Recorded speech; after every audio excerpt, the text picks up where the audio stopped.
But when the last bone was put into place and the skeleton was complete, these men certainly felt a strong sense of accomplishment. They had brought back to life one of the greatest animals that ever walked the face of the earth.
till we sing dinosaurs. Deinonychus lived in the early Cretaceous period, after Allosaurus and before Tyrannosaurus rex. One of the most fearsome hunters wasn't big at all. He measured close to 10 feet long and only 5 feet tall. Deinonychus, with his powerful jaw. Deinonychus, with his terrible claws.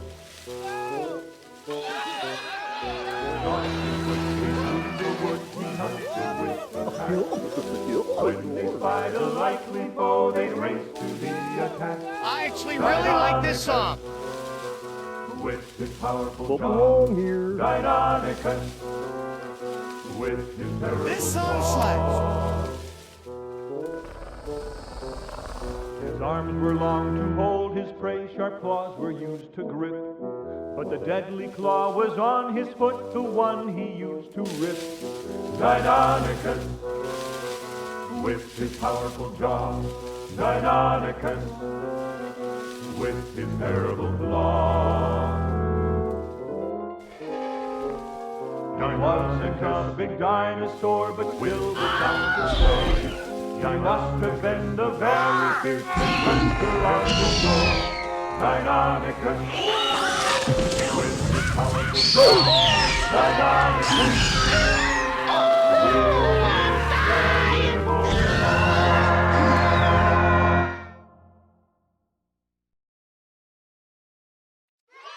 Well, hello, everybody, and Happy New Year. Welcome to Paleontologizing. It's so good to see all of you here today. So I was a little bit late. Didn't get the most sleep last night, as you might imagine, but we're here now. It's going to be a good stream, so I'm glad you could join us. As you can tell, it is now the year 2026, at least as I'm broadcasting now live. To anybody watching in the future, whether you're watching later on the VOD on Twitch or on YouTube or whatever other platforms might exist in the future, or whether you're watching live right now, hello chat, I'm really glad you're here. Welcome to Paleontologizing. If it's your first time, allow me to introduce myself real quick. My name is Danny Anduza. I'm a dinosaur paleontologist. So hopefully you know already that a paleontologist is a scientist who studies fossils. I work mostly on dinosaur fossils in particular, hence dinosaur paleontologist. Dinosaurs happen to be what I study, what I publish on in the scientific literature, what I present on at scientific conferences, and what I dig up during the field seasons. Last year, and I can say this now, in 2025, I spent 11 weeks in the field. 11 weeks. Wow. And was able to broadcast from the field almost every day. So, live streaming from the field via satellite, showing everybody what it's like to collect fossils, to collect data, to do paleontological fieldwork. Some dinosaurs developed protective armor to guard themselves from beasts like Tyrannosaurus rex. I'm able to do this because of the generous support of folks like Kodali in 2010. Thank you, Kodali, for the 45 months of support. It's almost a whole year, Kodali, and I really appreciate you keeping me here online for that long. It's good to have you here. It's good to have everybody here. It seems like just a few hours ago we were streaming on New Year's Eve, and well, now we are here in the year 2026. On today's broadcast, I think we'll be looking at a little bit of what the past year has brought us in terms of paleontological discoveries, with probably a heavy emphasis on dinosaurs, what I work on. But we'll also be talking about what's coming up in 2026, things to be excited about. Oh man. I almost wanted to take today off to get a jump on the new year in terms of non-stream stuff, and streaming stuff too. But I told you yesterday that I'd be streaming on New Year's Day, so here we are. But I've got a bunch of emails and stuff to send, people I gotta contact, exciting things coming up in 2026 that I've gotta organize, so I'll be busy tomorrow doing that. Can't wait. Anyway, it's really good to see all of you, and you all had a lovely New Year's. I think, yeah, apart from like Hawaii, the Aleutian Islands, Guam, Or is Guam on the other side of the international date line? I'm not sure. Anyway, I think everybody is in 2026 now. Globally, so... Happy New Year, everyone. Happy New Year. And Lordy says, glad you're streaming, Danny. Always happy to see you live. Appreciate that. Thank you, thank you. And Happy New Year to you too, Jazzy Cat and Hey Key, Lanina, Jed Ted, Golganek, Kodali, Dave Nevius, Bush Doctor, Alexander Morrison, Kenneth Y. Scrolling up. Kevin Maxwell Paxton, Bush Doctor, Jeebles Christ, Taxdu, Brianna Sings, Dark Mumpeteer, Matt M33, MS Coggins, Gav1816, Flug Fisk, Deathsaurus, and Fake Tudotono, Fact Uno. I'm still gonna call you Fake Do It if that's okay. Fake, I appreciate you. It's gonna be a fun stream. Pretty casual again today, but With massive claws filled with razor-sharp teeth, Tyrannosaurus Rex was a terrifying sight. Thank you for the 44 months of support there. Really appreciate that, Creatrix Bread. Keeping me online for the past 44 months. Holy cow. I hope your new year is off to a good start.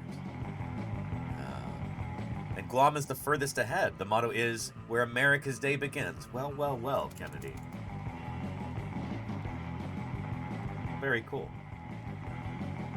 That's good to know, actually. I'll remember that.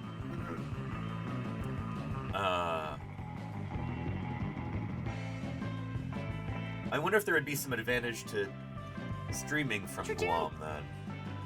I feel like those of us who are streaming on the West Coast, despite all kinds of other advantages, this being such a beautiful place, the time zone is not the greatest for streaming, honestly. By the time I'm streaming here at 1 p.m. in the afternoon, it's already, what, 9 p.m. in the UK? It's later in much of mainland Europe. So yeah, I'm not gonna complain. Very fortunate. Really feeling that yesterday too. Thank you so much for all of the support. Hello, Mini Pie. Well, we're getting a visit from the landlord already. She was like, it's the first of the month. Where's the rent? All right, Mini Pie. All right. And Happy New Year to you too, Slam Dancer. Welcome to Paleontologizing. Hello. How are you doing, Minnie? How's your 2026 going so far? Pretty good? Pretty good? What do you think?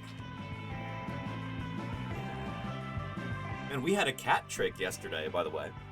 A rare 3-cat appearance on Paleontologizing. All 3 of the landlords came to say hello. It's not often we get to say, Oh, baby, a triple! Oh, yeah! But yesterday we had one, which is excellent.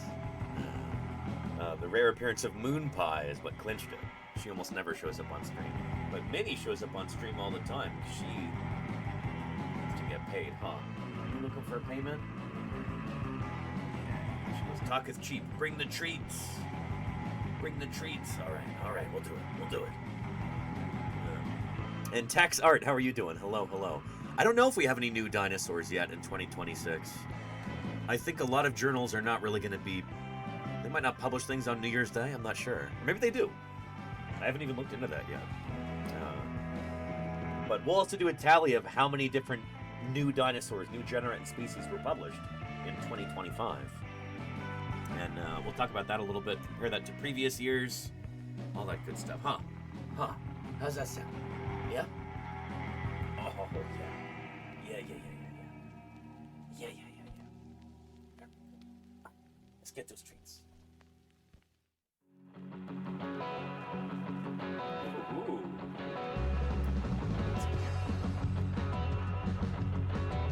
Look at that. Oh, tasty goodness is there. Trying to get the camera to stay still.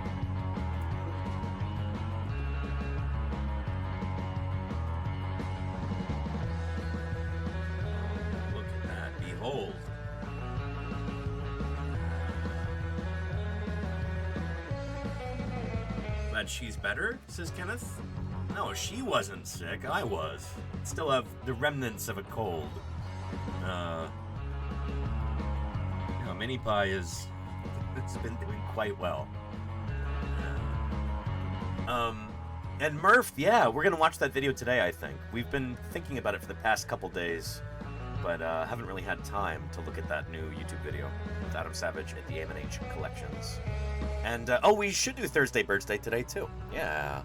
I guess I didn't put that in the title, but we do have our Archaeopteryx, which usually heralds Thursday Birds Day.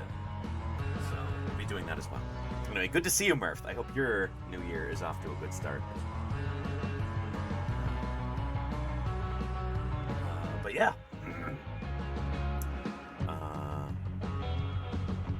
Seem we're better this year. I hope so too, Alexander. Yeah. There's cat saliva and crumbs all over my... Hang on just a sec. Let me clean this up. I'll be right back. Oh. Here. For anybody who happens to be new here, here's a quick little intro video. It looks like we also just got a shout out from Science Streams. Let's return the favor there to Science, if you don't mind. Yeah.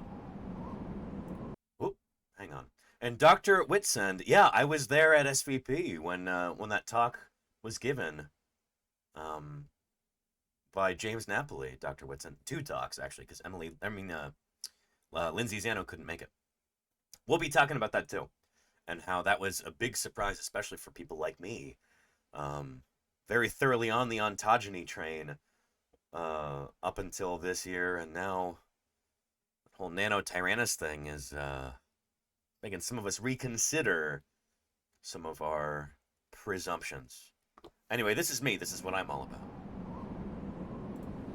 My name is Danny Anduza. I'm a dinosaur paleontologist, and this is Paleontologizing.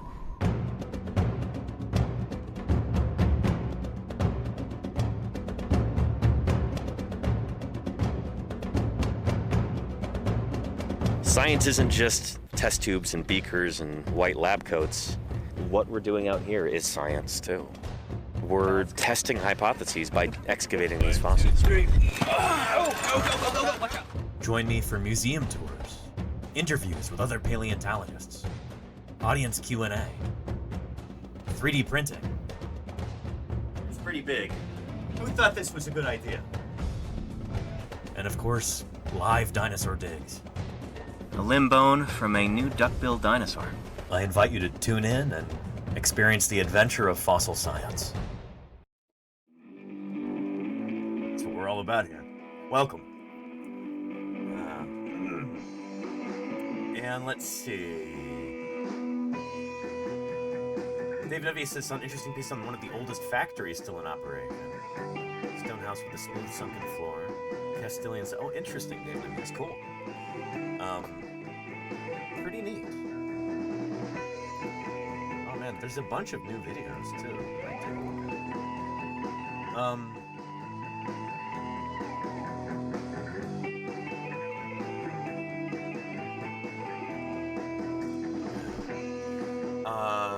I have to wear a lab coat regularly, says Demon Prince.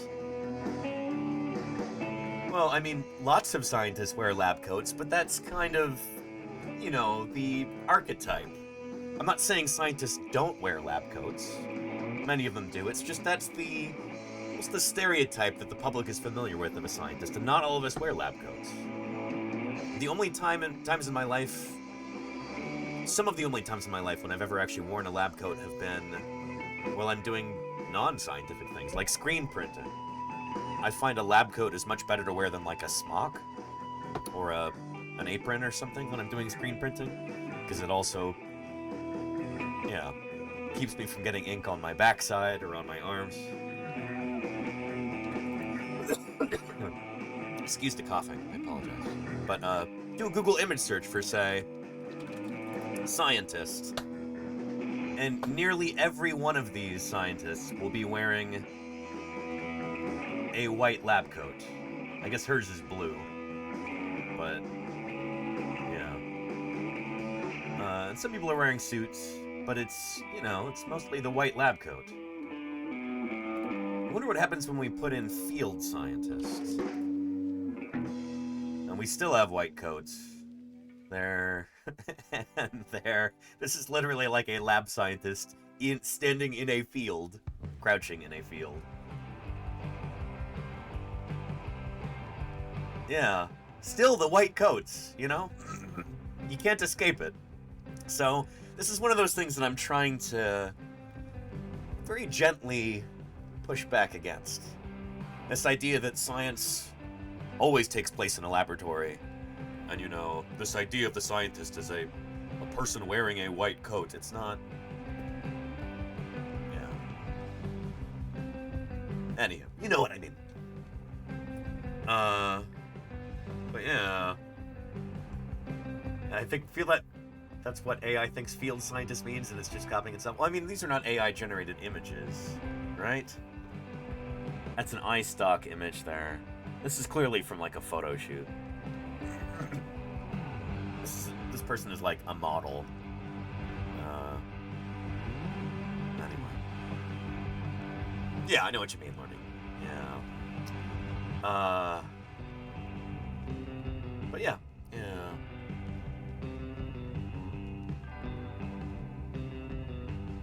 Data scientists and their regular outfits, mostly hoodies, says Mythical Myra. Yeah.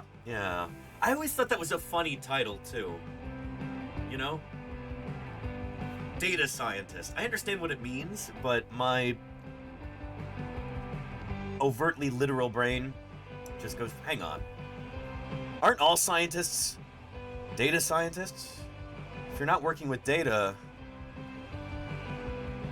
you know, it's like saying, oh yeah, I'm a word linguist. Like, of course you are, you know? Yeah. I'm an ocean marine biologist. What other kind is there, you know? Anyway, yeah. But I understand that data scientists are mostly, you know, doing number crunching, analysis on, you know, large pools of data, that kind of thing. I understand that. A data scientist...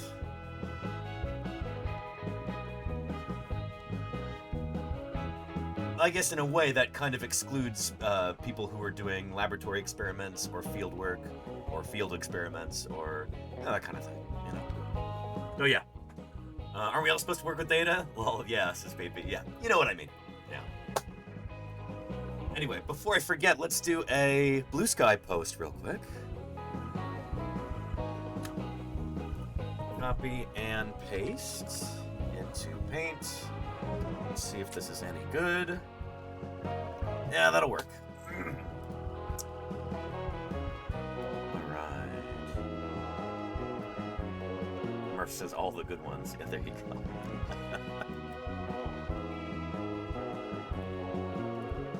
And I wish in Paint they had a hotkey for save as, but I don't think they do.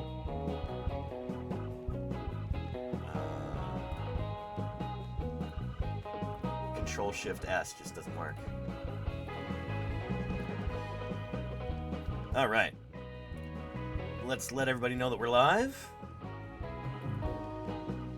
Yeah. Happy New Year.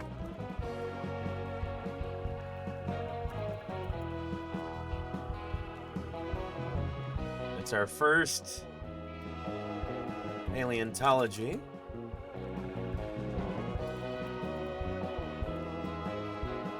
Twitch stream of 2026.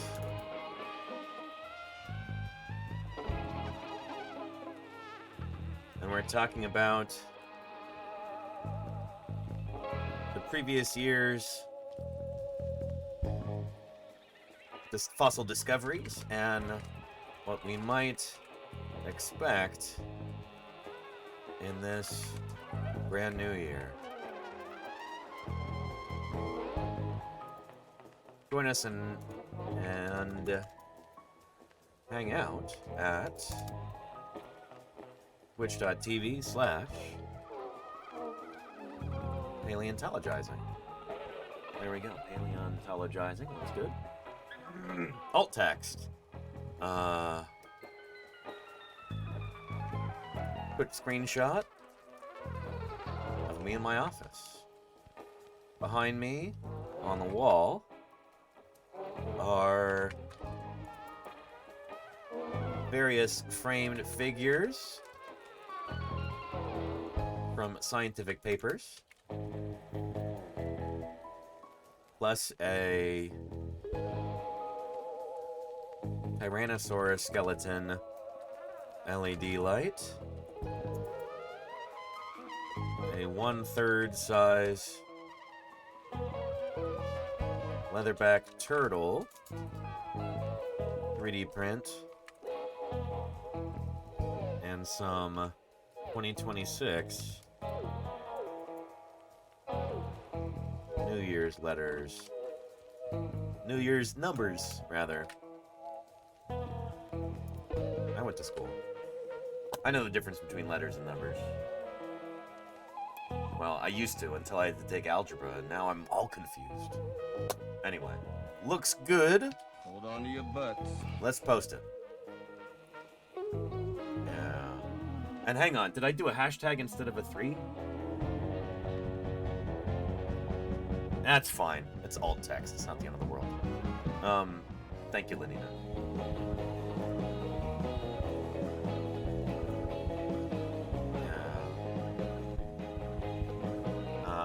Letter map. I know, right, Wheels? I'm really glad you're here. Dave Nevia says, I could think of at least 6 outfits scientists would wear. I mean, here, I can show you one.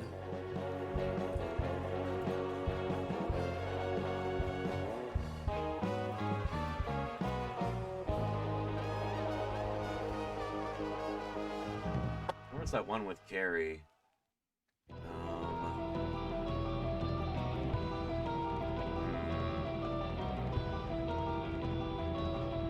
Hang on just a minute. Goodness, we gotta sort through Twitter to find this.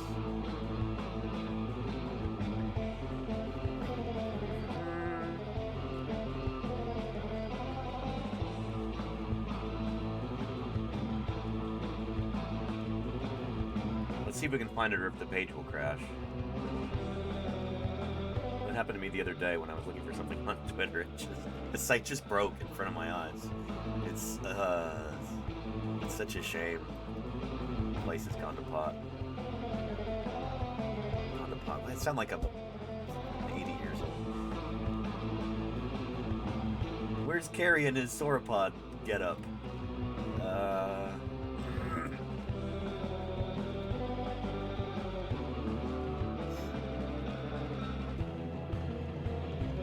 It's taking longer to find than I was in. Oh, there we go.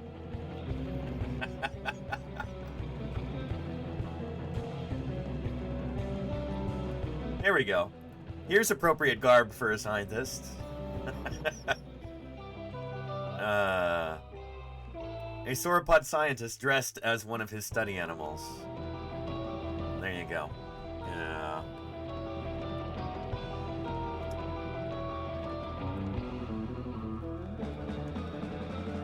So was this one of these 6 outfits you could think of for what a scientist would wear?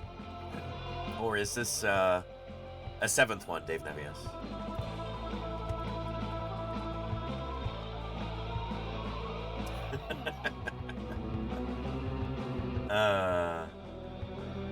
Anyway, speaking of Carrie,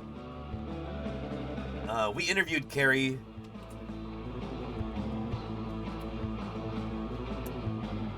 a little while ago for our ongoing SVP interview series, and Carrie was very kind to keep his interview time with us despite his dog having to go to the vet that day. But thankfully, I think his dog Hunter is doing much better, and Carrie's dog is now a published author as well. What do I mean by that? I'll show you.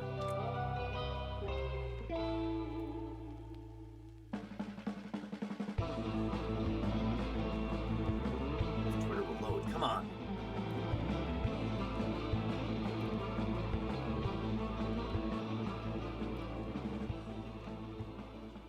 There we go.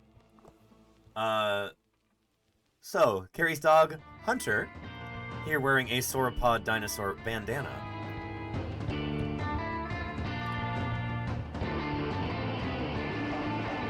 Well, I guess Hunter didn't actually write the book, or maybe he did. Carrie transcribed it. This is a book that you can get now, written from the perspective of a dog who helps this person dig up dinosaurs. True story. You got the book here. This just arrived in the mail the other day, and if we're really lucky, we might be able to interview Carrie and Hunter sometime soon. But this is it's a lot of fun.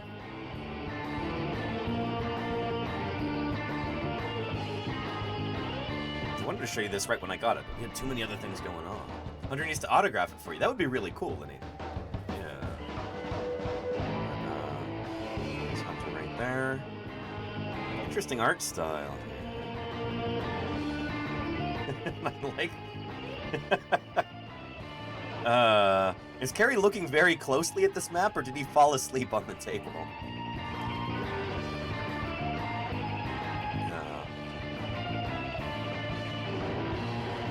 Good stuff.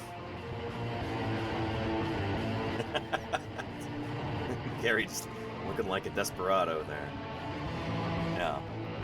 Anyway, good stuff. Look it up if you're interested.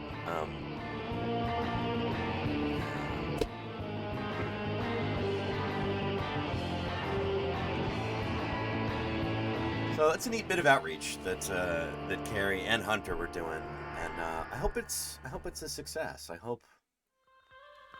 Yeah. So here, I'll give you a link to this post, I guess. You'll probably find a better one on Blue Sky. My secret project that I've been dying to share with y'all is finally here. Hunter, or more specifically, Hunter the Dino Digging Dog. Hunter goes with me on most of my digs, and this book teaches kids not only how to find and dig up dinosaurs, but also how we study them from his perspective. And this book chronicles an actual new sauropod we're working on. Very cool.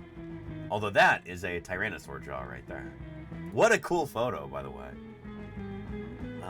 Stop it, Twitter. It's so annoying.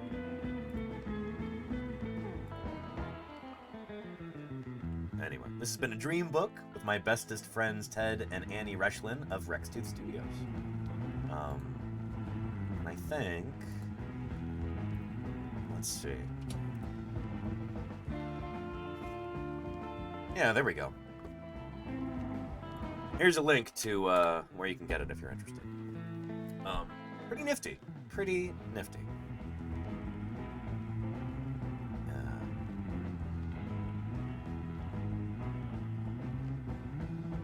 I'm not totally sure if it'll work out timing-wise and everything, but something I'm going to look into this year is maybe joining Carrie and Hunter in the field this summer up in Montana. Maybe do some live streams, dig up some dinosaurs. I think it'd be a good time. Let me know if you'd be interested in that, chat. I know people always love when we have a dog in the field. Yeah, we had Edie in the field with us for a while this year. A very energetic dog who kept chasing the shovelfuls of dirt as we were doing overburden and stuff. And, was Edie our only field dog this year? Maybe. Anyway. It's always fun to have a dog son in the field. There you go, Bait B. Yeah. Anywho. Good stuff. Before I forget, let's do Metazua. I completely forgot about it yesterday. We had that monster of a hype train, which was awesome. So, let's not let the same thing happen to us today. We've got an hour and 49 minutes before it resets. And Happy New Year to you too, Gravity. Thank you, thank you. Appreciate you. Let's try and guess our mystery animal of the day in as few guesses as possible. Hold on to your butts. Here we go.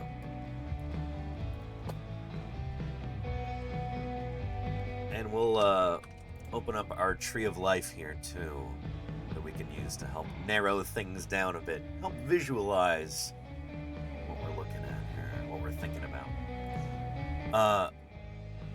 I usually like to start off with a mammal for this. So if you've got a mammal to start with, mammal is a milk-producing amniote. Murph says bat. That's a good one, actually. With massive jaws filled with And thank you, razor-sharp Elias. teeth, Tyrannosaurus 44 rex was a terrifying sight. Brilliant. I really appreciate that, Elias. Thank you for the 44 months of support, and Happy New Year to you, too. Excellent.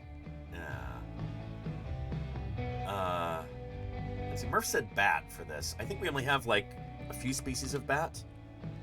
Yeah, fruit bat and vampire bat, which is kind of crazy because bats are one of the most speciose groups of mammals. Chiroptera, there's like well over 1,000 of them. And Dinosaur Dave says it's going to be the year of the horse, so why not? Well, horses and bats are not actually super far from each other in the grand scheme of things.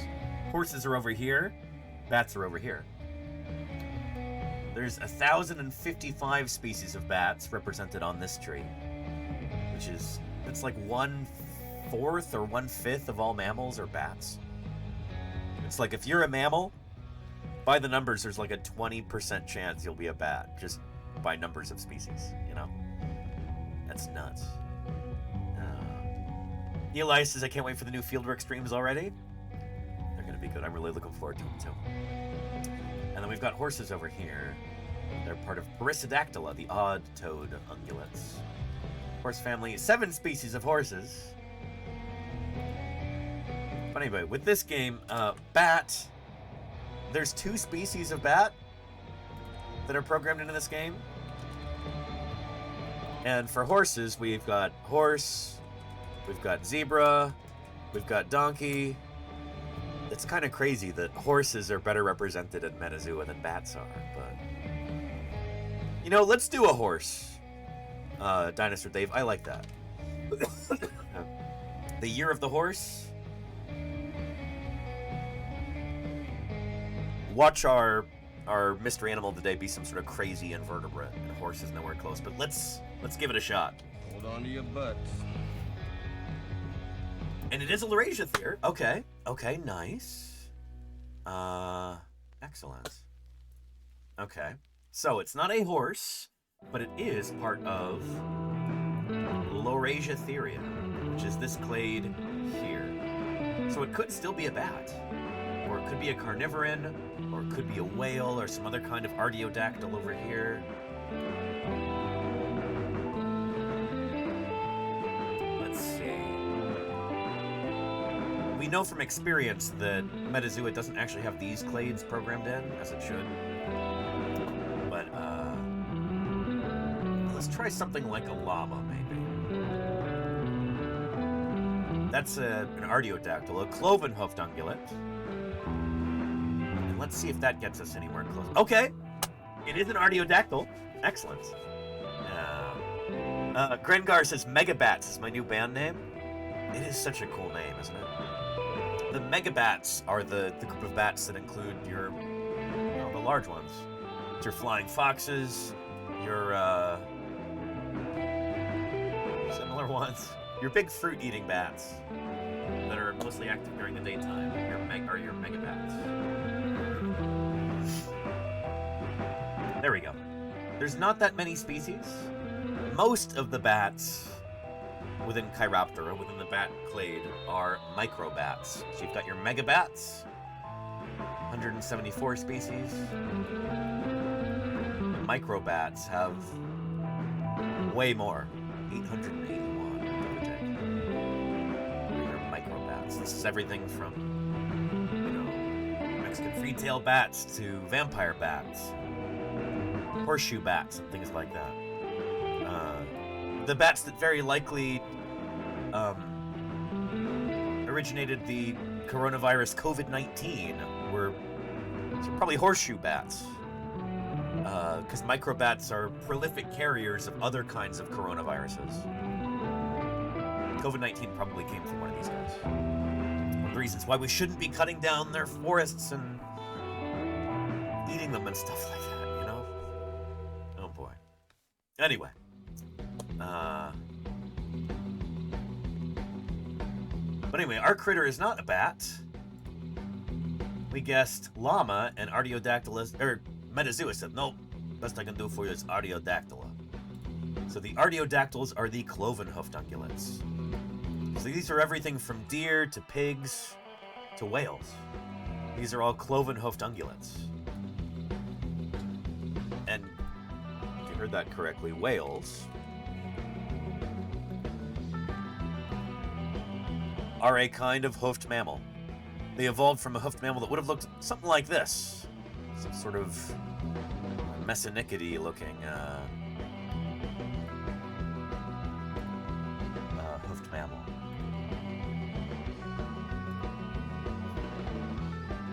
We've got fossils of each one of these in the series, and now a bunch of in-betweens in between these different steps too. So like in between Ambulocetus and Cuchicitus, we've got other ones too.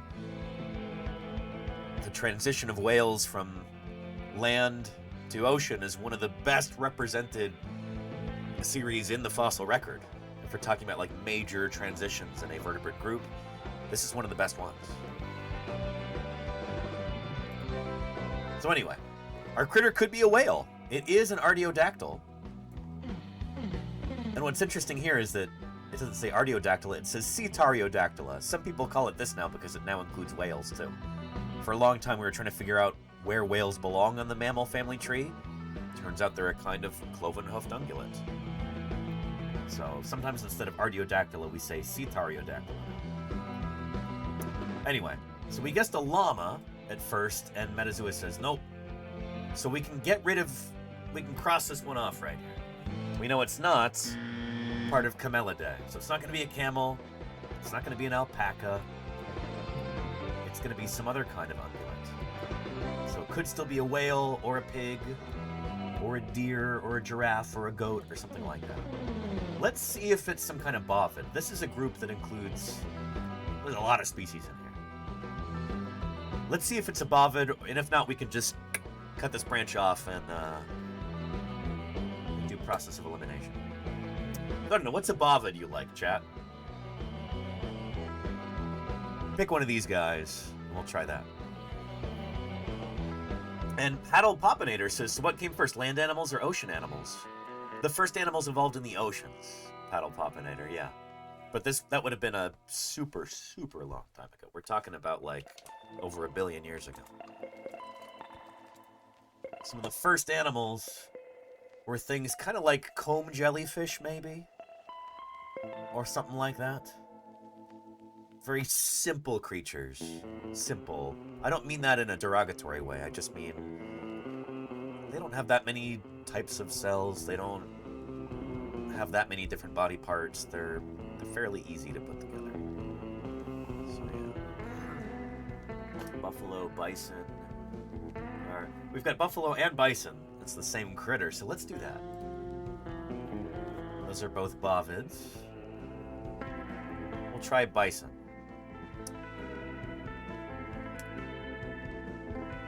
And, oh boy. Yeah, no. It's not a bison. And it's not a llama. Okay, so we know it's not a bovid, at least. We know it's not a bovid. So, not a bovid. And not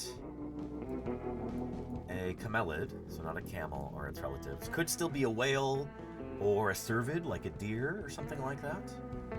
Could be a pig.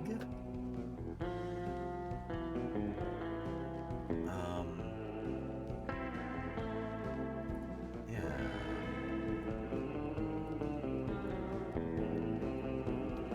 Let's see, is this cervidae here? There we go, deer, moose, and more cervidae. Let's try one of these guys. We'll try like deer or something.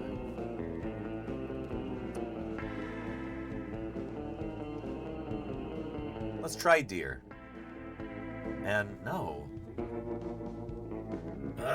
Okay. So it does have clade pecora in here, but let's try a whale.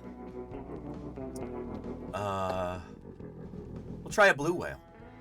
I saw one of these just the other day, a skeleton of a blue whale.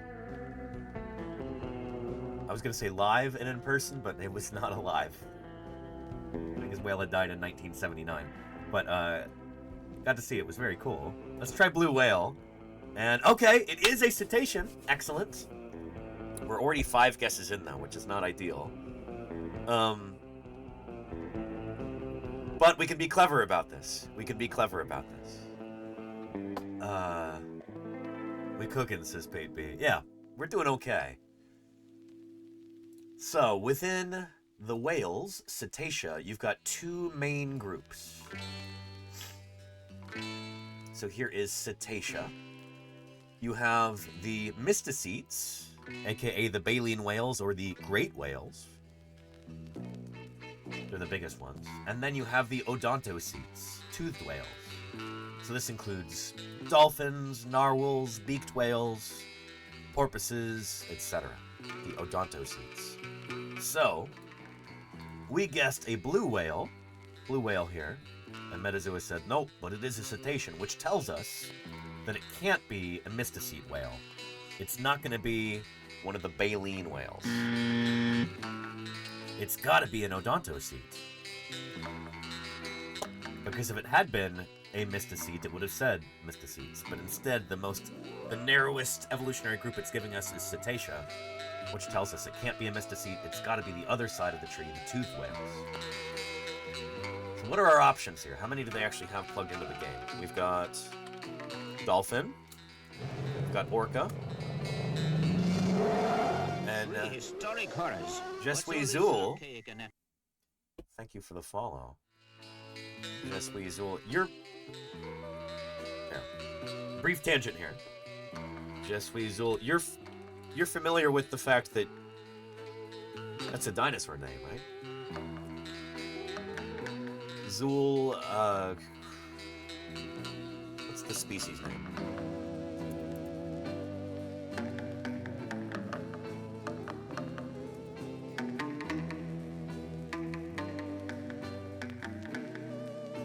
There we go.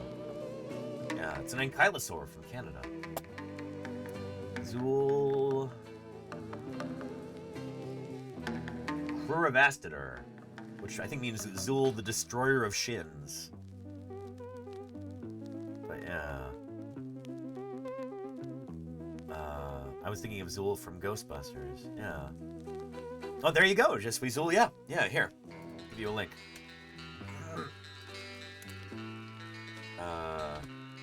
Here, I think we can even find a video of Dan Aykroyd talking about this. Apologize for the sniffling. I'm not trying to be disgusting right now. I'm just getting over a cold.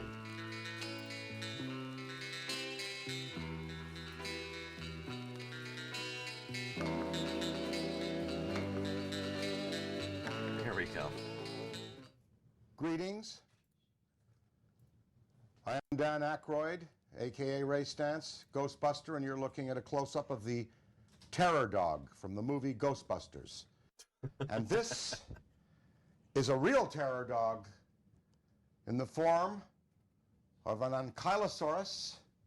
We're so honored that the Royal Ontario Museum would accord the name of this magnificent creature with the appellation that we called our terror dog in the movie, and that is Zul, Z-U-U-L.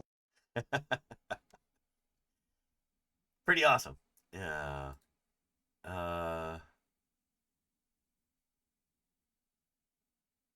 And what's neat is they actually did a series of videos on this. That is pretty cool.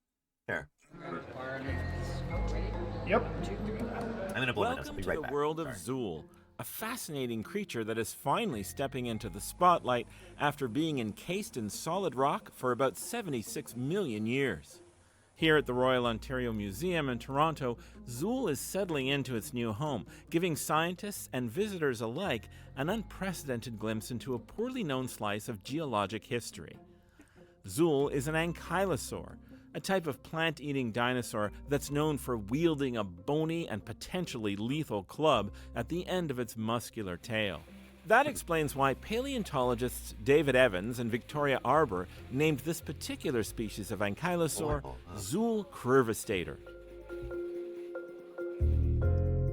The first part of the name, Zool, comes from a fictional demon that appeared in the original Ghostbusters movie. You can probably see the resemblance. The second part, curvastator, is Latin for shin destroyer. Based on the evidence, that's not an exaggeration.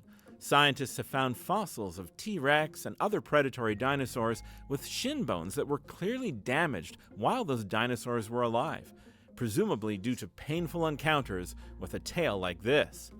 I wonder about that. Has that been published? Do we actually have pathological,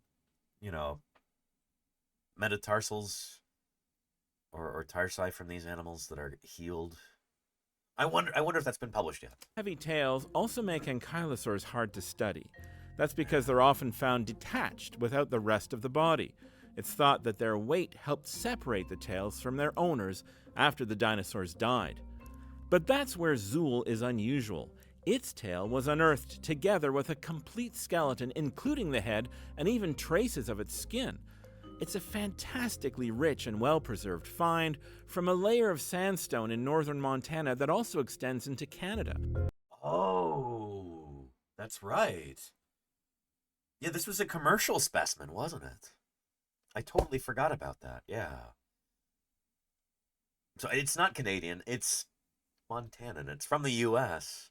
Hill County is where I've done a lot of field work. This is going to be not too far from Rudyard, Montana, where I've done a bunch of field work.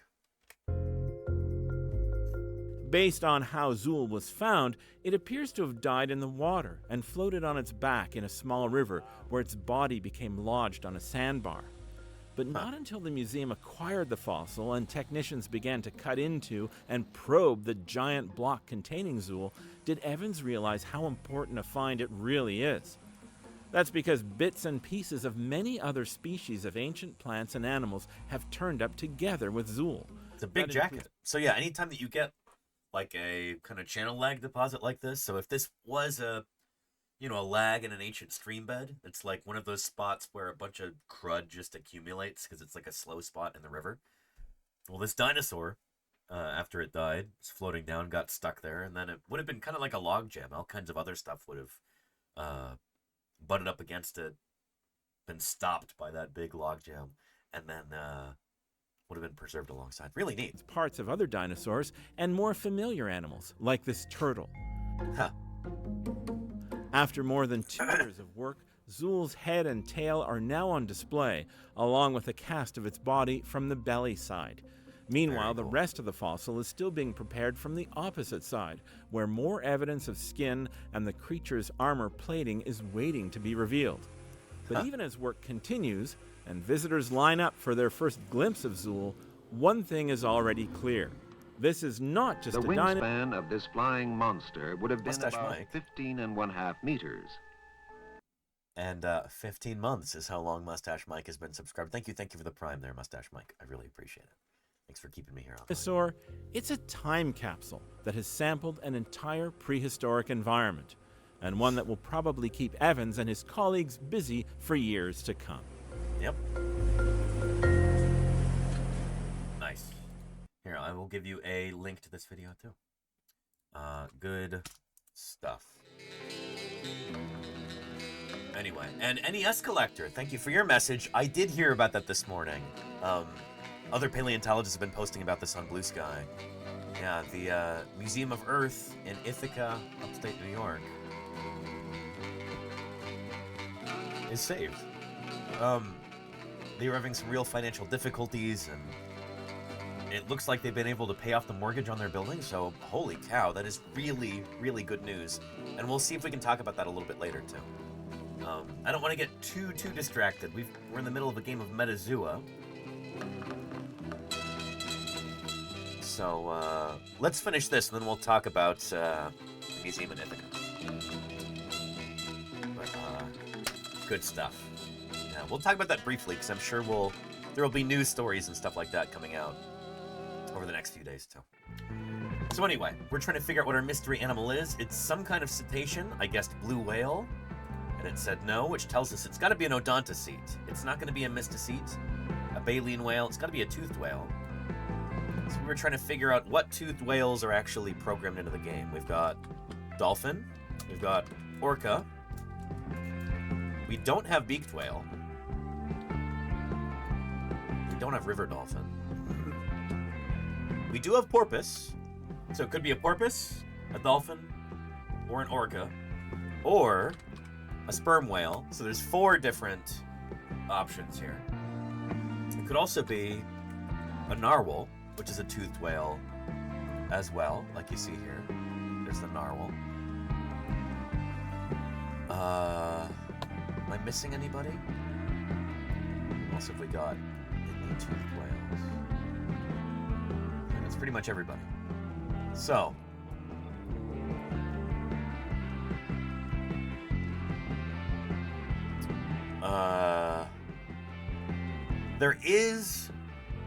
we can try and be clever about this though. We did have narwhal not too long ago, I think. I don't know if Metazoa resets on January 1st, or else we could have narwhal again, but I kind of doubt that. We just had narwhal a little while ago, I think. Oh, there's beluga too, Golganak. Yeah, good thinking, Golganak. Yeah. So narwhals and belugas are close relatives, as I recall. Get the narwhal over here. Sister taxon to the beluga. And then we've got oceanic dolphins, which includes dolphin and killer whale, orca. And then the porpoises are part of this clade. What is that called, by the way?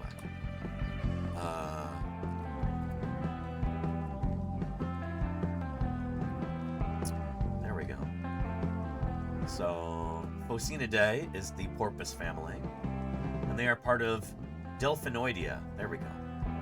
So that's got to be, this clade here has got to be Delphinoidea, because it includes Delphinidae, the dolphin family, ocean dolphin family, and the porpoises. So with their powers combined, they are the Delphinoidea.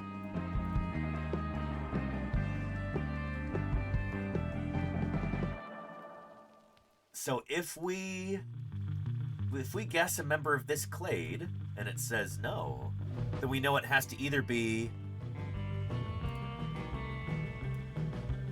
a beluga, a narwhal, or a sperm whale. So let's do that. It's basically a coin flip, I feel. So let's run a poll. We'll see which one you want to guess, Chad. Which member of Delphinoidea should we pick? Dolphin? Porpoise? Orca? I understand that orcas are a kind of dolphin, but in Metazoa, there's dolphin and there's orca. So we're playing by the rules of the game. Oh, and is my closed captioner is not on? I apologize. Okay, it's on now. Anyway, dolphin, porpoise, orca.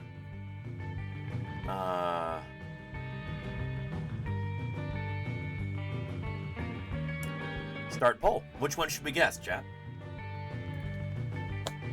It's up to you.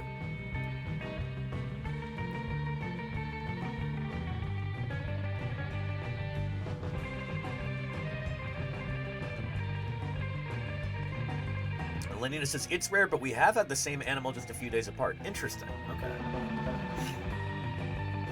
Porpoise is winning so far. I wonder if people are super fond of porpoises because of the vaquita, which is a member of Phocinidae, the Phocinidae porpoise family. And how many of you are voting porpoise because of the vaquita, asked Lady? I was thinking the same thing. Yeah. The orca's catching up. Porpoise is ahead by a rostrum.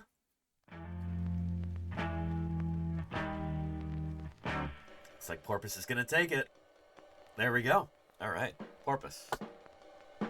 We'll guess porpoise. Hold on to your butts. And that's it. All right. I feel like we got lucky there. Excellent. Harbor porpoise. Excellent. Yeah. Matt M33 says orca is always my first guess when I play. So you must have gotten this one real quick, Matt M33, if you did today. Very nice. Our first metazoa animal of the new year. The harbor porpoise. This is a cool critter, and I saw... aren't just... Oh, hang on. I saw a whole bunch of these pretty recently.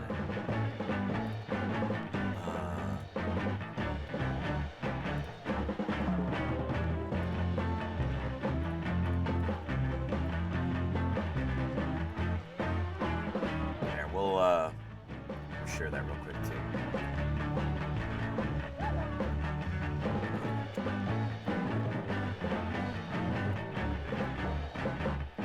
First one of the new year.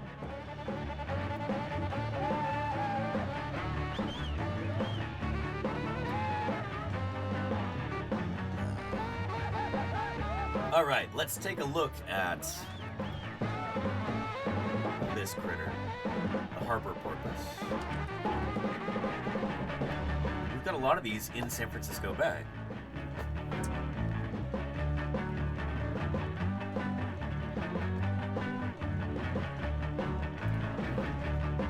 Harbor porpoises are shy marine mammals that mainly inhabit the cold temperate and subpolar coastal waters of the northern hemisphere. They prefer to inhabit the shallows less than 500 feet deep and are most commonly seen in harbors, bays, fjords, and estuaries. They have a blunt, rounded head, small paddle-like pectoral fins, and a medium-sized triangular dorsal fin midway along their back. Their back is dark gray, fading to lighter shades of gray on their sides. Yep, we Their call that underside counter is shading, when white, you're dark with a above dark and light gray underneath. chin patch. Counter shading. They have extremely thick blubber that helps them stay warm. They are most often seen singly, in pairs, or in groups up to 10. Reaching an average size of about 5 feet, they are quite small compared to most other cetaceans. Excuse me. Female. And I like that. What did she say? They're usually found in groups of 1 or 2 or as many as 10. Like, they're always found either alone or in a group. Okay. Them stay warm. They are most often seen singly, in pairs, or in groups up to 10. Great. Reaching an average size of about 5 feet. Writing this down, small baby. There you go. compared to most other cetaceans. Drive safe, Lenina. Females are slightly larger than males. Oh, hello. And that Texas The cryptid. creature we will be examining is a paleontologist. Yes, indeed. Hello, Texas cryptid. How was your stream? I hope it was really good. Welcome to Paleontologizing. It's good to have you here. Is that our first raid of the new year? Happy New Year to you, that Texas cryptid. It's good to have you here. Yeah. And thank you, Cacklinsworth. I appreciate that. Happy New Year to you also. Happy 2026.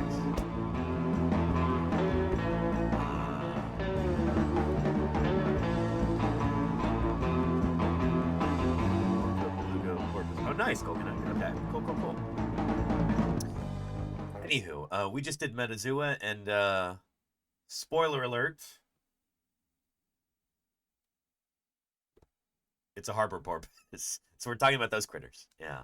It's your stream anniversary. Oh, very cool, Texas Cryptid. Japanese food. Very nice. Very, very cool. Wow.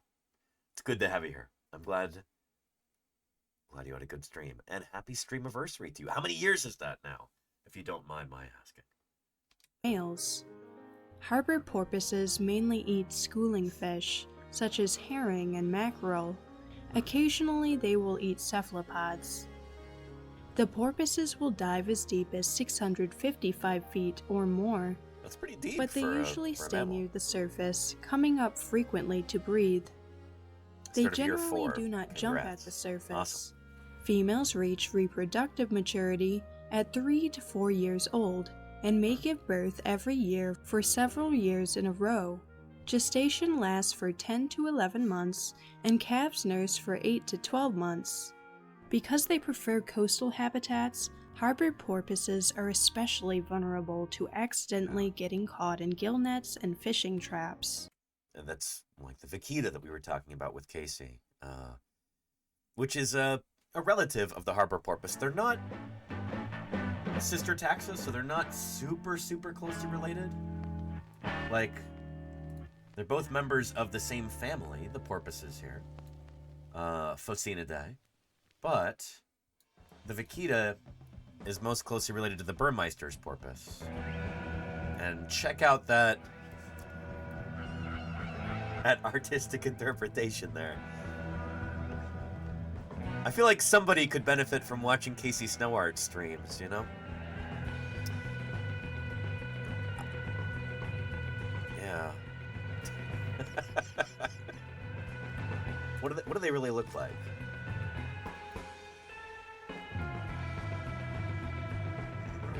I'm guessing they're a little elusive.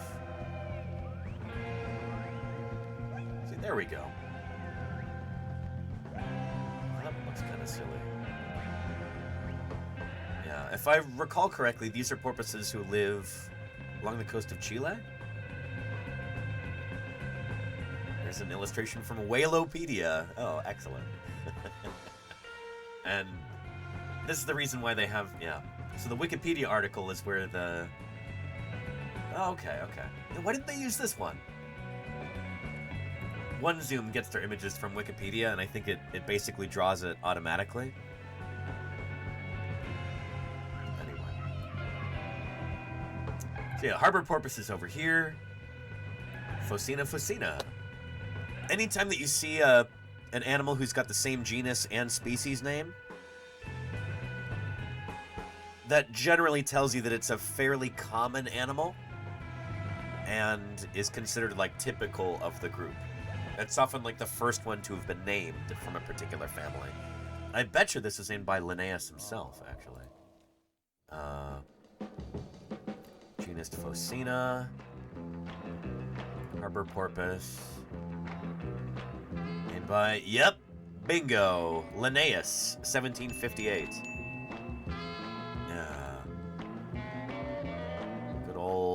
Carl von Linn. Anyhow, harbor porpoise. They are also affected by pollution and other types of human disturbance, such as underwater noise. Underwater noise pollution interrupts the normal behavior of harbor porpoises and interferes with their communication. The lifespan of a harbor porpoise is typically only 8 to 10 years, but they can live to be over 20 years of age. For more marine facts, click the subscribe button. There's a link to that video right there for you. Anyway, very nice. We got through Metazoa. Excellent. With that done, what do you say we take a look at some of the... Since I didn't have time to put together a list of my own,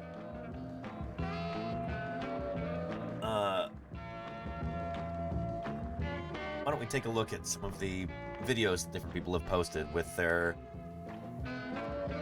top fossil discoveries of 2025.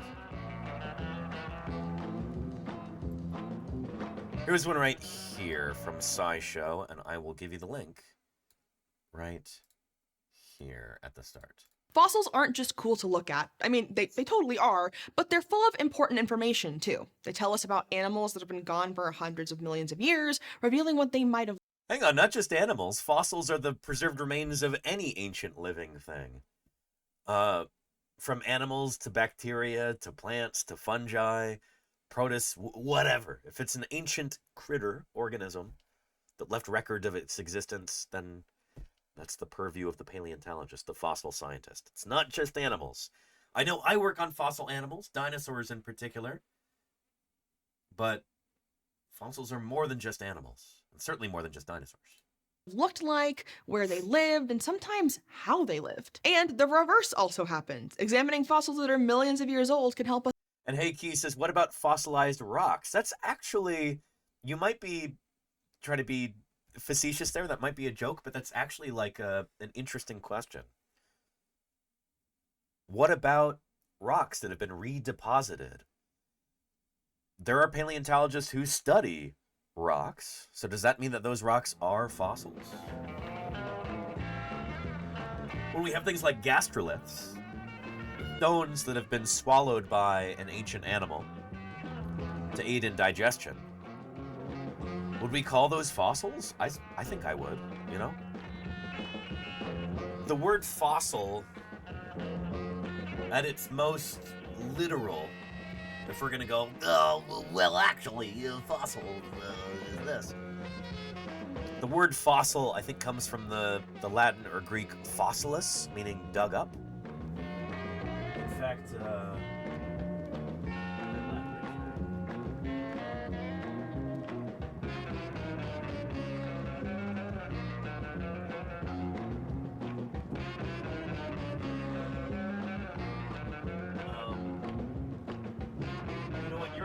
chat, because I can't find my Latin dictionary at the moment, so we won't get into this. But fossilis, either Latin or Greek, just means dug up. So under a strict definition, if we're going to be hyper literal about it, a potato would be a fossil, you know? A pirate's buried treasure would be a fossil.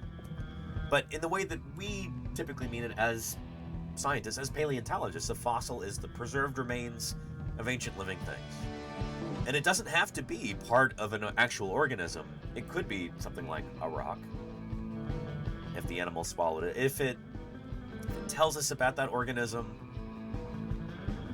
then that's a fossil. Footprints, famously, can become fossilized.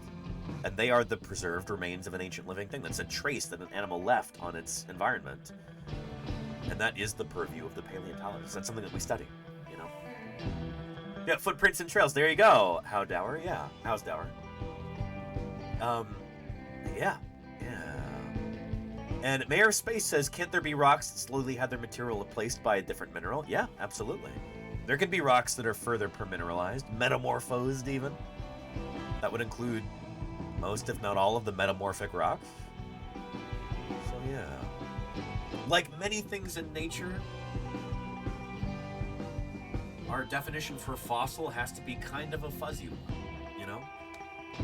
There's not necessarily like a hard binary boundary there between what is a fossil and what isn't. This is, in a sense, like a man-made concept. This is something that we humans have come up with, and, you know, it's going to be a little squishy. We're trying to describe the natural world, and, you know, natural world is more complex than the neat little boxes we try and force it into, oftentimes. Yeah. What do you think, sweetie pie? Yeah, that's true, huh? Do you think that's true? Oh, yeah. Well, what are your thoughts, sweetie pie? Share them with us. What's up with you? Huh? What's going on? What's going on? Yeah. Oh. All right. She's like, it's the first of the month. Better pay up. All right, sweetie. All right. Yeah. And the sweetie pie also likes boxes, Trick Tracks, yeah. But unlike the natural world, she does enjoy being put into neat little boxes. Don't you? Or at least she puts herself into them. Yeah. Yeah. What do you think? Yeah. Speaking of squishy things, this is Mayor's face. You are pretty squishy. You have a squishy face, sweetie pie. Should we see if that's the case? How squishy is your face? Huh? Oh, let's see. Whoa. Is it nice and squishy?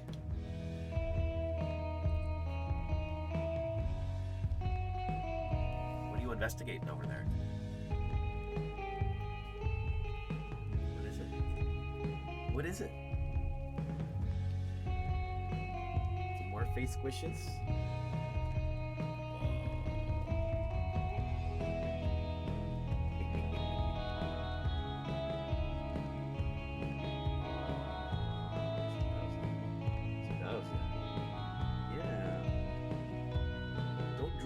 My desk now. I know you do that sometimes. Alright, let's get you some treats, huh? Okay. Had to pay the landlord.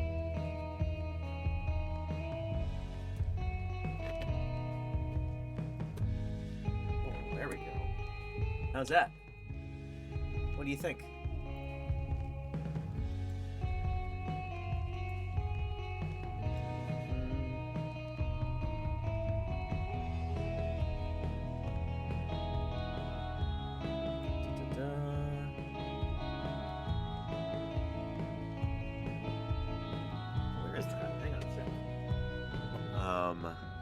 Piano Kitten has given us a music suggestion here.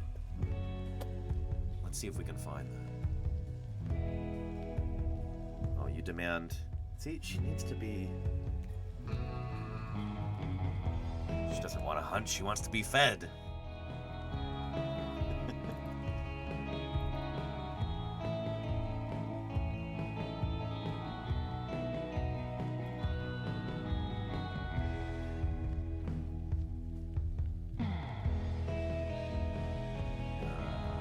There we go, okay.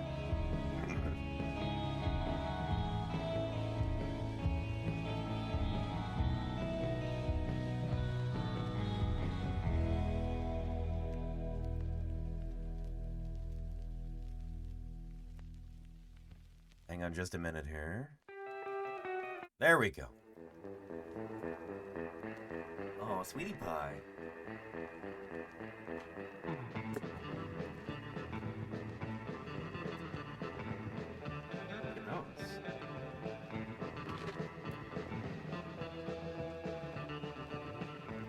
There you go, sweetie pie.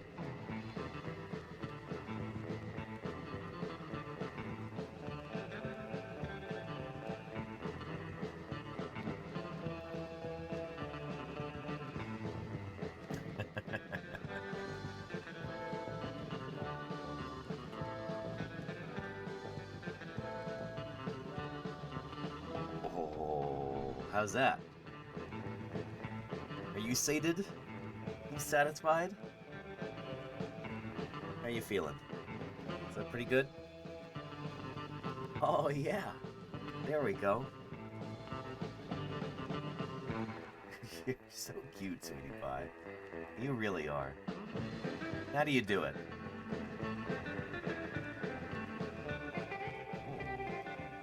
Doing some cleaning? There we go.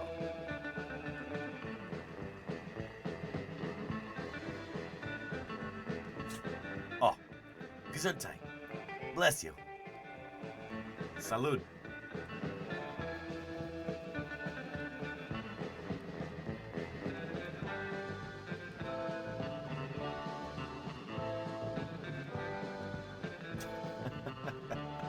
You waiting for more? There's this. Well, look. You can eat that one?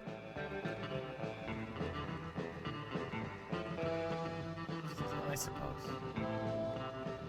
If you insist.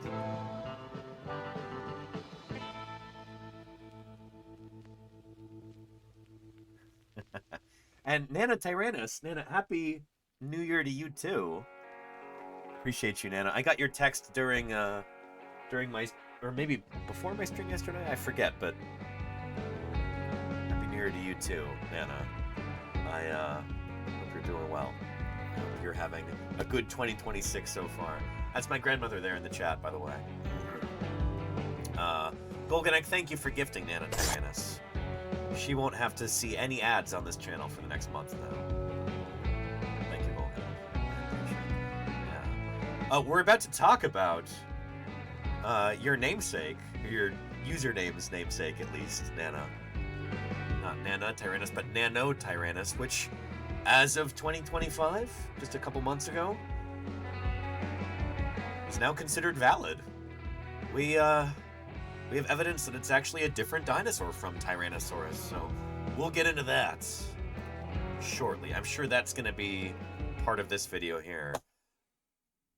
Let's take a look. Fossils aren't just cool to look at. I mean, they totally are, but they're full of important information, too. They tell us about animals that have been gone for hundreds of millions of years, revealing what they might have looked like, where they lived, and sometimes how they lived. And the reverse also happens. Examining fossils that are millions of years old can help us learn more about the species that still exist today. So let's explore our favorite fossils from 2025 and all of the amazing things we learned from them. Good stuff. Our first fossil was discovered on the Isle of Wight in southern England. Oh, is this Istiorachus? Holy cow, I think it might be. If it is, I got to meet the discoverer of this critter at SVP this year in England, just back in November. Let's take a look. Which is home to some amazing fossil deposits. It's an iguanodontian, and it not only represents a It is Istiorachus. Excellent. Here, I got to visit the locality that this critter was from. I think it's where Istiorachus is from. Anyway, I got to visit the Isle of Wight. I don't know if it was the same exact spot where this critter came out, but here. What's funny is that was during the field trip after the Society of Vertebrate Paleontology meeting. And during the meeting, it was on like the second or third day, I think, I was walking through the meeting hall, and I heard somebody call my name, a voice I didn't recognize. Like, hey, Danny. Yes? I turn around, and it's Jeremy Lockwood, whom I'd never met before, but he recognized me from these streams. I think someone maybe had sent them a link to when we were talking about his dinosaur, Istiorachus, that was published this past year. Here's us a few days later after the conference when we were doing a big field trip, going to the Isle of Wight and going to some other fossil sites throughout the UK. Super cool. It was great to be able to meet Jeremy Lockwood and here.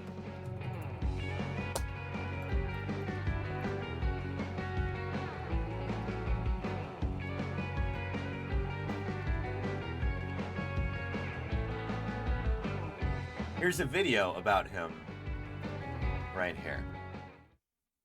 A retired doctor's beachcombing hobby has led to a groundbreaking discovery, challenging what we know about Oh, sorry, this is one of those lousy videos where it's just a picture with like a robot voice over the top of it. That's no good. What we're looking for is...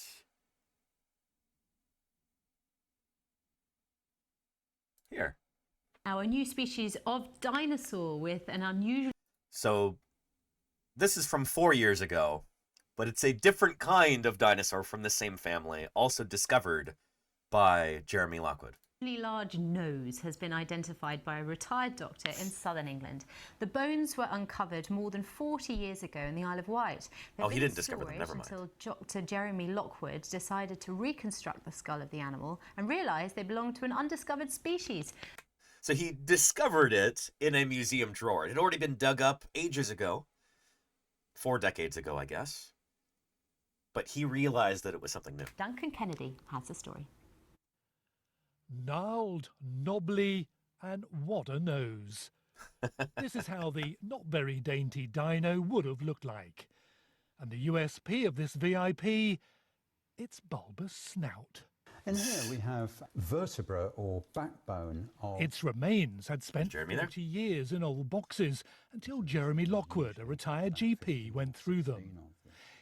GP is general practitioner. He's a medical doctor. He always believed there had to be more than 2 types of dinosaur on the island. And he was right. I took a bone which was a nasal bone, and I thought I'm going to try and reconstruct what the skull of this animal looked like. So I sort of put it into life position, and I thought, goodness me, this has got a bulbous end to the end of its nose. Yep. So it became obvious that this was something completely different.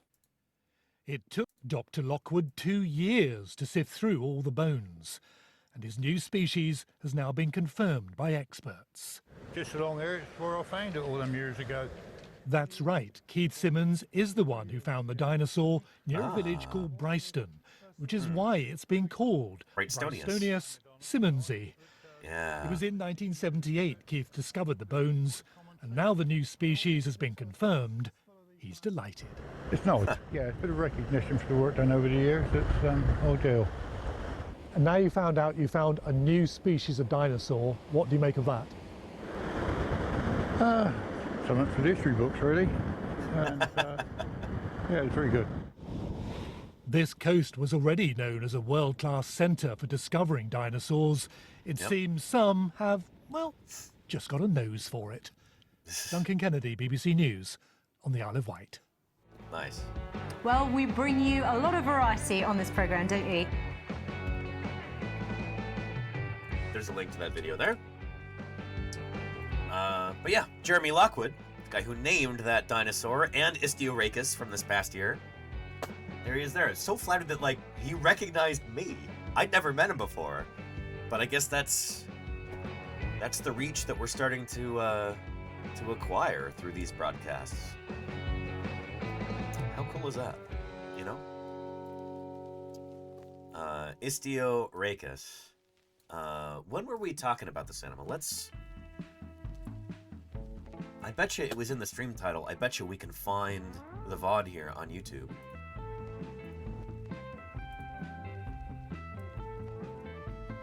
Istiorachus. Iguanodont, maybe?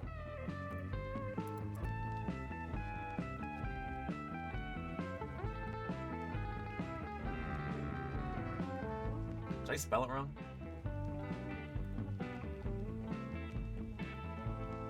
Istiorachis.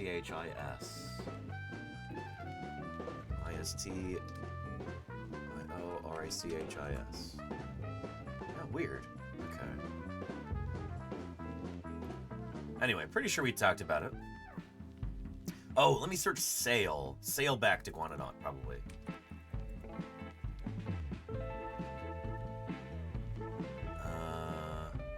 This is from 2 years ago. Oh, weird. Anyway. Species that's new to science, but also reveals information about a unique physical feature. But the discovery of the fossil itself isn't new. Airspace says, you discovered a new dinosaur. What do you think about that? I like it, says Airspace. It's like, sorry for all the tangents, but what was his name? Mr. Horse?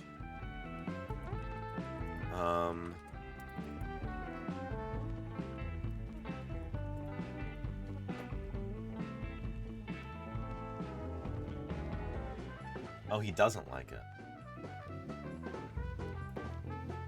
Just what is your opinion of the world situation today?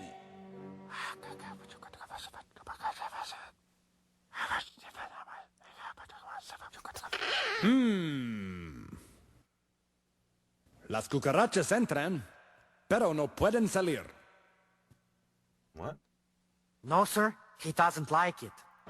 Oh, they're making a joke because that's not what he normally says.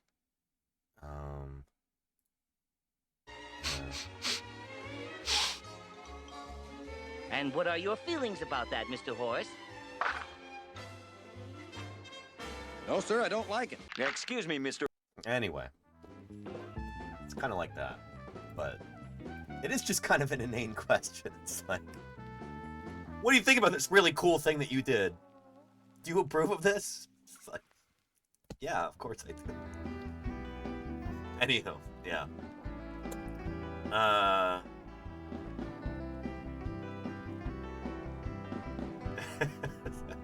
And Gravity says, what? Yeah, it's not properly translated in Spanish, unlike the wonderful translations that Gravity 6.3 does. Anyway. This particular dinosaur skeleton was found in the 1970s and donated to a museum collection. And because there were 2 known species of iguanodontian from the site already, people just assumed it was one of those 2 and basically let it gather dust for decades. But this one is actually pretty different, enough that a new research group took another look at it this year and decided it deserved a brand new name. Aestiorhachis macarthurae. This guy had extremely exaggerated spines emerging from its backbone, which are tallest over the back legs, and run all the way down its long tail. And while this fossil's other known cousins have similar backbone extensions, this one was extra tall. So what's really cool is that there are a few of these sail-backed iguanodonts, things like Uranosaurus that everyone is familiar with. This is from Niger, I believe. Everybody knows Uranosaurus. Famous animal with these super long neural spines over the vertebrae. But there are bits and pieces of close relatives from all over the world, and very few of these have been described yet. We've got one from Utah that's been sitting in the collections for decades now at this point. No one's published on it yet. No one's named it. It's, I think, at Brigham Young University in Utah. And they're just kind of... Hopefully someone's working on it right now, but... Anyway, so it's really cool hearing rumors of these specimens popping up all over the world, and now one is finally published, Aestiorhachis.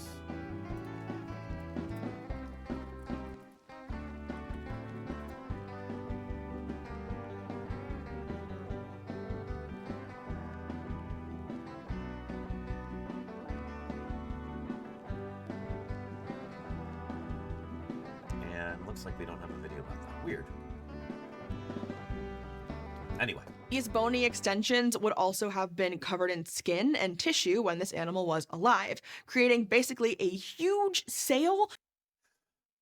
Was it actually a sail, though? That's the thing. Seiko-sama says, is that for thermal regulation? And this is one of these ideas, is that anytime we've got this tall, thin structure on an animal like this, that, well, maybe it was for thermoregulation. You see this in animals like pelycosaurs, these synapsids from the Permian. Critters like Edaphosaurus right here. This is not a dinosaur. This is from long before the first dinosaurs.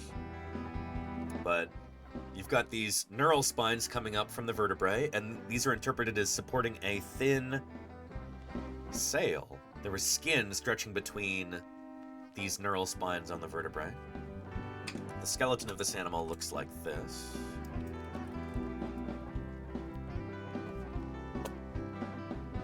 There we go. So really long and thin. They've got these weird struts that come out from the sides like that on some of them. Yeah. Again, not a dinosaur. This is from before the age of the dinosaurs. This critter is more closely related to you and me. It's basically a weird proto-mammal. So when you've got a dinosaur that has a vaguely similar thing, the idea is often, oh, it must have supported a skin membrane. And maybe the animal would have used this to soak up rays from the sun in order to heat itself up on cold mornings or something like that. Or maybe it could turn this into the breeze in order to, almost like the fins on a radiator, dispel heat through this, expel heat. So like you get a nice breeze coming through that helps cool down the blood, and then the blood can circulate through the rest of the body like a radiator, you know?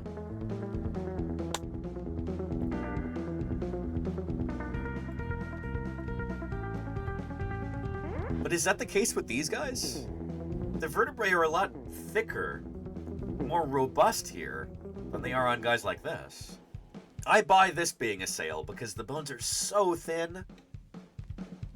But for these guys, maybe it was something more mechanical, more structural, you know?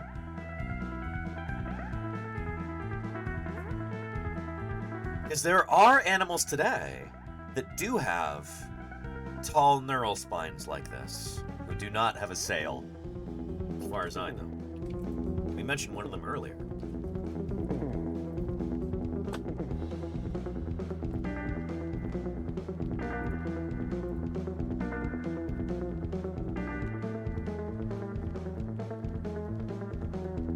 Bison. They also have really tall neural spines over the shoulder region like this. Yeah, bison and gar. There you go, Wombat Hole. Yeah, and Murph. Yep. So, in life, these guys have got a big old fleshy hump. So the way that this works is there's muscle and tendons and ligaments attached to this, and they help hold up the vast weight of that big, heavy head. Think about it almost like a suspension bridge, like the Golden Gate Bridge right here. You've got that big tower, and then the cables that come down from it, they help hold up the bridge deck. Similar kind of idea. Hang on, why are our lights not working?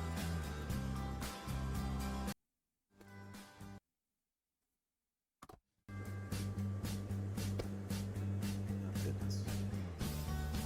I pay for this service, and half the time it doesn't work.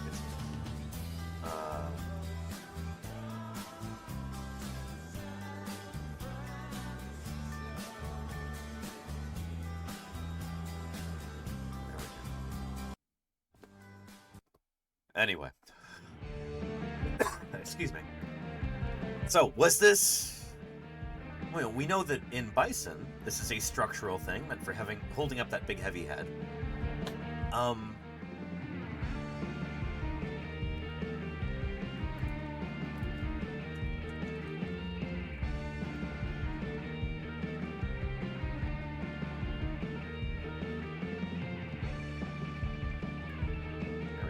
Like this. Is it the same deal with Istioarachus? Or is it more of a sail? We don't really know. There are a few paleontologists who are working on this. I think Denver Fowler is actually working on a paper around this right now. But yeah. And what is telling us that it was not just an eye catcher for potential mates or to intimidate foes? Well, Demon Prince, in that case, we would expect it to be sexually dimorphic.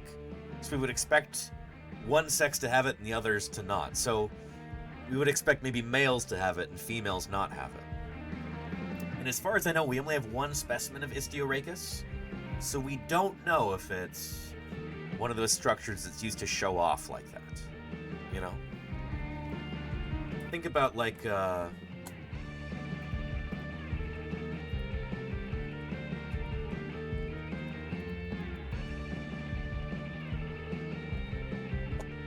male and female peafowl. So the male has got these huge showy feathers and the female doesn't. That's something that's used for showing off, and it's sexually selected. It's not a natural selection thing, it's sexual selection. These two forces can actually run in opposition to each other. If it was for sexual display, we would expect to see sexual dimorphism. Maybe the male has it and the female doesn't. And we don't know that for this guy because we only have one specimen. So far, we don't have any strong evidence that any dinosaurs had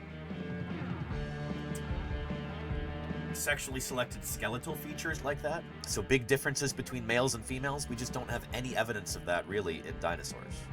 So I'd be very surprised if that were the case. It's possible. But we don't have evidence for that in any dinosaurs yet. So yeah. And Murph says maybe it had a huge tail. Huge tail and a huge head. We were missing both. I mean, yeah. And maybe, given that these animals would have been probably what we call facultatively bipedal.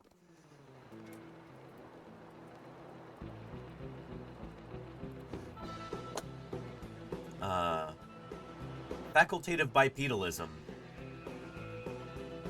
Oh, it's hard to find an image to illustrate this. Oh, here we go. That'll kind of work.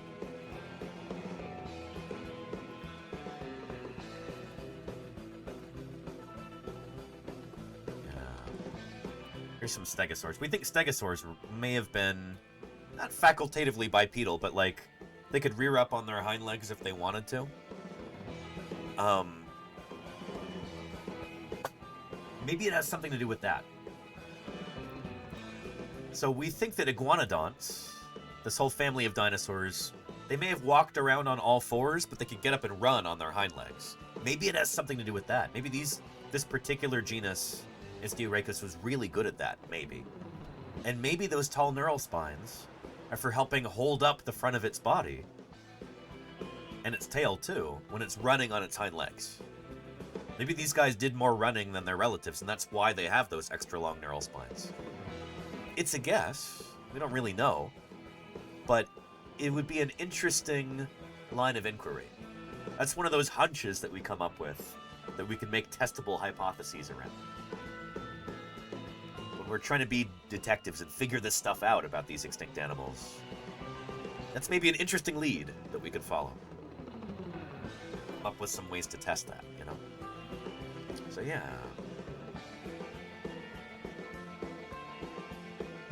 Anyway. Oh, and Demon Prince has got another question. When did that dimorphism develop then? Somewhere on the road to modern birds it must have come to be? Well, that's the thing, Demon Prince, is that birds don't have it either. When I'm talking about the dimorphism in skeletons, you know, we're talking about the bones. Modern birds, like say your peacock and peahen, your male and female peafowl, their skeletons, as far as I know, are identical. All of the difference between male and female, that's all on the outside. So those crazy feathers, coloration, even some other soft tissue stuff. But the skeleton of the male and female peafowl, as far as I know, there's practically no difference. So if you were to find fossils of a male and female peafowl, you wouldn't be able to tell them apart, tell which one is the male and which one is the female. So that's pretty much true of all birds, as far as I know. There's only some extremely subtle differences, or maybe with turkeys. What's it called? Spur. So male turkeys and some other galliform birds will have a spur, and that's actually bony. It sticks out of the tibiotarsus, right? I think there's a male and female spur right there. So those look different. But that's really the only thing I can think of in any modern bird where there's a difference between males and females in the skeleton, you know? And even there, it's not a sure bet, you know? It's not a 100% thing. There are female turkeys who are born with spurs. It happens, you know? Nature is funny like that. It's messy, you know? It doesn't like to play by the rules that we try and place on.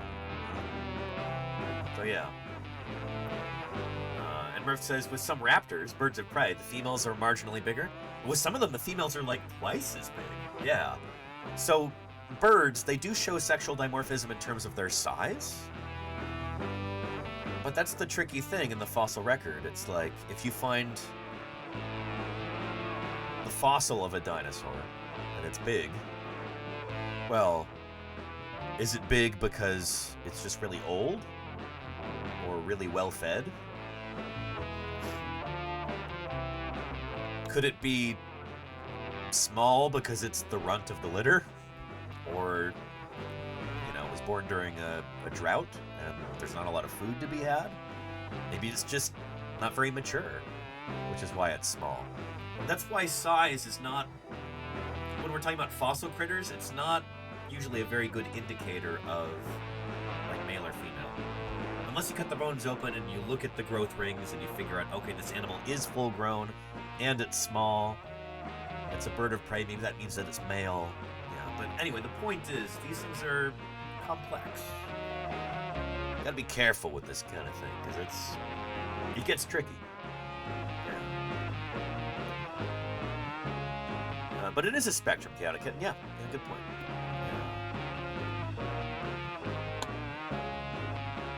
Yeah. Anyhow, so was this a sale on Istioarachus? Or is it a structural thing? Is it a sail or is it a fleshy hump, like on a bison, used to help support the weight of the animal in front of it and behind the hump? You know? Yeah. And Celasti9 says, hey there, right back at you. What's your favorite dinosaur fossil? Oh boy. That's a tricky one, Celasti. I've dug up a lot of dinosaurs in my life, and that's a tough one to answer. We're derailing a little bit, but that's okay. I'm glad you're here. Let me see if we can find a clip of,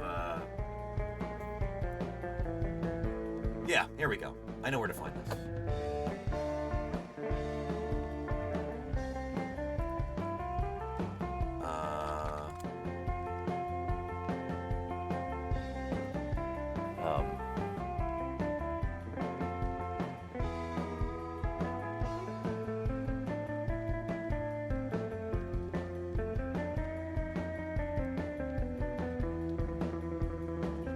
There we go. Fossil Lab Tour. This would have been from, I can say this last year now. This would have been the very beginning of February 2025.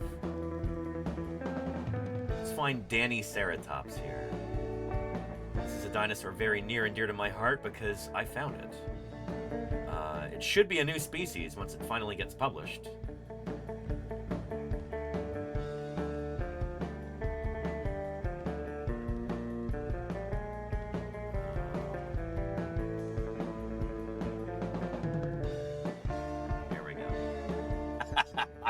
Yeah. So this is a live stream that I did with my old mentor, Denver Fowler, at his museum in Dickinson, North Dakota. Oh boy. Make a little bit of space. This isn't it here. He's just moving it. That's something else. Yeah. Too many dinosaurs. So Denver is curator of the Badlands Dinosaur Museum in Dickinson, North Dakota. And he got hired on there back in 2016, I think. Yeah, that sounds right. And the museum was just reopening after a long hiatus. It had been purchased by the city, and they needed a dinosaur person to run the museum. And they picked the right guy for the job. Holy cow. So Denver has been able to take this tiny little museum and turn it into a research and fieldwork powerhouse. So they now have, I think, the largest collection of dinosaurs in like the tri-state area. And again, this is only since 2016. He's got one of the largest field programs in the world now. They're doing amazing work. And I'm going to see if the timing and other logistics work out. We might be doing some field work with them this next summer. So we might be doing some live streams from the field with Denver and Liz and Steve and Deanna and everybody else. There we go. Oh, man. Yeah. Back in the day, we were collecting a rudyard in the Judith River Formation, and I had found a bone bed, a multi-taxi bone bed that's actually got tyrannosaurs in it as well, and called Denver's Humerus too, because there was a nice humerus there. And so I'm digging up this humerus, and I tell Danny, go off and keep looking, I'm going to dig here. Yeah. Danny was my assistant at the time. This was like my first year prospect. This was one of my first times ever prospecting in 2012. Probably, yeah. And he comes over and he's like, "Hey Denver, I just found a Ceratopsian frill." And I'm like, "No, you haven't." And so we go over there. Yeah, he has. I'm like, okay, that's exactly what I wanted to find, of course. Well, I was kind of annoying about it that day. Denver, isn't that bright-eyed bushy tail? Not just that day. Well, like, Denver, what should I find for you? What do you want me to find? And like it's not how it works, Danny.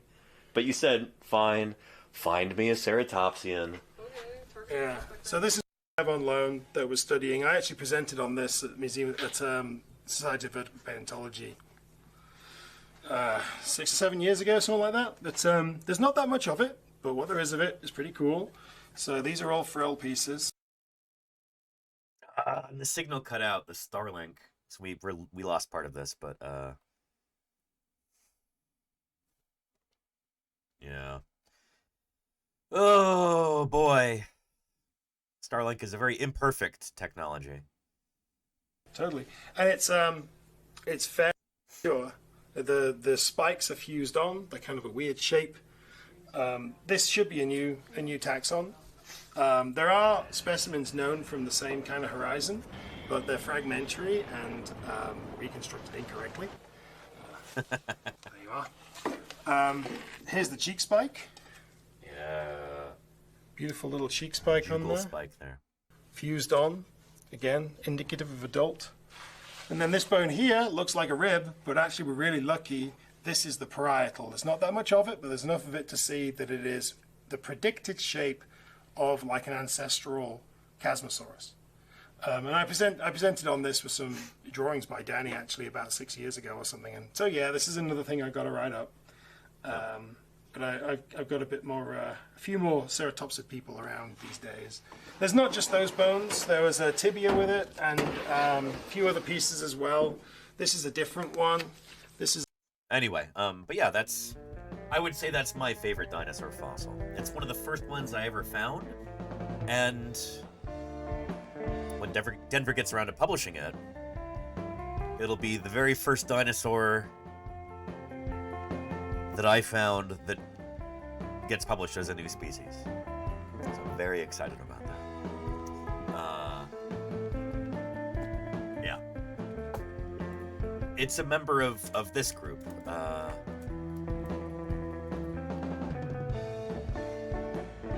The Chasmosauridae. So it would be not too different from this critter here. It's one of the species of Chasmosaurus. So, yeah. And when is that happening? Is it this year? I don't know. Denver said he's working on it, but Denver also has a million other dinosaurs that he's working on right now too. So I don't know if that's at the top of the priority pile or if it's somewhere lower down, but he says he's working on it and it's going to get published at some point in the near-ish future. So, yeah. And yeah, cheek spike Sekusama, so that's right here.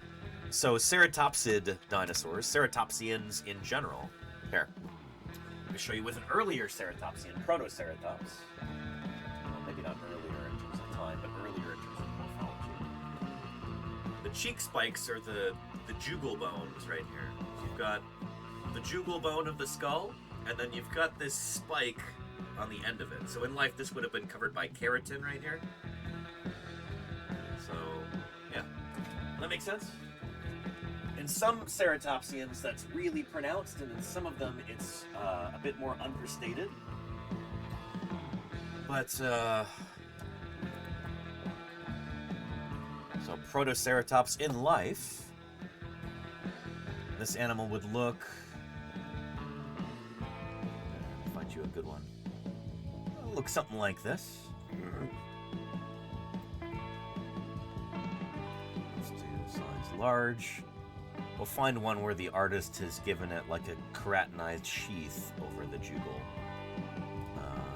Kind of like here. There we go. So like a spike right there on the cheek. Does that make sense? Yeah. Is it protecting the ear? Maybe kind of, yeah. Yeah, it may have also been for showing off to other members of its same species.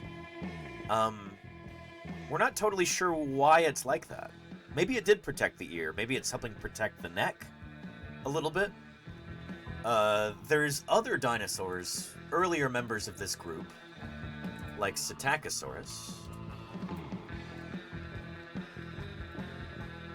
Here, I have a Psittacosaurus skull over here that I'll show you first.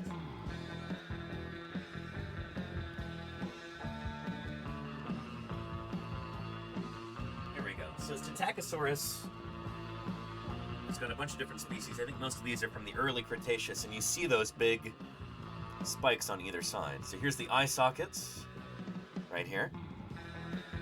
There's the nostril. There's the beak. And then these are the cheek spikes on either side. So in some species of this genus, Psittacosaurus, the cheek spikes are really pronounced. Like this. And they may have been for defense. If a meat-eating dinosaur is trying to bite them on the neck, you know, that's kind of an obstacle getting in the way, that big spike sticking out of the side. So no sleeping on the side with those cheeks is, hey, Keith, maybe, yeah. Oh, pretty cool, right? Yeah. They're neat critters. Ceratopsians, the horned dinosaurs. So Psittacosaurus is a classic early ceratopsian. This is the horned dinosaur family, but not all of them had horns. Unless you consider those to be horns on the cheeks. They might have been. You can call them horns if you want to, I guess. But yeah, pretty cool, right?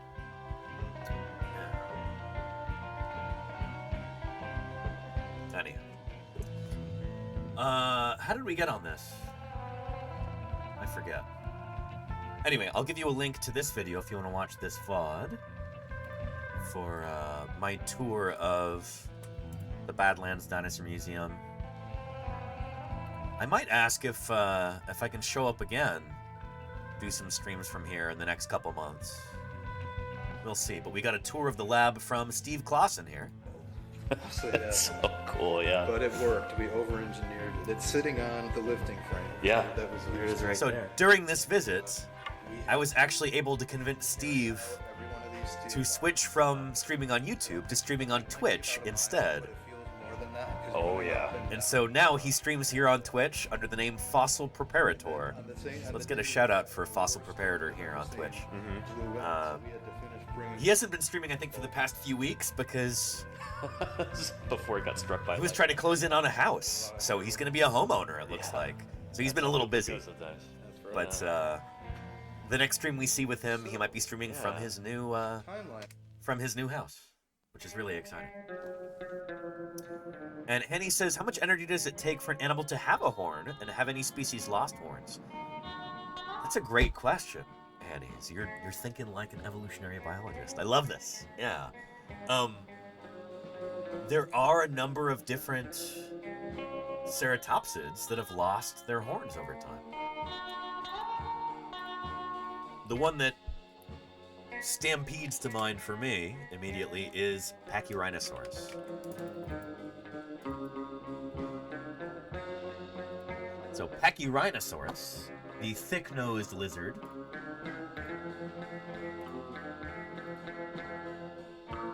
is a dinosaur where we think their ancestors had a big nasal horn right here. And they, rather than keeping that, they got rid of it. They lost it over time, generation over generation. They changed bit by bit. And that big nasal horn just turned into a nasal boss, this big patch of rough tissue over the nose right there. So, yeah. Why did they do that? It's a good question. In all the world, there are fewer than 40 full-time dinosaur paleontologists. And Gav1816, thank you for the 5 gift subs there. Really appreciate 3 it. of them Holy cow. are leading this expedition. Really appreciate that, Gav. Thank you. 5 lucky chatters won't have to worry about any ads for the next. If you're feeling a bit cheated, try blaming the dinosaurs. And thank you, Hogan, for the 100 bits. Beautiful. Really appreciate that. Yeah. And Automaton says, Happy New Year, everybody. Happy New Year to you, too. And Reaganation was going nuts with the gift subs yesterday. I'm glad you got one, Automaton. Excellent. Yeah. No ads for you either, thanks to the generosity of Reaganation there. Thank you again, Gav1816, for your generosity.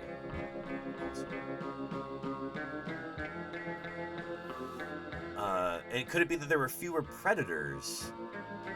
Asks, who was that?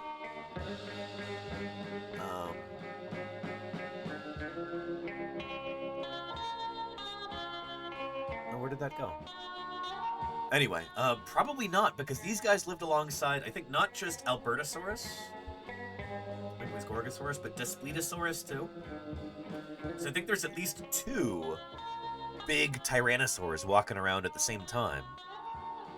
So it's not like these guys didn't have to worry about predators. They certainly did.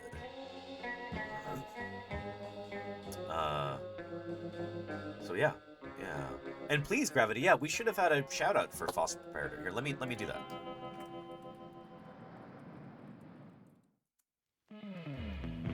There we go. Yeah, go follow Steve over at Fossil Preparator. He and Deanna do really cool work on that channel. You should go check them out. So yeah, this is maybe a good example of how evolution doesn't always do what you would think it would do. You know, we as human beings, we look at something like this and we go, why? Wouldn't it make more sense to have a big pointy horn to defend yourself? But it doesn't seem like that's what these guys did.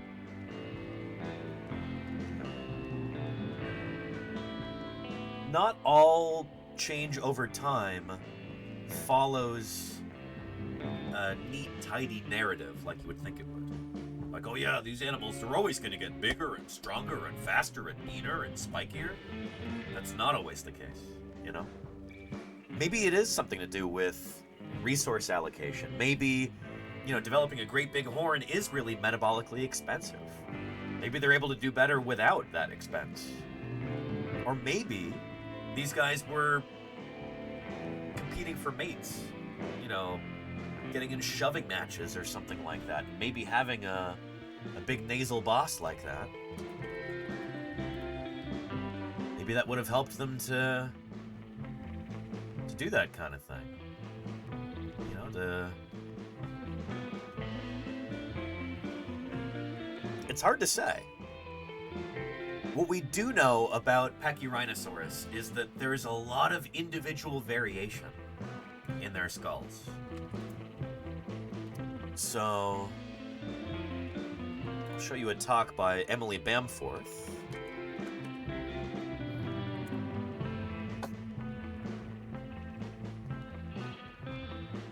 Let's see.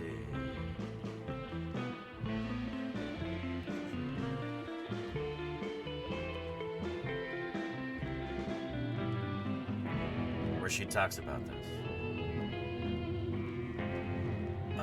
Because there's a tremendous amount of individual variation.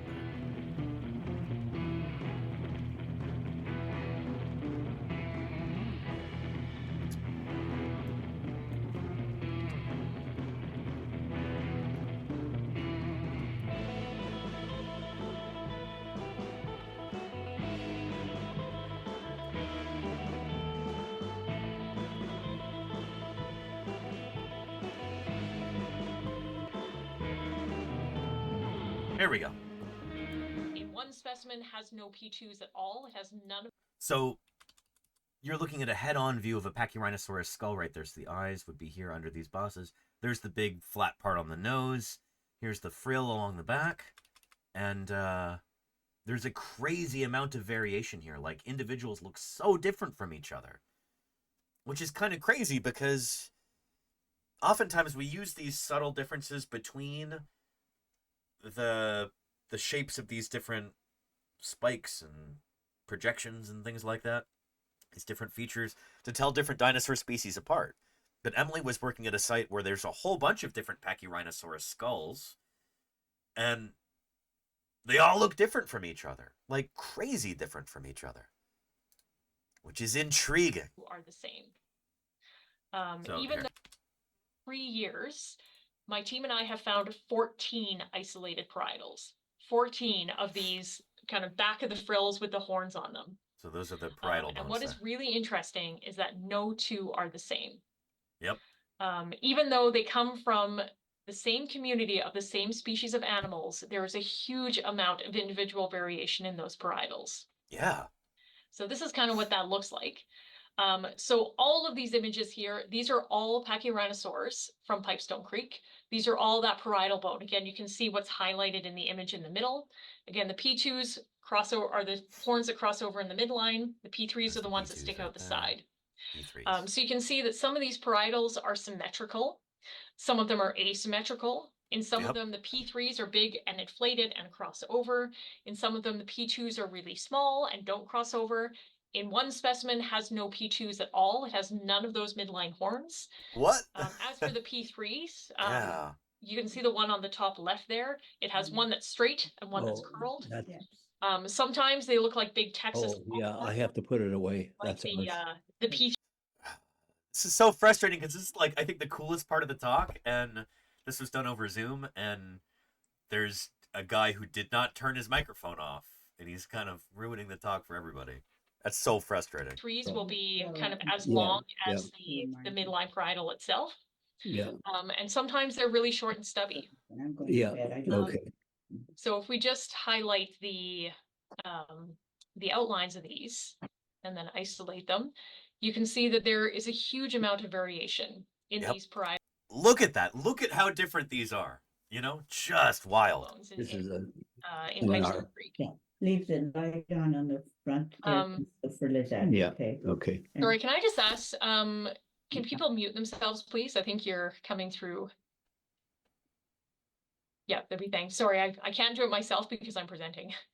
But yeah, so we have a huge range of individual variations within these parietals. This is interesting because if ceratopsian species are defined based on parietal morphology, and yet there are so many different species of ceratopsians that have been named based on subtle differences in the parietals. And here we actually have a big sample size, all from the same species. We know all these animals lived and died at the same time. They're all from the same hole in the ground. They probably died in a flash flood or in a botched river crossing or something like that. They all died in the same river at the same time. And yet they look so different from each other. So it really makes you think about all these other horned dinosaurs that have been named based on subtle differences. How many of those differences are actually differences between different species? Maybe there's also a bunch of individual variation here. We also see this in a dinosaur called Lokiceratops, which was named last year, right? 2024, rather.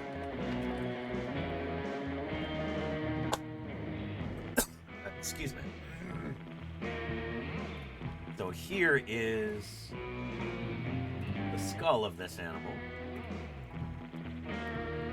There we go. And you see how crazy weird these two different sides are? There's that big... What is this, the P2? Yeah, P2's here. So the P2 on this side is huge and sticks straight up. The one on this side is small. There's also this little projection that goes down. The P3 curls up like this on the right side of the animal. On the left side, it's further down. There's only one skull known of this animal. And, how different might other individuals of the same species be? And could this animal be the same thing as Albertoceratops? Which is also from roughly the same time and place?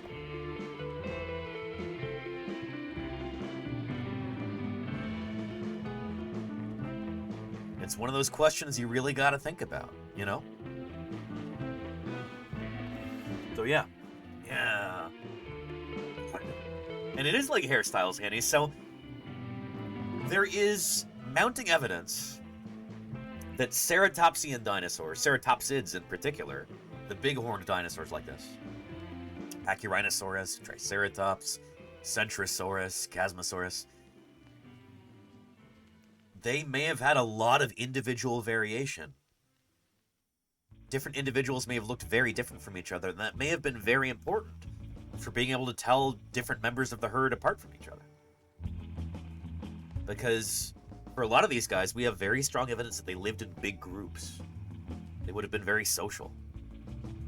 So maybe this has something to do with it. maybe this is a visual signal. But on the land, the greatest of all the reptiles, the dinosaur. Jump Jess. Happy New Year to you too. Thank you for the 40 months of support. Holy cow. I really appreciate that. Jump Jess. Thank you, thank you. Yeah. So yeah. And Seiko Sama says, I'm so used to symmetry. This happens for both males and females? That's the thing, is that we don't actually know which ones are males and which ones are females.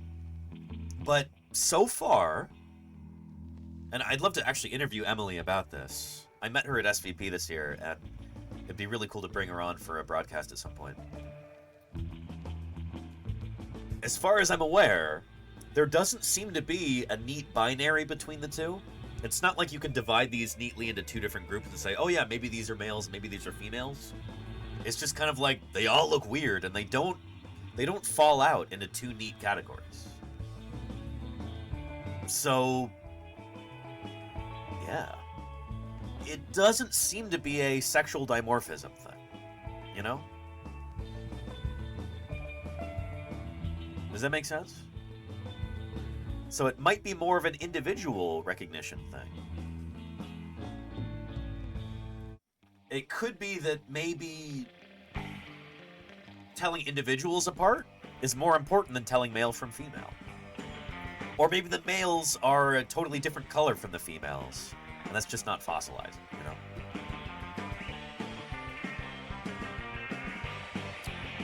There's so much that we don't know, but that's exciting, because there's so much left to be discovered, you know? Yeah. And Sober Expert says, could this be similar to deer antlers being very different? In a way, yeah. So deer will also use their antlers to tell each other apart. But also, deer antlers are something different in the sense that they shed them every year. So,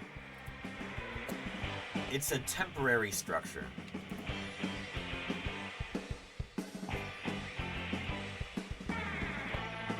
So, some of those are kind of grisly. Here we go.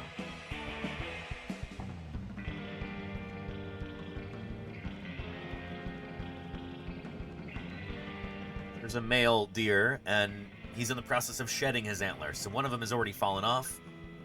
Deer will grow these every year. They're very expensive. It takes a lot of energy, takes a lot of calories in order to grow a big structure like that. And that's important because deer will use this to show off to each other. It's like saying, hey, look at me, I'm so good at surviving and getting food and holding down a territory and everything that I can afford to grow these big, expensive, ridiculous antlers. I'm really good at doing what I do. Come over here and have babies with me. That's what he's saying. And then they drop off every year. And they grew a new set the next mating season. That's not the case with, say, ceratopsid dinosaurs. You know, these animals are not shedding their horns and growing new ones every year. That's part of the skull. Like, that's bone right there. That's not an antler. That's bone. It's part of the skull. So maybe it is still showing off and saying, hey, look, I can afford to grow this big expensive thing, but it's not like they're getting rid of it every year. So it's similar in a way, but it's also different, you know? But that also brings me back to Pachyrhinosaurus. Back to this guy. Like, Emily was talking here from the Pipestone Creek specimens. Pachyrhinosaurus. There is that big flat thing on the nose. We call it the nasal boss. Pachyrhinosaurus. Skull.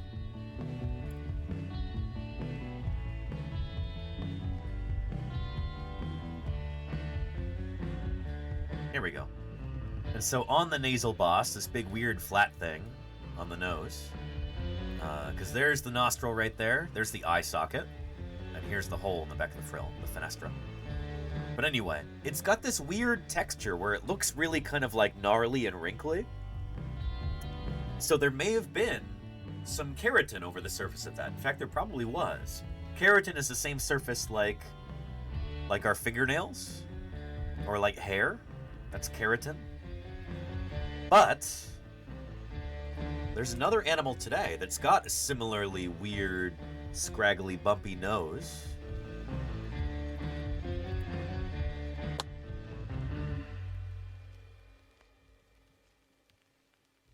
Here we go. Who can tell me what this is right here? What kind of critter is this? It's around today. Here's a hint. It's Balint's favorite animal.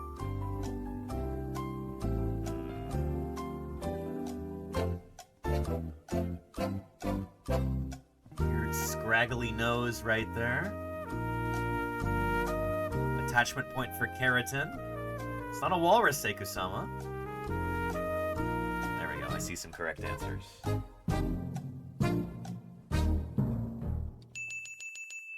It's a rhinoceros. So a rhinoceros's horn, this, is made of keratin.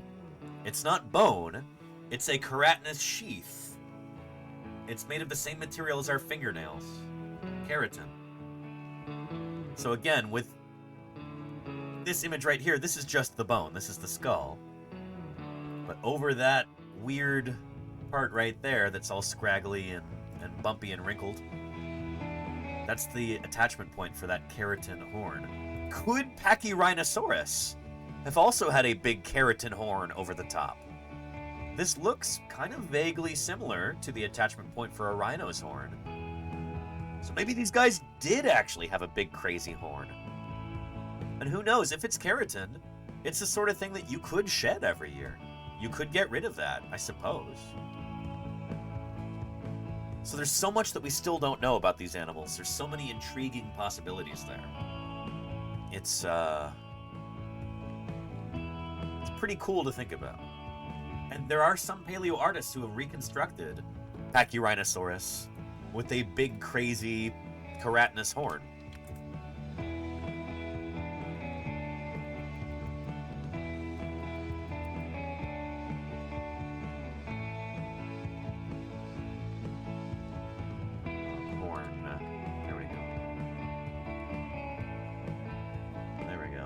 Gigantic horn. It is possible, you know?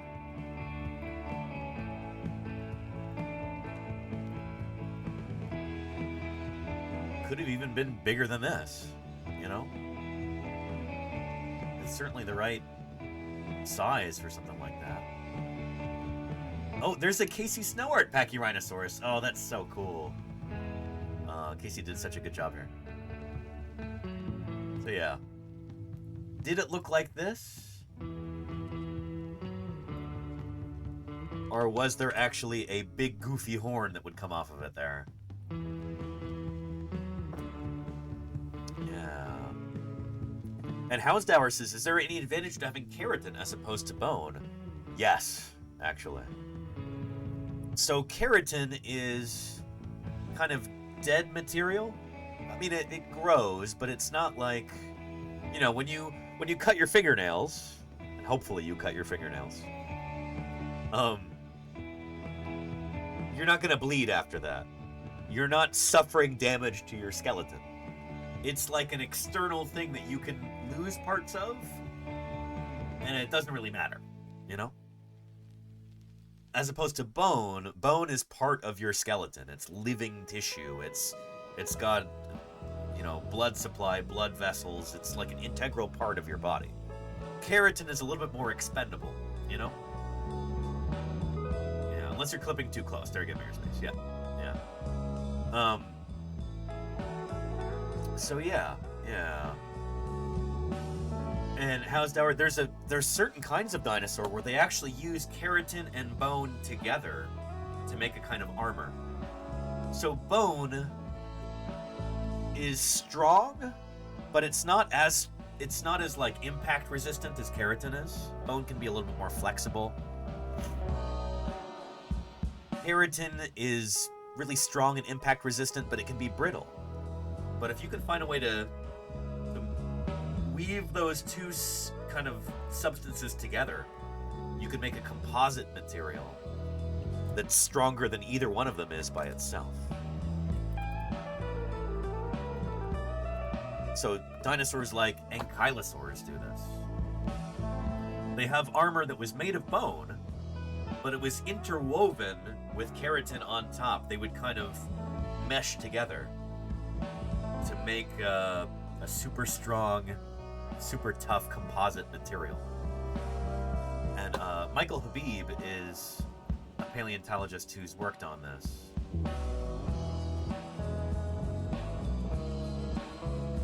Let's see if we can find a video. But he gave a really cool talk about this at SVP a couple years back.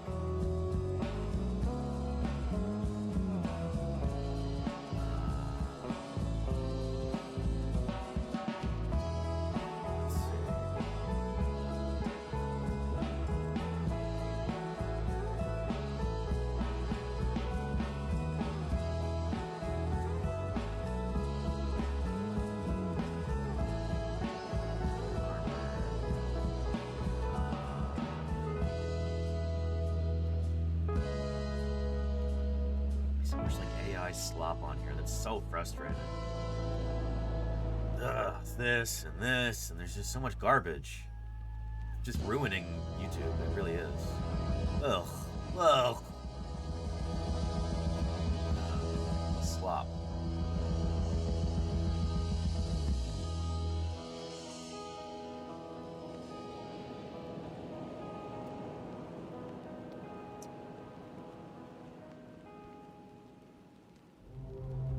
Here we go, so...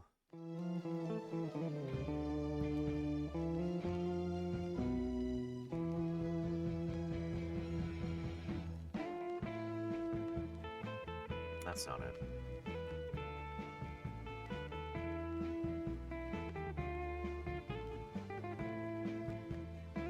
You know what? We've got this in a National Geographic article. I don't have to show you a video. YouTube is making it impossible to find this right now. I think it was in that recent National Geographic. Was it in here? Yeah, I think it was in here. He might have a good quote about the keratin and the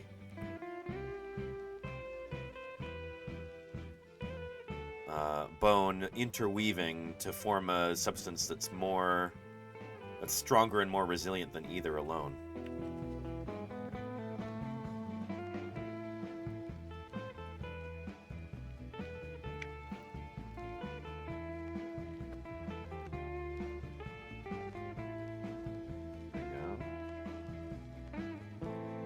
Fossil birds, dinosaur extinction.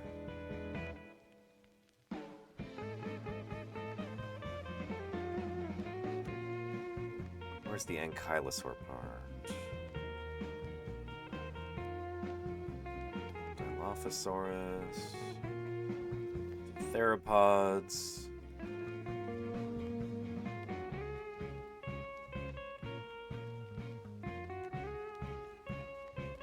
Dinosaur eggs. Oh shoot, maybe it's not in here. Darn.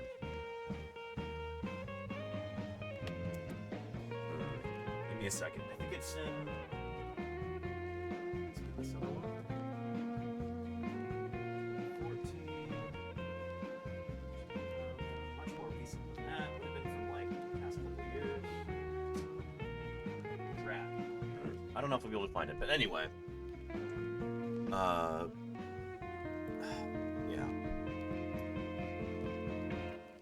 And Jim says, overlies bone does not interweave. How are you doing, Jim? Good to see you. That's not what Michael Habib was saying, as I understand it. I was at his talk in, on ankylosaurs, on nodosaurids in 2024. He was talking about an actual interweaving of bone and keratin over the surface of the osteoderms. But yeah, that was kind of the key point of the talk, as I recall. So I don't think I'm getting that detail wrong. Are you thinking about collagen fibers? No, I'm not thinking about collagen fibers. Jim says no. I don't know what to tell you, Jim. Again, I wish I could find a clip of him talking about this.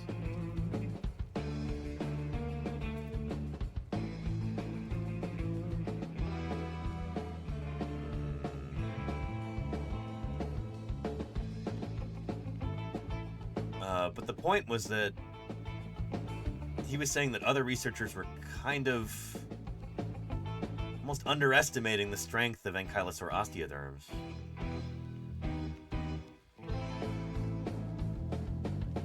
I'm not finding this anywhere. There's so much slop on here.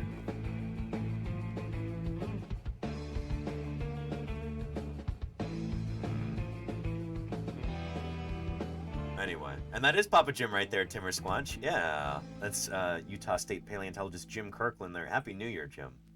Hope your 2026 is off to a good start. Yeah. And thank you, MJ Builds, for the 200 bits. I don't know where our alerts are right now, but thank you. Excuse me. Anywho. And is that Moon Pie over there? Let's see if we can get Moon Pie to show up on camera again. That would earn us another cat trick. Come here, Moon Pie.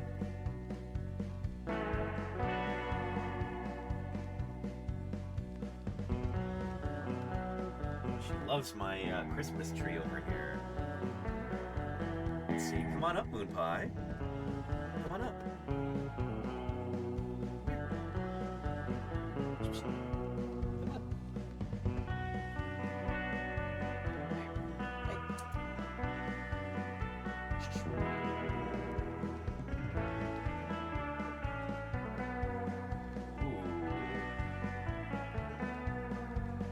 Could we be so lucky?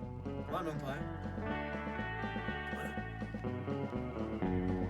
Alright, here she comes. Up. Come on up, Moon Pie.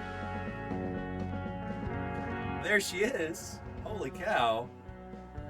That's all 3 cats on today's stream. Yeah. Oh, baby, a triple! Oh, yeah! Excellent. Yeah, we're starting the new year off right, huh, Moon Pie?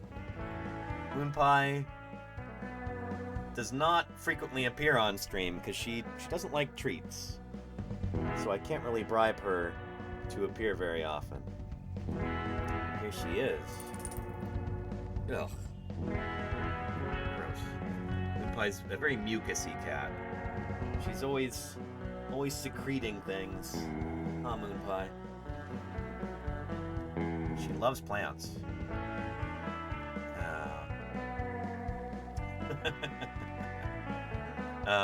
Good stuff. How you doing, Moon Pie? Happy New Year.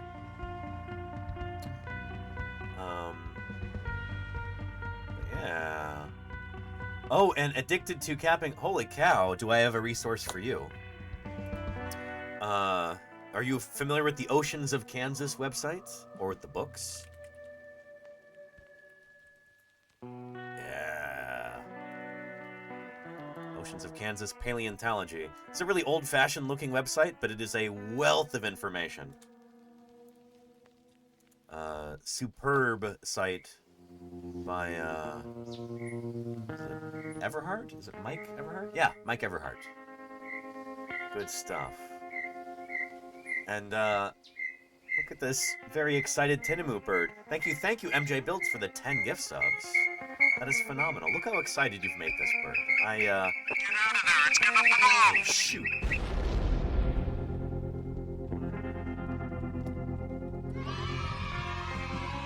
Thank you, MJ Builds, for your generosity there. I really appreciate it. Good stuff.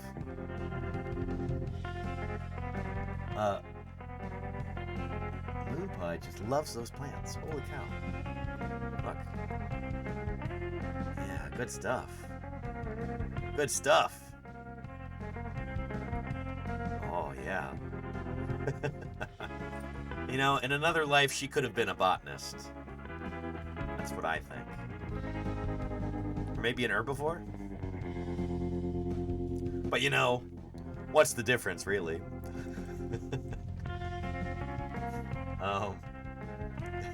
Kidding. Or a florist. There you go, Hannies, yeah. Oh, what time and oh, what fun playing tag with you, iguana. Dr. Tara, thank you for the 100 bits there. Good stuff. Really appreciate that, Dr. Tara. 100 bits. Nature's Compendium. Yeah, they used to stream here on Twitch, didn't they? Nature's Compendium. Am I remembering that correctly? We were looking at another. It was from what?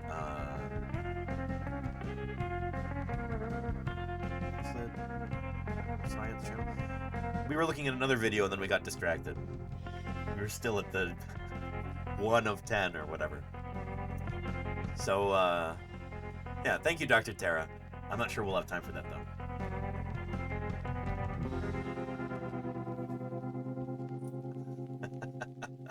She loves it. Moonpie, what a treat to have you here.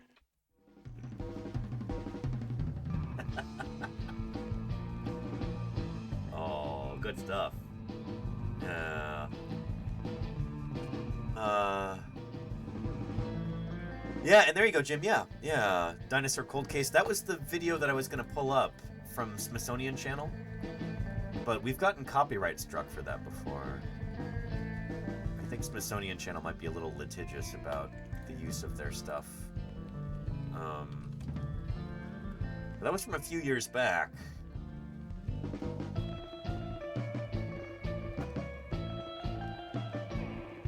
Yeah, there we go. Dinosaur Cold Case from Paramount Plus.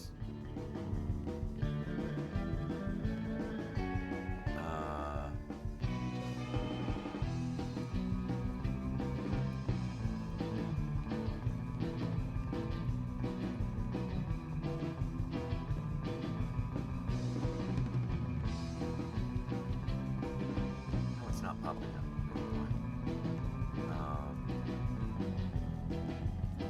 It had an Acrocanthosaurus mechanical jaw in it. Oh, where you going, Moonpie? I'll see you later. Thanks for being here. Yeah. Jim says he does not say what you remember. No, that was back in that documentary. That was a while ago. This was during his talk at SVP, not 2025, but 2024. I need to bring him on for an interview at some point.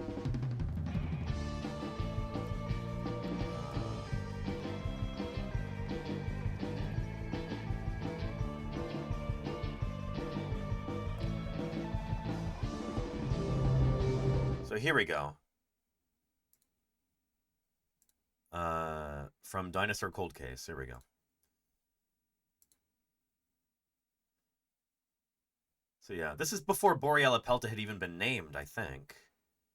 Yeah, this video was posted 5 years ago. But I remember during that talk, he was...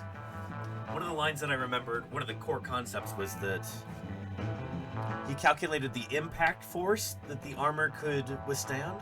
And he said it was the equivalent of, like, you know, a Ford F-150 truck running headlong into something at 80 miles an hour or something like that. That is like the amount of force that armor could absorb. Yeah, he is punching that keratin much thicker than. Interesting, Jim. Yeah. So everybody, Jim here works on ankylosaurs. Jim is one of the world experts on armored dinosaurs, and under normal circumstances, I would 1,000,000% defer to whatever Jim says, but I don't know, I specifically remember this. We'll see if we can bring Michael Habib on for an interview at some point, Jim, and I'll make sure that you know about it too, so you can be there too.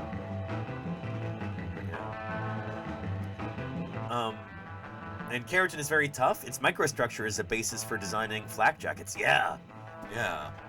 I remember Michael talking about how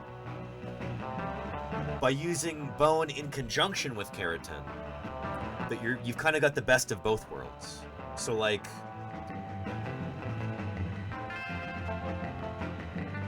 what was it? It was that one is very, very strong but brittle. So it's like impact resistant, but it's brittle. I think that might be the keratin. And then the bone has got a flexibility to it, but it's not as impact resistant. So by taking them both and interweaving them, kind of where you've got that juncture between the bony osteoderm and then the keratin on top, I think basically the idea was that there's a layer in between where you kind of get them almost interfingering. It's like they're interwoven there at the juncture. And I think his point, if I'm remembering correctly, was that juncture is much more... That layer is thicker where it interweaves than anybody had supposed before. Oh, yes, but not interlayered or woven. Okay, Jim, sorry. I mean, I thought I remember him using those phrases, but I could be misremembering there. Yeah. Anyway, I appreciate you, Jim. I'm not getting you riled up right now. Yeah. It's good to see you, Jim. It's always a joy when you show up in the gym. Oh, and Jim would also be able to help answer this question. Addicted to Capping says, Danny, is there a reason why it's more prevalent to find fossils from the Jurassic and Cretaceous than it is the Triassic? Ooh.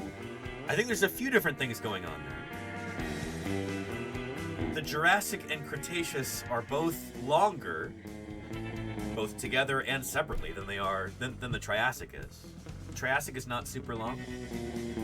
But also, we're probably looking at this from the perspective of dinosaurs. There are many, many more dinosaurs known from the Jurassic and Cretaceous than from the Triassic. As dinosaurs lived throughout the entire Jurassic period and the entire Cretaceous, dinosaurs weren't around for the very beginning of the Triassic. And when dinosaurs first show up, they're not particularly diverse. They're not like the biggest component in their ecosystems. They're not top dog yet. So I'll show you the first part first. We're talking about length of time, linear time here. So, Triassic, Jurassic, Cretaceous. The Jurassic is, I guess, comparable in length to the Triassic.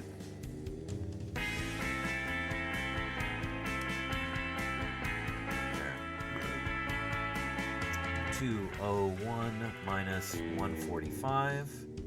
So the Jurassic period is 56 million years long.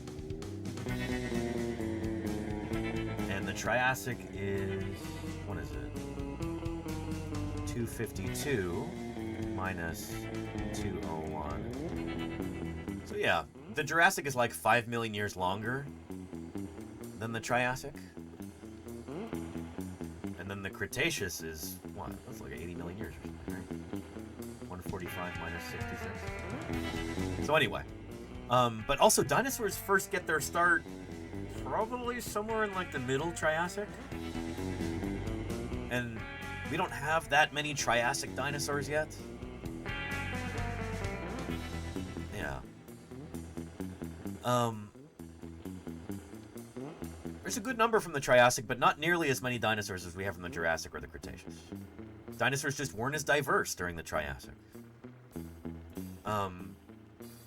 And also, generally speaking, all other things being equal, the further back you go in time, I think the fewer rocks there are exposed at the surface of our planet today.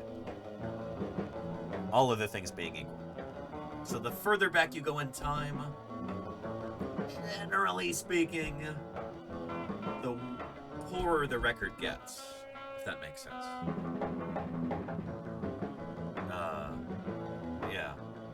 But there are definitely lots of Triassic fossils, Jim. But yeah, dinosaurs are rare in the Upper Triassic, for certain. Yeah. And Seiko Sama says the movies should have been named Mesozoic Park. I mean, you're not wrong. Cretaceous Park would work too.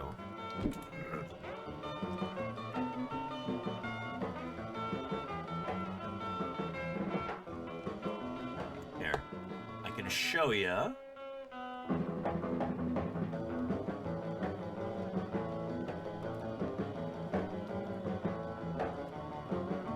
Here, let's take a screenshot so I can annotate this.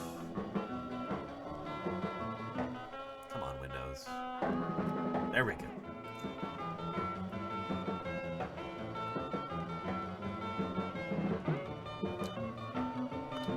Okay. So, these are from the 1993 film Jurassic Park. Here's the 7 dinosaurs that they show on screen. How many of these are actually from the Jurassic period? The only ones from the Jurassic are Brachiosaurus and Dilophosaurus. 7 dinosaurs in Jurassic Park.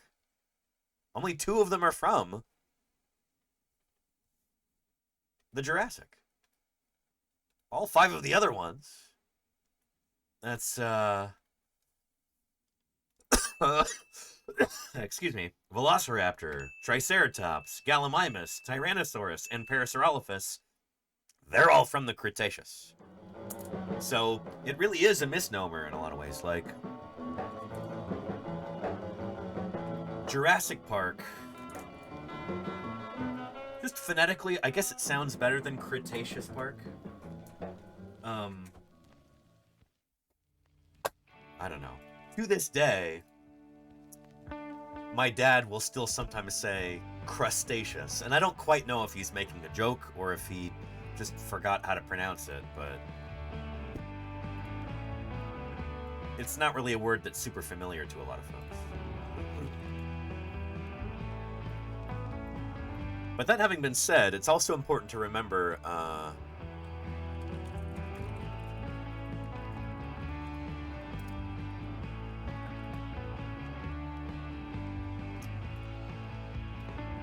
there we go. I think a lot of folks kind of forget what the world was like before Jurassic Park came out. It's become so enmeshed in our popular culture that I think people don't realize how much that film and the novel too kind of changed the world. Case in point is the word Jurassic. Here's proof of that. Interview from 1990 from The Today Show. Take a look. It sounds like the perfect place to take the kids, since so many of them these days are hooked on dinosaurs. A theme park inhabited by specially genetically engineered species of Tyrannosaurus rex and other big lizards. The park is called Jurassic Park. I'm sorry, what? What? The park is called what? Engineered species of Tyrannosaurus rex and other big lizards. The park is called Jurassic Park. She said Jurassic Park. Tradoon. There you go, Golganek. Yeah, it's a mispronunciation, but that's the thing, is that most people in the general public, they first heard the word Jurassic from Jurassic Park. Like, this is a well-educated person here, presumably. I'm not sure what her name is. But anyway, she's probably assuming, having not heard this word spoken before, that it's like the Jura Mountains in Germany, right?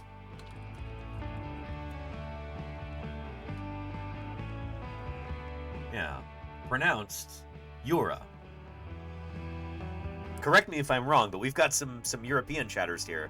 It's pronounced Jura Mountains, right? Not Jura. Jura Mountains. So yeah, this is what the Jurassic period is named after, by the way. So yeah, Ergo Wargle says, yep, Trick Track says correct. There you go, yeah. And arguably we should pronounce it Jurassic. So, between France and Switzerland, between Switzerland and Germany.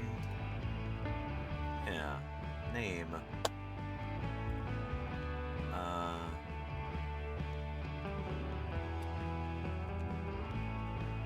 The geologic folds comprise three major bands of building that date to three epochs: the Lias, early Jurassic; the Dogger, middle Jurassic; and Malm, late Jurassic geological periods. So, the Jurassic period, the chronostratigraphic term Jurassic is linked to the Jura Mountains. So, anyway, that's where the name comes from. My point is,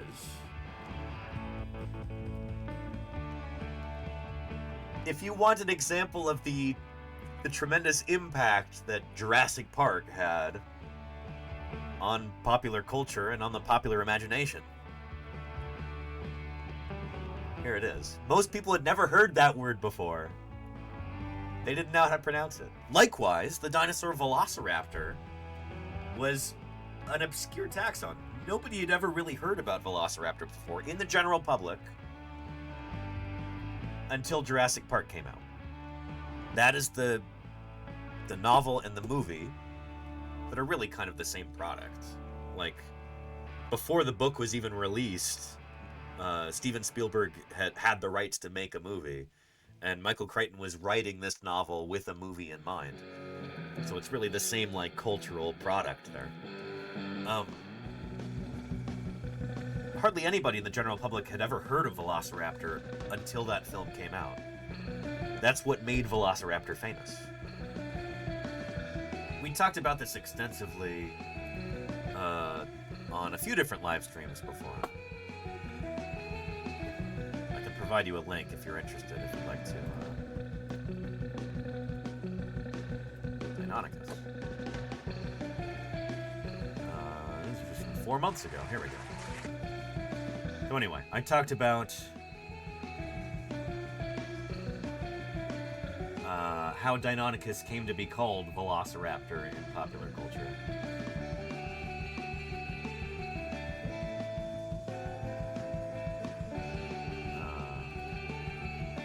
John Ostrom there.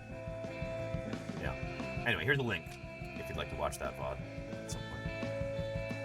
But yeah. And Hanny says it's always funny when you've always read a word but never heard it said. That's what Jurassic was like for most people until the novel and then the movie came out. But yeah.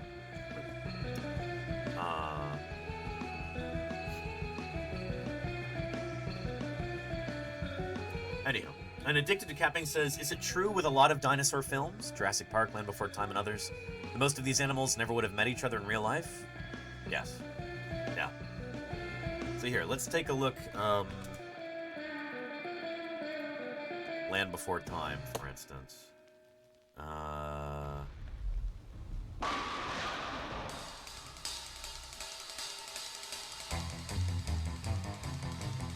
Good screenshot here.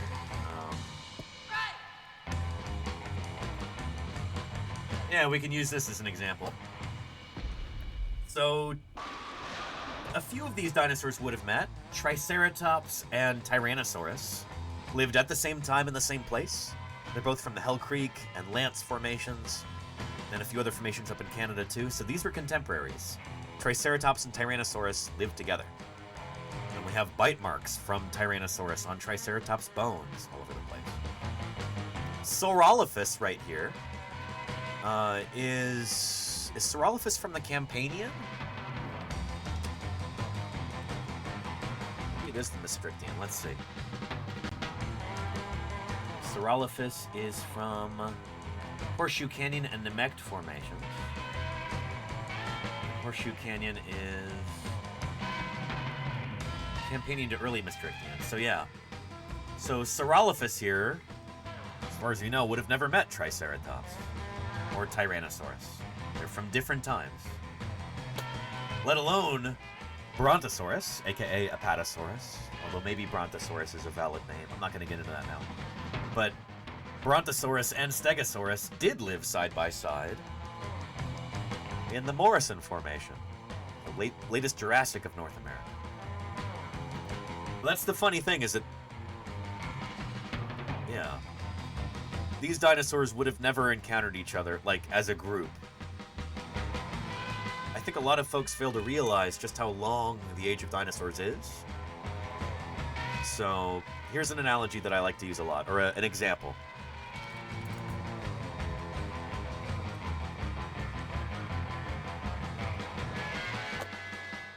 If you've ever been to Disneyland, and you've seen this famous tableau on the Disneyland Railroad in the Primeval World diorama. Here you have Tyrannosaurus and Stegosaurus fighting. This is like the big finale, the crescendo at the end. These two dinosaurs never met each other. There's actually more time separating Stegosaurus from Tyrannosaurus than there is separating Tyrannosaurus from you. You are closer in time to Tyrannosaurus than Tyrannosaurus is to Stegosaurus. Tyrannosaurus is from the very end of the Cretaceous. Stegosaurus is from the end of the Jurassic. So I like to say that at Disneyland, this would have been more scientifically accurate, by a few million years at least, if they had the T-Rex menacing great moments with Mr. Lincoln, rather than menacing the Stegosaurus. Because again, going back to our time scale here, to linear time, T-Rex is from the end of the Cretaceous, so the Maastrichtian stage of the Upper Cretaceous period. Stegosaurus is from, I think, the Kimmeridgian and Tithonian of the Upper Jurassic. We're up here in the Cenozoic era, in the Holocene epoch, which is so thin it doesn't even show up on here. So T-Rex is closer to us than it is the Stegosaurus. And here, I'll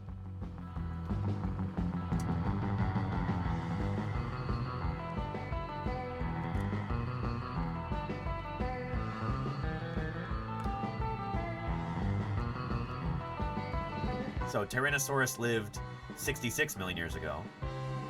Stegosaurus lived up until about 145, 144, something like that. We'll be generous and say 144.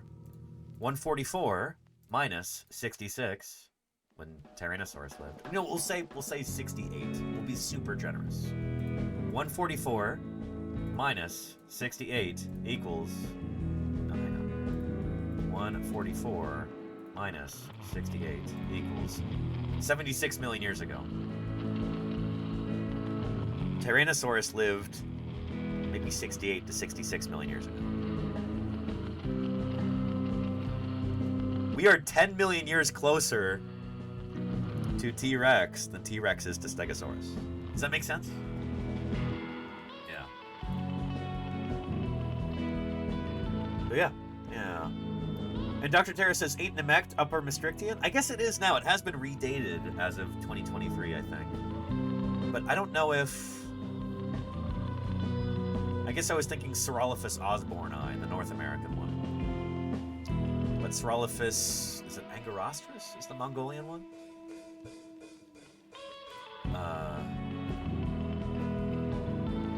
Yeah, anyway, it would have lived on a different continent than Tyrannosaurus.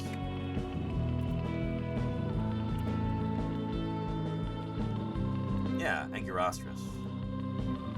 That is the one from Mongolia. Yeah.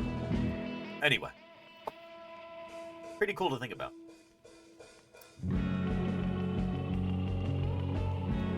Anyway. Excuse me.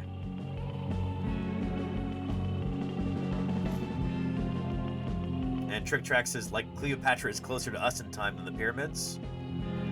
I think at least right closer than the Great Pyramid of Khufu, yeah. Yeah, which was, what, the first one?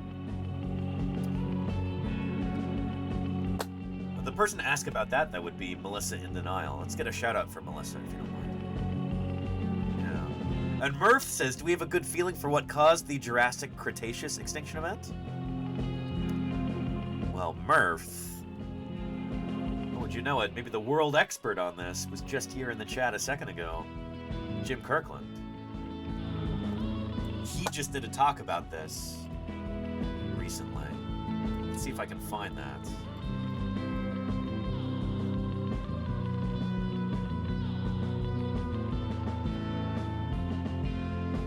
Here we go. My story. I'll give you the link because it's really cool. Not just this chapter, but between all of the chapters, he's given quite a few. Does anyone in here not know who Jim Kirkland is? Okay. There's Uncle Don, Don DeBlue right there. Jim, like all the other UGS paleontologists, was born and raised in Massachusetts, as was Martha and as was I. He was born in a marsh that they drained and it became a field, so they named it Marshfield. So, Jim left the Boston area to come to college out in the West, and he's never gone back. So about 50 years ago, he graduated from the New Mexico School of Mines in Socorro, New Mexico, and he's been a Colorado Plateau person ever since then, and did his PhD, or he did his master's then at University of Northern Arizona. Then he went to CU Boulder, do his PhD. He was a Mancos invertebrate guy, so really steeped in geology and paleontology. But his first love since he was about 5 has been dinosaurs. So he eventually got away from the invertebrates, did dinosaurs, was at Dinosaur Journey in Western Colorado for many years, started their program there, built that museum. And Good he's been introduction state there. paleontologist here for 27 years. So he was just a newbie when I came on to work with him. So published on tons of geology, has named 27 dinosaurs or something at this point, with Holy many more cow. to go. But Like one pretty per much year. a legend, also a sweetheart, and a guy who knows a lot and is really happy to tell you about it. So I always say, if True. I could remember everything Jim told me about geology and paleontology, I would be really smart. So without further ado, we're going to bring up Jim Kirkland to tell you what his most recent project is. He's always got a new project, and this is the most recent one. So thanks. Thanks, Don. Well, you see the red title up there, Dino Decimation. Basically that came up, I gave this talk in Moab about a month ago, and a shorter version I presented at the 12th International Conference on the Cretaceous in Germany about a month ago as well. But that, they give you 12 minutes, and as you'll see here, it's a lot to cover in 12 minutes. Oh, yeah. Without much question. But, I've been out here working the Cedar Mountain Formation since 1989. So, if you're interested in what happened between the Jurassic and Cretaceous periods and why these certain groups of dinosaurs just seem to disappear, Jim has been working on that problem for decades now. Found some really interesting stuff. I'll give you a link to this here.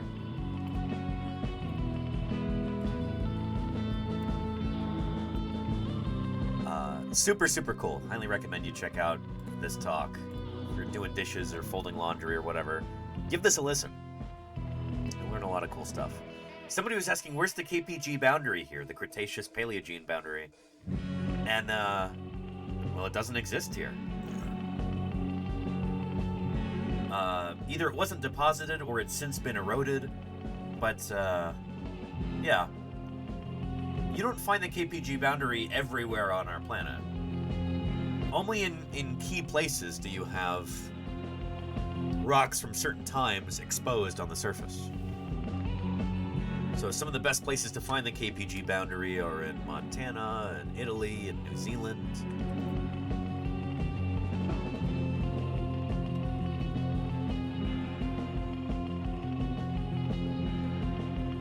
We even have it in California now. let's see here.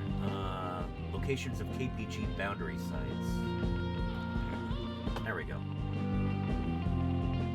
Oh, come on now. There we go. Access granted. Good stuff. KPG boundary sections. So we have, if you're here from the western interior, Montana, the Dakotas, Wyoming, Japan, I guess, New Zealand, Italy, and as of spring of 2025, we now have it from California as well. I got a chance to talk with Walter Alvarez.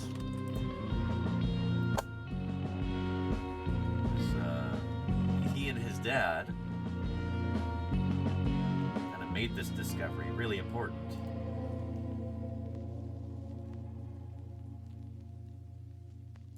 There we go. There's me and Walter back in April at Berkeley. But, yeah, he was there attending a talk on the KPG boundary, and just a few days before this, he had been on a trip into the field in California's Central Valley. I think they were near Fresno in, like, the Pinochet Hills. Marine strata, they found the KPG boundary there, too. So presumably they found the iridium layer as well. So that's really, really cool. Yeah. Anyway, and anywhere in Colorado, asking for a friend. That's a good question, Casey. You hear people say that it's in the Denver Formation in Colorado?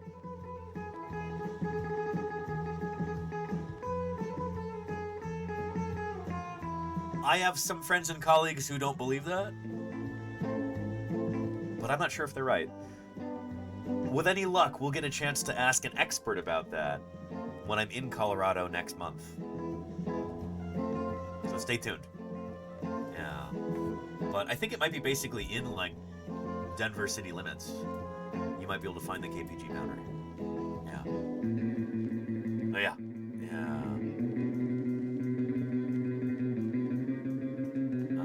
But yeah. Yeah, cool stuff.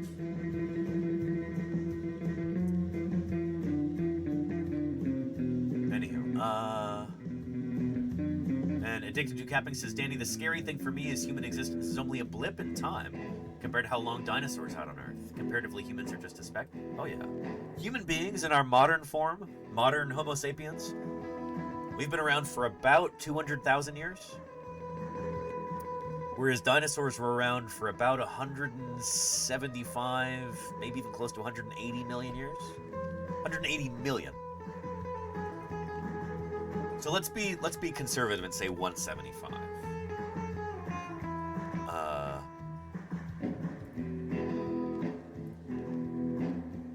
Here. 175 million divided by 200,000. 200,000 years humans have been around. Dinosaurs as a group. Non-avian dinosaurs, that's not even including the birds. In the Cenozoic. Dinosaurs were around for about 175 million years ago, let's say. 875 times longer.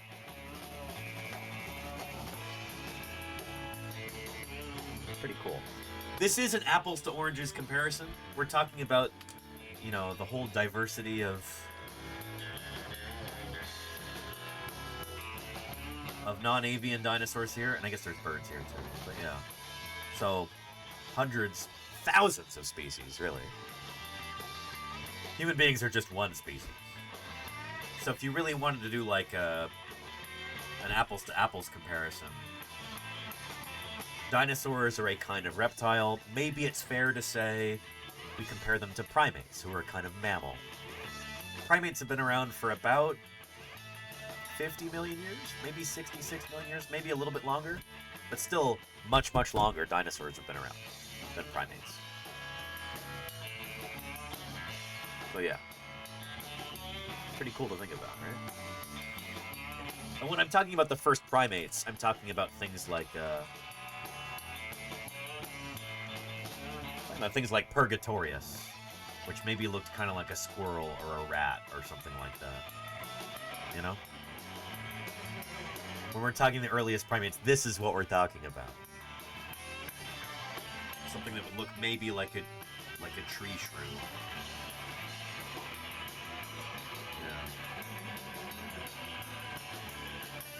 Yeah. Anyhow. Yeah. And Seiko-sama says, why is there a crow on that one's head? Well, it's to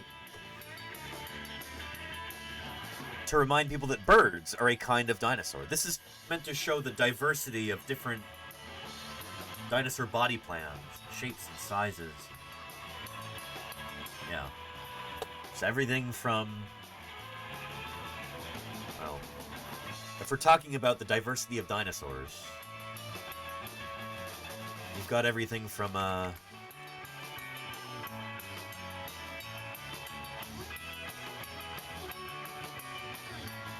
Patagotitan here,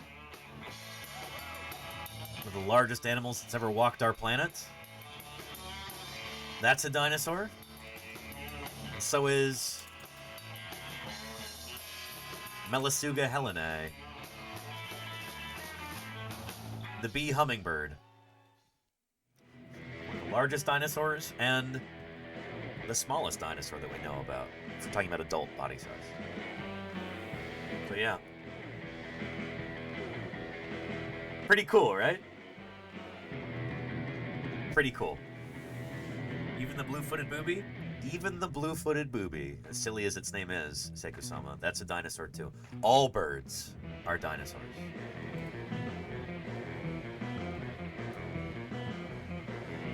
Pretty cool to think about, you know? And though mammals are a type of synapsid, which is also an old group. That's good. It's a good point, Mayor Space, yeah.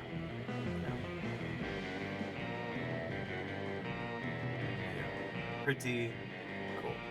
Andrew Memerick says on a 24-hour clock, dinosaurs that have been around for 1 hour and 41 minutes, and humans less than 1 second. Yeah. Yeah. I think if the origin of life is 1 minute after midnight on the 24-hour clock, if we're talking about all of Earth history as 24 hours, then I think it works out a little different. I think dinosaurs have an even smaller portion of that, and humans are like a millisecond or something. Or a few milliseconds.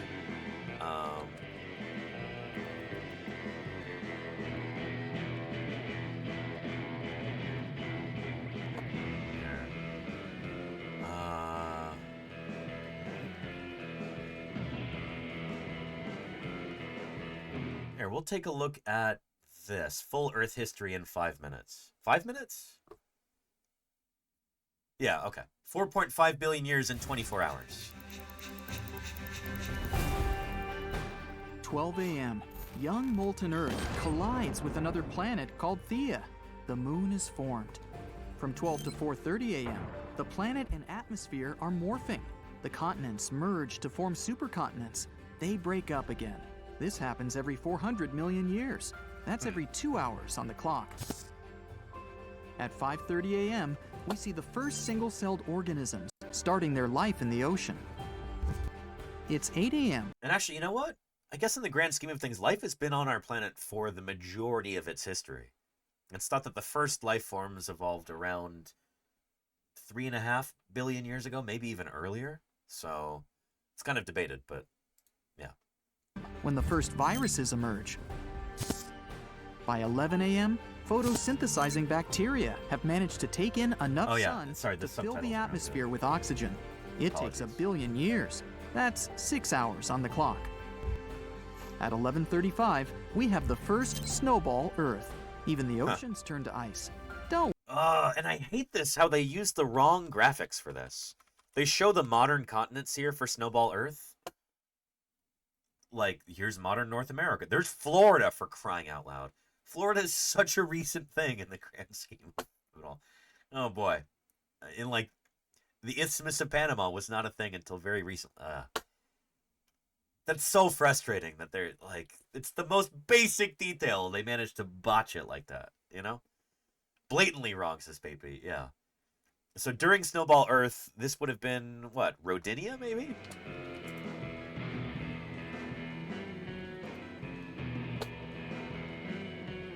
Yeah, the continents would have been in completely different spots, different shapes. Yeah. Anyway. It's totally wrong. The arrangement of the continents. Don't worry, everything will melt by noon. Anyway. At 1 p.m., we have special cells with internal organs coming to life. 3 hours later, Eukaryotes. they'll start to divide into 3 groups that will eventually become fungi, like mushrooms. Let's fast forward while these cells go from simple to complex life forms. At 7:20 p.m., something familiar appears: sponges. It's 7:55, and the Earth freezes over again. It melts in 2 minutes. 8 p.m., and look in the ocean. We have the first comb jellies appearing. And that's not a comb jelly. That's like a proper Medusa with the bell and everything. Oh, well. Oh, well. At around 8:30, the Earth's ozone layer appears. In just 2 minutes, the ocean is filling with plants. By 8:45, life is flourishing in the sea. We now have jellyfish swimming around corals. Starfish are on their way. At 8:52, we can see trails on the ocean floor. Creatures have begun to crawl. It's 9:10 p.m. The sea creatures decide to explore the land. 30 seconds later, different animals and plants emerge. They spread all over the planet in an instant. Again, it's showing the modern continents. That's completely wrong. Oh boy. 9:41. It's time. Yeah, Casey, we don't have an actually emote yet. I need to do that at some point. The first insects. They feed on newly formed plants and trees on land. By 9:45, we have the first 4-legged animals appear. Yeah, they were not crocodiles. They're tetrapods like Tiktaalik. The first tetrapods would have been something like this. Very fishy looking, you know? Anyway, this is not the best video, but yeah, it gives you the idea at least, you know? At 10:10 p.m., those 4-legged creatures are splitting into groups that will later become mammals, reptiles, birds, and dinosaurs. Or you could have just said mammals and reptiles. Birds are a kind of dinosaur, which are a kind of reptile. By 10:30, everything vanishes. Mass extinction takes place. Either a huge asteroid or an enormous volcanic eruption causes it. Only 5% of the species survive. 10:34, and the dinosaurs are finally making an appearance. The first dinosaurs wouldn't have looked like this. They would have looked little like Eoraptor, or Eocursor, or Eodromius. First one was the Nyasasaurus. And we don't know if we're not actually sure if Nyasasaurus was a dinosaur or what in the world was it. It's super fragmentary. Don't get me started. Oh boy. But experts aren't sure if it was the real deal.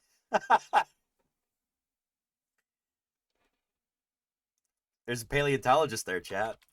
This is what we do. We look at little unpainted 3D prints of dinosaur skulls, you know, while wearing a white coat. Real deal, or a relative turning into a dino. 10:45 marks another mass extinction. The early dinosaurs survive it and take the opportunity to spread all around the world. Again, the modern continents. Oh boy. In 5 minutes, the Tyrannosaurus will appear. By 11 p.m., we have the first birds appearing in Europe. It's 11:15. Wait, what? First birds after Tyrannosaurus? That's completely wrong. First birds in Europe were... Archaeopteryx is the first bird we have from Europe, and that's from the late Jurassic. They didn't just skip some parts. Some parts are out of order here, Seiko-sama. Like, what in the world? Extinction. The early So this is supposed to be the Triassic-Jurassic extinction, right? Dinosaurs survive it and take the opportunity to spread all around the world. In 5 minutes, the Tyrannosaurus will appear. Yeah, this part's wrong. By 11 p.m., we have the first birds appearing in Europe.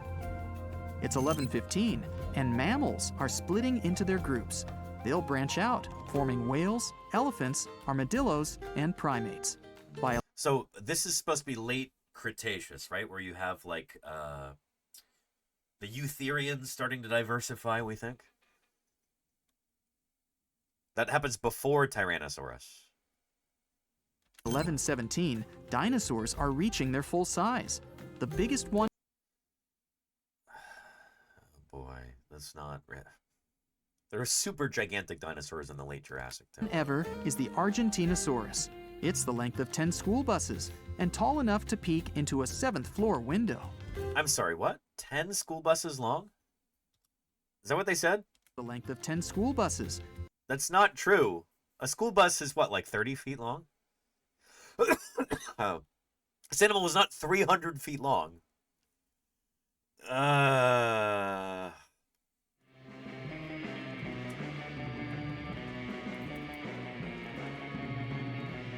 Length of school bus. 19 to 25 feet. Up to 45 feet long.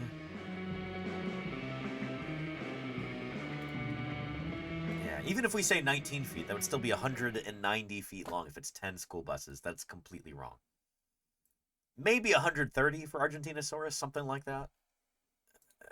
Tall enough to peek into a 7th floor window. It's 11:26 when a giant asteroid smashes into the Earth. Dust flies everywhere. A few seconds later, everything clears up, but the dinosaurs... Short bus, 20 to 25. Yeah, maybe that's appropriate for this part. Sorry, not trying to disparage anybody. Lots of different people ride different lengths of buses, and that's all cool, Maybe you live in a small school district, Yeah. have already disappeared. With the dinosaurs gone, the few... And Nutsense is 70 feet tall? I mean, it's possible. We've got evidence that some brachiosaurs may have been...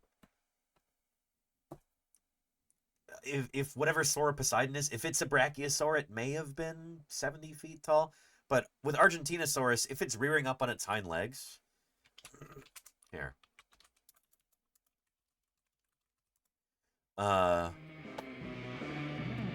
If this animal rears up onto its hind legs, it'd be 70 feet tall, Sure, we'll grant them that.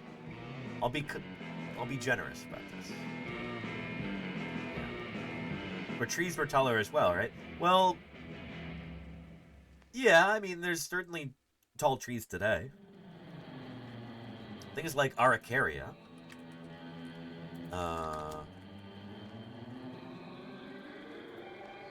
Monkey puzzle trees. We have evidence of Araucaria from going back to at least the Jurassic. Much older than Argentinosaurus. And they grow to be how tall? 30 to 40 meters? So 98 to 131 feet tall? Yeah. This is Araucaria araucana, which... this is kind of your classic monkey puzzle tree. This is one of the ones you see in a lot of reconstructions of Mesozoic environments. So yeah, there were relatives of this that lived during the Age of Dinosaurs, and they were very common, very diverse, very successful group of plants. It wouldn't have been this species in particular, but relatives of this one would have lived back then. And some of them probably got taller than this, who knows? Yeah.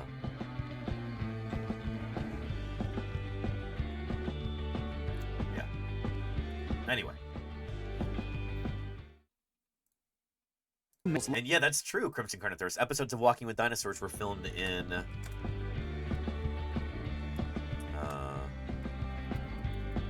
Chile.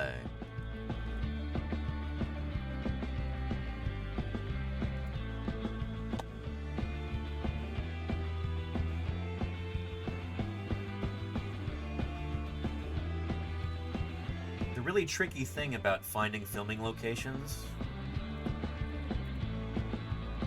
if you want to do like Mesozoic scenes, is finding places without grass.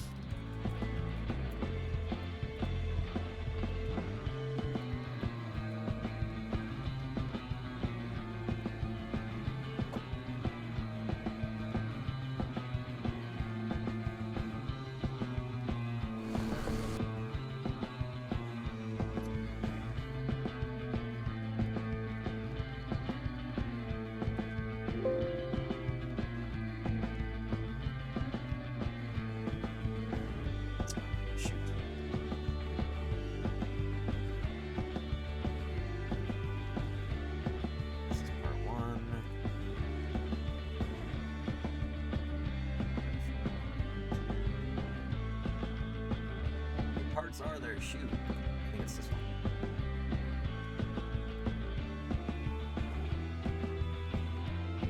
Forests of California. And the lava fields of Chile were a match for the Cretaceous of 65 million years ago. Chile, yep.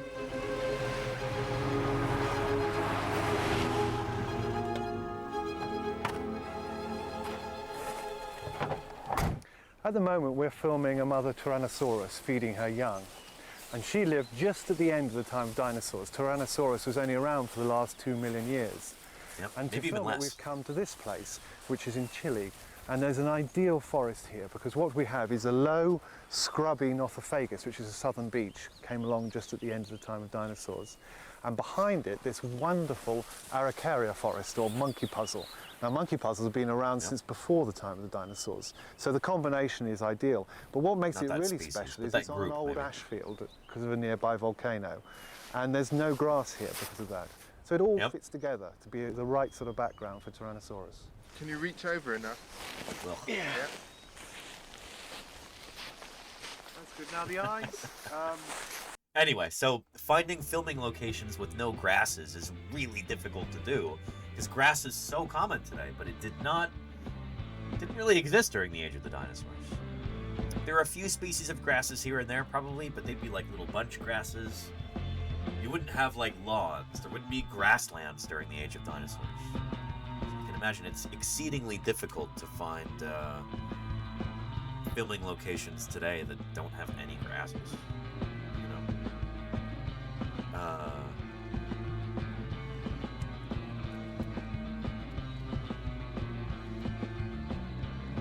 When dinosaurs roamed America. Tyrannosaurus. And some documentaries like kind of don't even bother. So like when dinosaurs roamed America,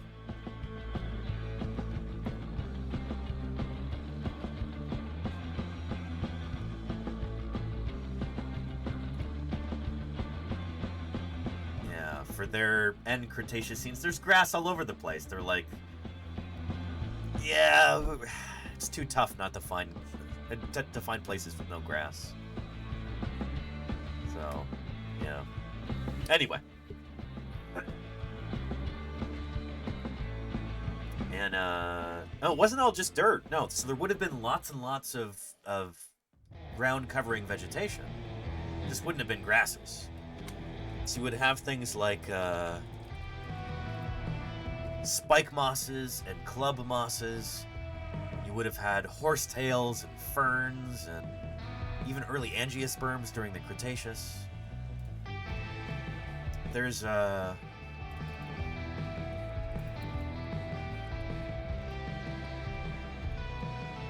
phenomenal illustration of an Apatosaurus grazing. I'm going to see if I can find it for you. That actually isn't bad. And I really need to bookmark this for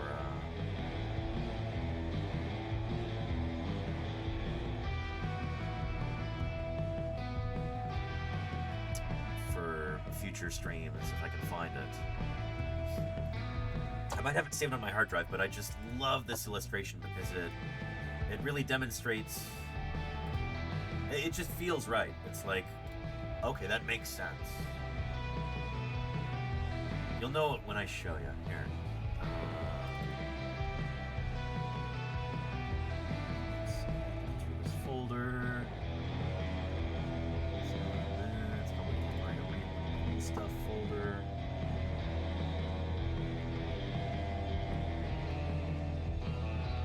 Let's see. Looking.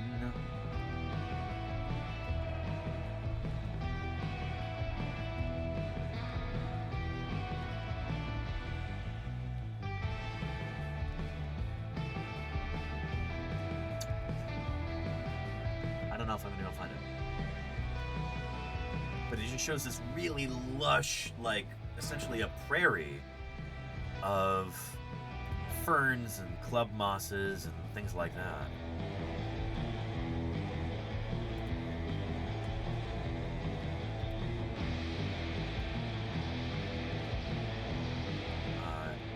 Yes! Here it is! Ah. Beautiful. There we go, right there. Just...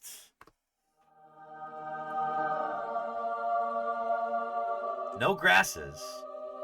Those are ferns and club mosses and spike mosses.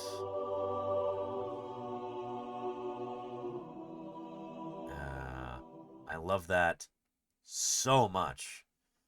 But when you think about, well, what would the landscape look like without grasses? From far away, it might look much the same. Lots of low-growing vegetation, but it's just not grasses.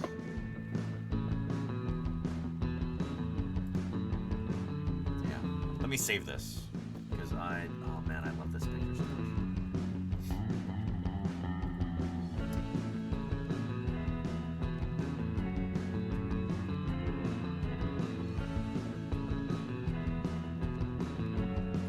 Let's see here. Put it in 2 different folders to make it easier to find.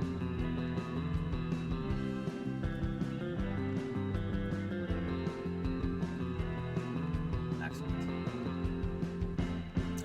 The Big Louise, Apatosaurus by Emiliano Trocco.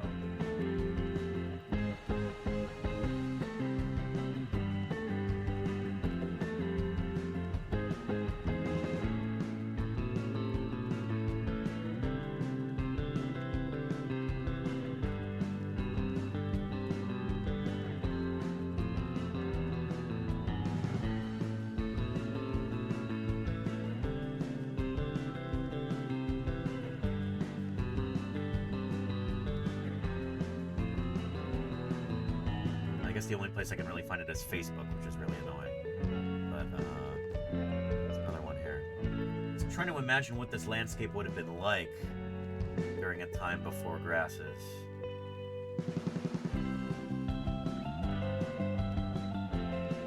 Yeah, just so cool.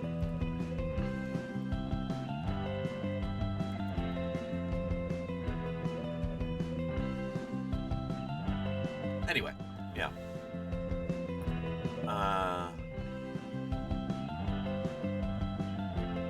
And Addicted to Capping says, wasn't it anatomically impossible for the super titans to rear up on their hind legs? They were too big to do that?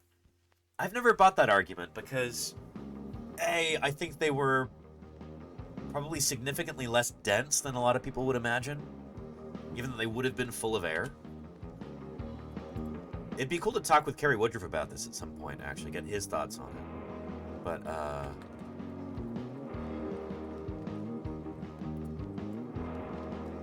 you know, to me, that feels a little bit too close to the whole, well, these animals were too big and heavy to walk, which,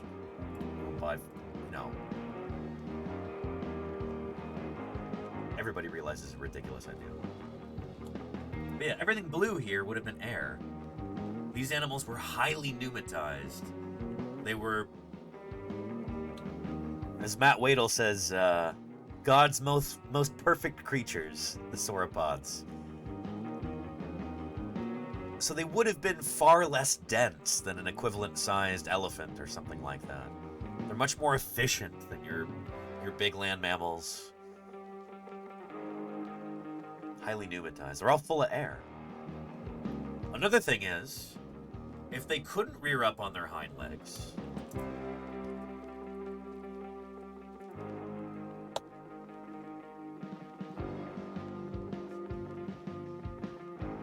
you know, like this, which even elephants can do. If they couldn't do this, how in the world would they have reproduced? How would they have mated, you know?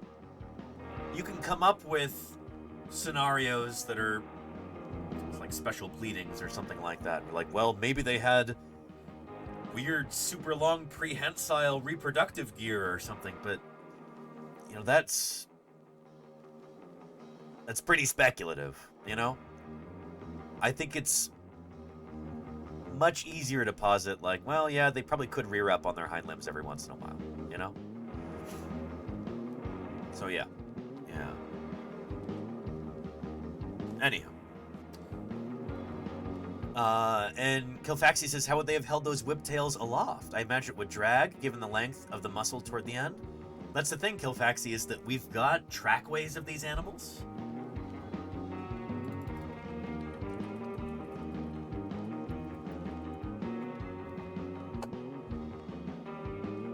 All over the world. Sauropod dinosaurs, I think from basically 6 continents. I don't know if we have them from Antarctica yet. We have them from all over the world. Trackways of sauropod dinosaurs. And it is extraordinarily rare to find any trace of like a tail drag.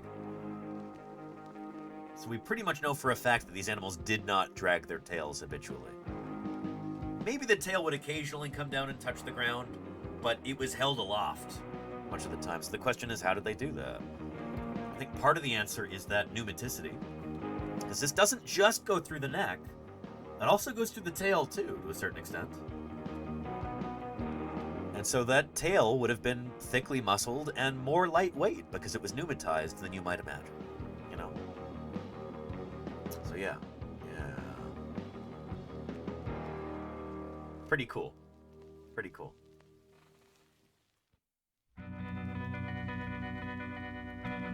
They invented unicycles to hold them up. Then where are the unicycle tracks, Hogan? So yeah. And Handy says, could the tail be used as a weapon? That's one of the ideas for what these animals would have used their tails for. Yeah.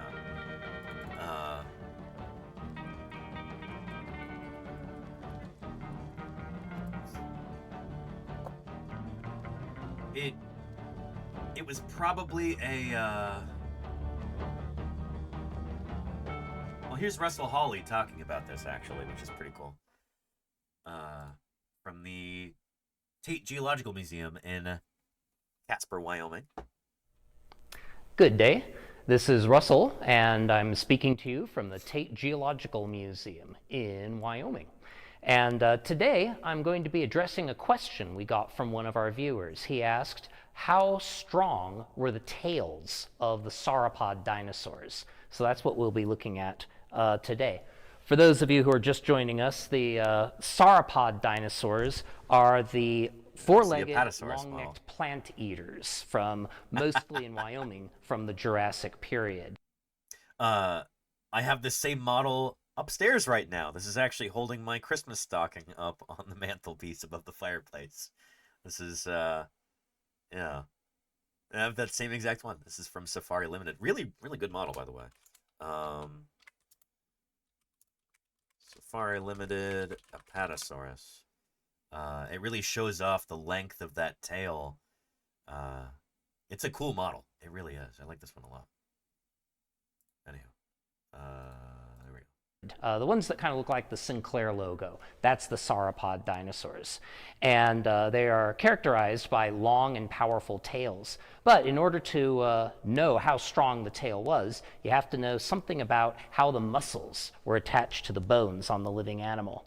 So I've got here some great. I love how in-depth tail this bones is. that come Russell from does right good here work. in Wyoming. These came from the nail quarry down at the Como Bluff locality close to Medicine Bow.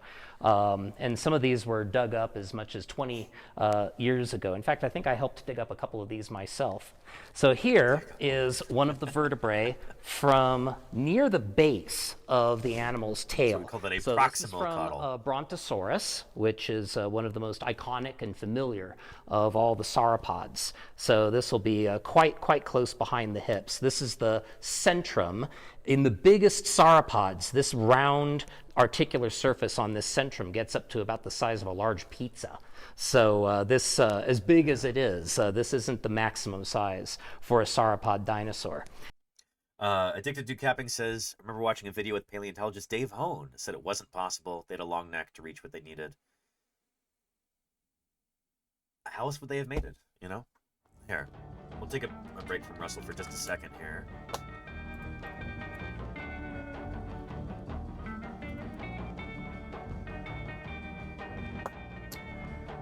And I'll just take it from me.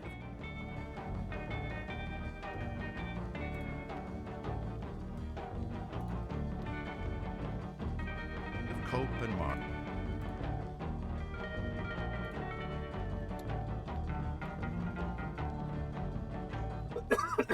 Excuse me.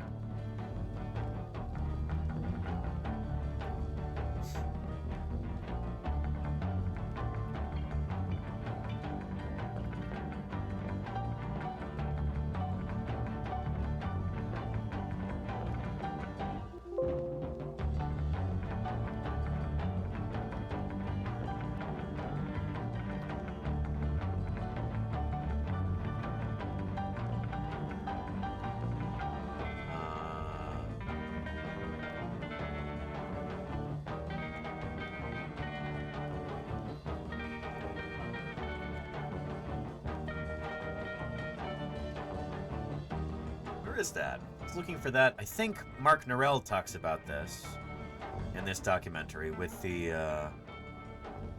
there's Mark Norell there from AM&H. With the big Barosaurus that's in the entrance to AM&H. Looking for that image here as we scrub through.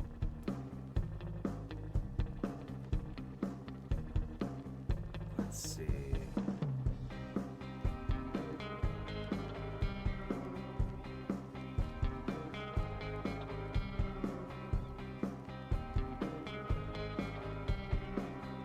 Oh.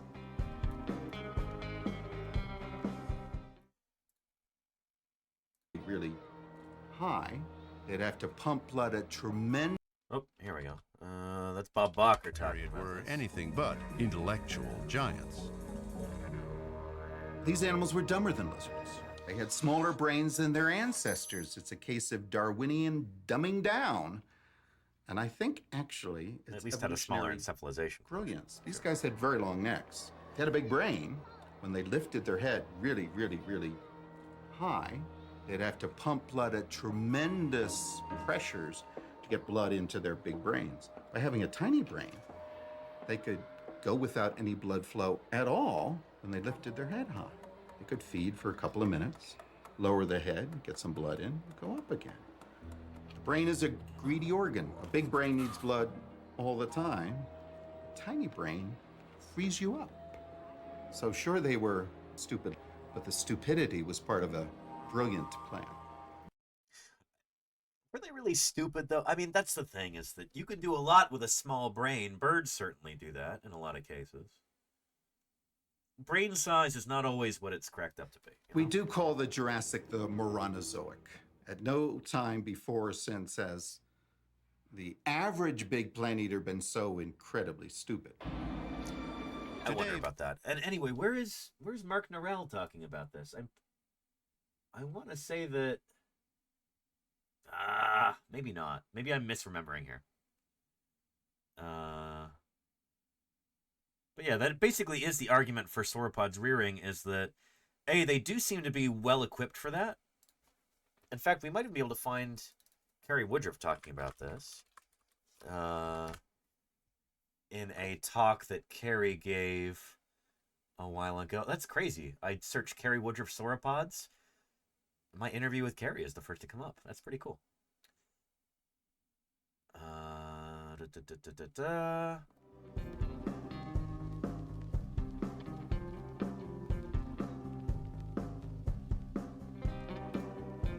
This is the one I'm looking for.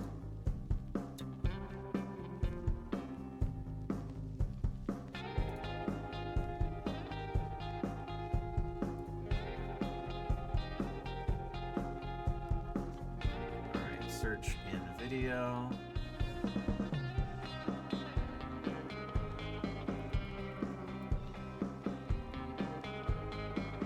Find legs.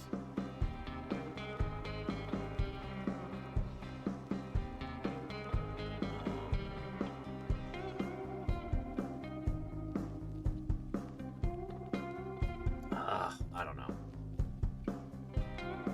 Sorry I can't find you a clip about that, but if there is a general consensus among sauropod workers over whether or not sauropods, in general, as a group, could rear up on their hind legs, the most common answer that you'll probably hear is that, yeah, they probably could,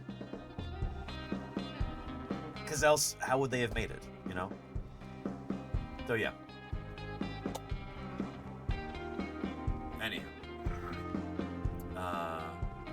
Vinny says, would we ever be able to find out if sauropods had specialized blood vessel setups? That's a tricky one because blood vessels rarely fossilize, but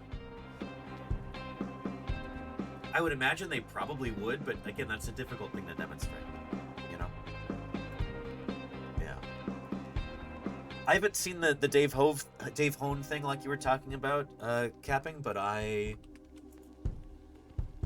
maybe he would have been talking about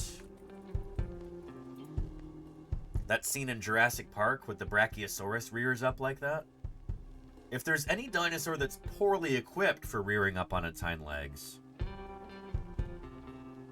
any sauropod, Brachiosaurus is probably it.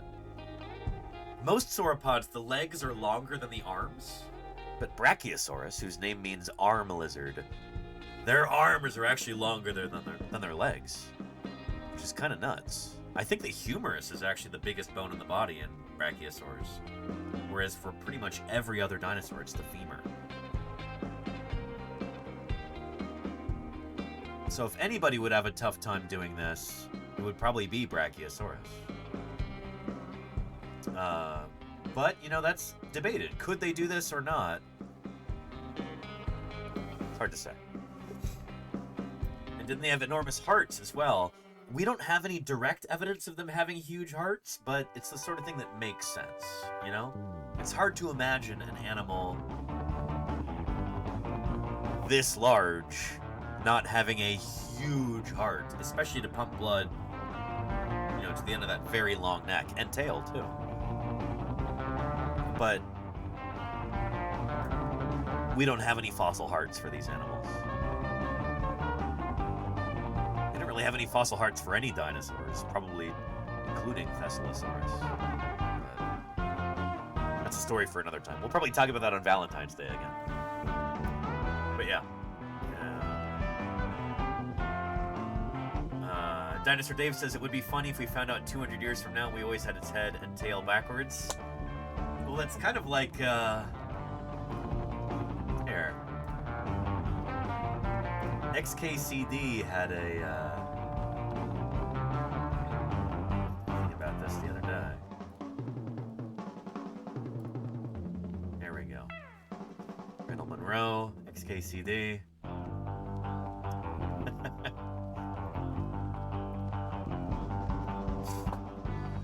There we go.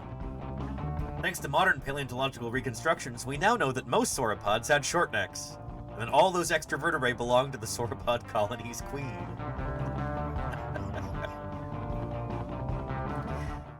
This is a joke, obviously, but it's an amusing one. Yeah. So yeah. And yeah, I know what you're referencing, Dinosaur Dave, yeah. Cope's backwards Elasmosaur. And is that plan still up? Oh shoot, Cacklin's Wharf. It's 5:18 already. I'm kind of flagging here, honestly. I think we might postpone Thursday Birds Day until until next week, maybe. I'm still getting over this cold.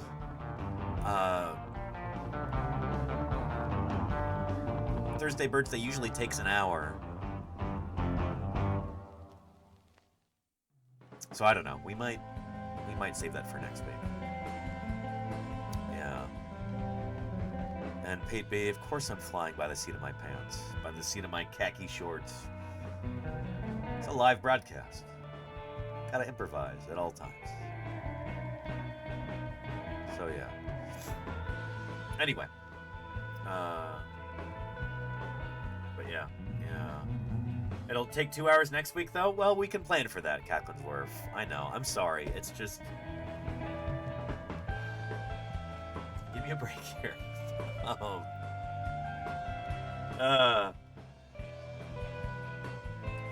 If people really, really want to do Thursday Birds Day, we can start right now and we can try and speed through it. Is that what you want? Let me know if that's what you want. Okay? Because we can do that. We need burbs. Okay. The people crave Thursday Birds Day. They clamor for it. Well, without further ado, we will commence Thursday Birds Day then. Thursday Birds Day starts right now. Hold on, something's coming out of here. Look, there's a bird, dude. It knows what's good. I'm telling you, I just heard it inside.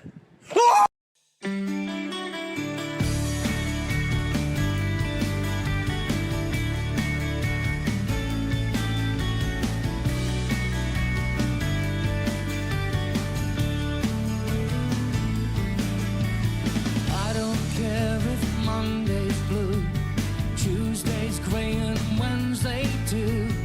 Thursday, I don't care about you, it's Thursday. Thursday Birds Day. Birds are all around us in everyday life. But most of the time we hardly even notice them. Thursday Birds Day is a step toward correcting this oversight. Do you want to be part of Thursday Birds Day? I don't know. Here's how you can contribute. Go outside during the week and pay special attention to the birds around you.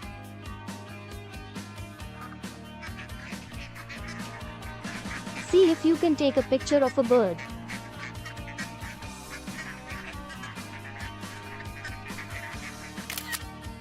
It doesn't have to be a good picture, any old photo will do.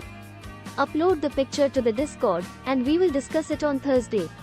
Simple as that. Thursday Birds Day is an invitation to go outside and appreciate the grandeur of the natural world. It's a reminder that, since birds are theropods, dinosaurs still enrich our daily lives. It's great! And finally, it's a celebration of the amazing history of life on our planet. So, happy Thursday Birds Day!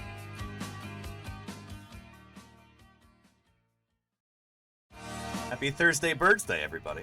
Our first Thursday Birds Day of 2026. Good stuff. Yeah. And yes, outside, Seku-sama. If you can manage it, not everybody can, but, you know, it's important if you have the wherewithal to go outside and, if not touch grass, see birds at least, you know? Just like Starmy did here. Who is this that we've got, Starmy? Our first bird of 2026 is some kind of bird of prey standing upon its bird prey, right? Who is this? Well, shoot. The scroll wheel is going nuts.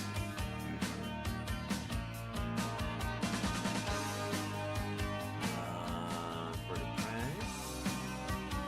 Picture taken in Bruges. Very cool. In Bruges.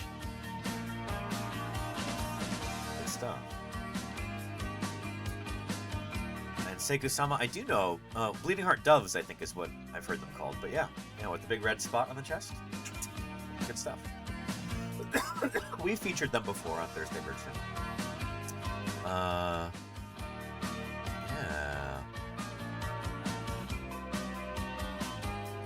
And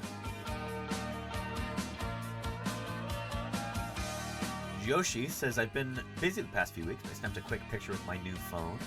It was really amazing. Oh yeah, we've got some mourning doves, red-bellied woodpeckers, downy woodpeckers and juncos. Nice. Did we look at this last time? Maybe we did. But very nice. We'll share in their cool birds. This is awesome. And Rushwing says, not the most flattering photos of this little wattle bird. Oh yeah, we looked at this. We talked about nictitating membranes. Why did this take me back to before some of our...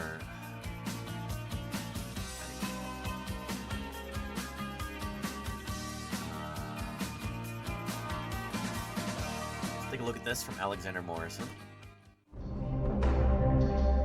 Music by Brian Egg. Living Archelosaurs, we've got Alligator Mississippiensis, American alligator, Sulcata tortoise, right?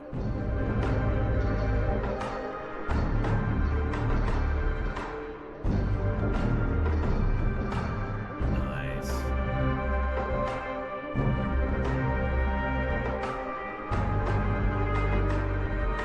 is a male peafowl, also known as a peacock.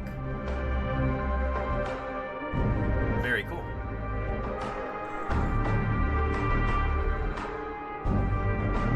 And an emu, Emu dromaeus. Very cool.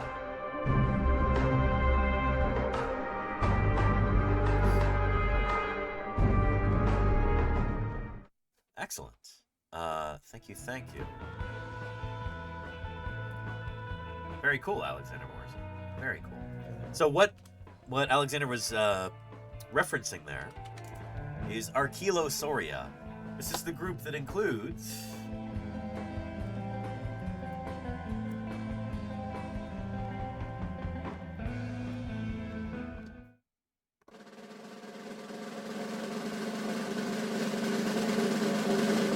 the birds, the turtles, and the crocs. Today, they are all each other's closest living relatives. Turtles are kind of a recent addition to this. But birds and crocs today are the archosaurs. Birds and crocs together. Birds evolved from dinosaurs, who are kind of cousins to the crocs. And then there's all kinds of other extinct reptile groups that were also here too, but now they're gone. And so turtles are the closest living relatives of birds and crocs. So with their powers combined, they are, the birds, turtles, and crocs, the Archaeolosaurs. Pretty cool to think about. So yeah, our leatherback turtle, which we haven't even talked about today. Holy cow. This is not a dinosaur, but it is a relative of dinosaurs, as all turtles are, in the grand scheme of things. Yeah, in our Cenozoic world today, during the age of mammals, these are the critters who are each other's closest living relatives. Birds, turtles, and crocs. All these other wild and wonderful groups of reptiles are now extinct. But turtles are still around, crocs are still around, and birds are still around. But all these other weird and wonderful reptiles are now extinct. So it goes.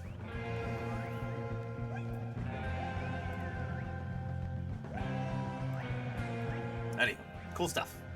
Let's continue here. Let's try and do this quickly. What was this?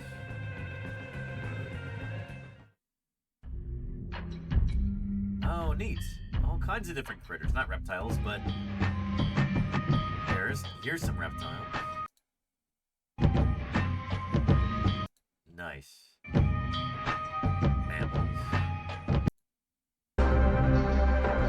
Another mammal. A camel. Here's a reptile. A chicken, which is a kind of bird, which is a kind of dinosaur, which is a kind of archosaur, which is a kind of reptile. Nice. Nice. Wow. Thank you, Alexander Morrison, for posting. Excellent. Yeah. And happy 2026 to you as well, Confused Kid. Good to see you here. Thanks for joining us. Mr. 88 has got some gooses. Very nice. It's like domestic geese. And Hogan, what is that turtle doing? Nice. And Fake has got an ambitious blue tit, a new visitor for me, and parakeets. They now seem comfortable too. These are great photos. Oh man, I love this. Just some birds hanging out doing bird stuff. Good for them. You know, they look like they're having a good time. Very cool. Did you take these photos, like, is there an automatic camera, or did you do this more or less manually?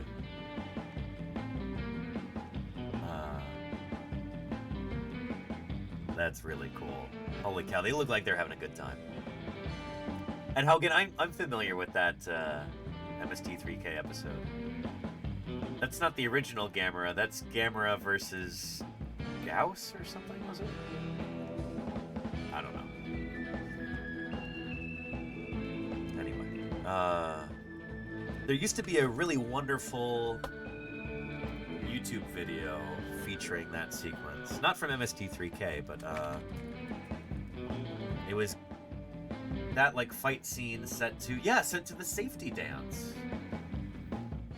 Oh, it's so good. Here, I can play it for you with so the audio doesn't get transmitted to the VOD and the picture reverses. But it's really good. We're getting too distracted here. This is not going well.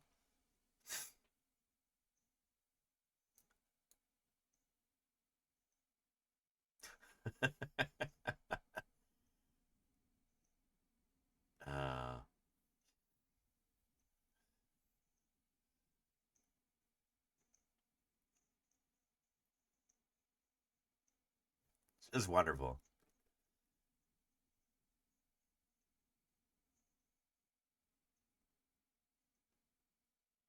Anyway. I'll give you a link. Ouch. That's why you should never shoot your laser eyes at a guy who's got a big reflective knife for a head, I guess.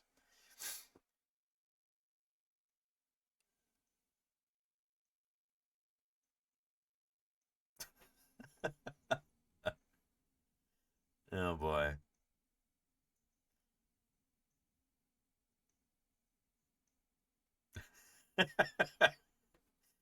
Brilliant special effects here, you know?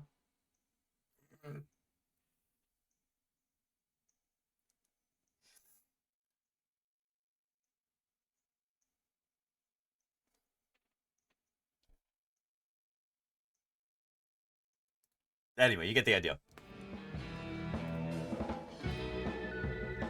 There's a link.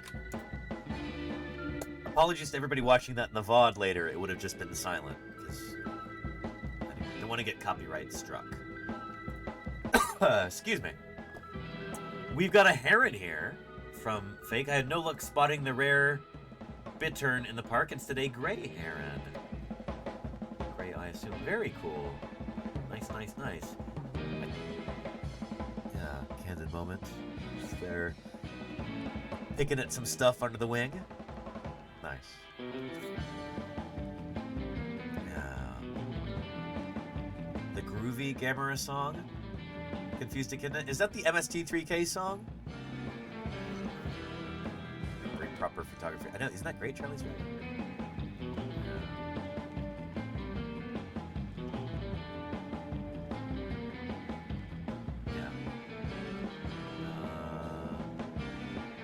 This gull was staring me down as I was eating my sandwich, says Steely Dan. There was a sign up warning patrons of the aerial threat to our food. So not just a Steely Dan, but a Steely gull, maybe. I'd already seen him steal fries from another table over. Nice. That might be a laughing gull there. With the black head? Yeah, I saw these in Puerto Rico. Are you along the Atlantic Ocean here? Steely Dan? That would make sense. You think so too, baby? Nice. Yeah. Anyway, Charcone has got some duckos. Nice mallards by the look and sound of them. And there might be, I don't know if these are domestic ducks or there might be a swan there. In the water too. Good stuff. Thank you, Charcone. Tax Art says chronic illness kept me housebound this week, so I hope it's okay to show an older picture from my zoo days. Absolutely, Tax. Good to have you here. American Kestrel, nice. Named Marty McFly. I could see the resemblance, actually. Kind of looks like he's wearing a vest, you know? I wonder if that's how he got that nickname.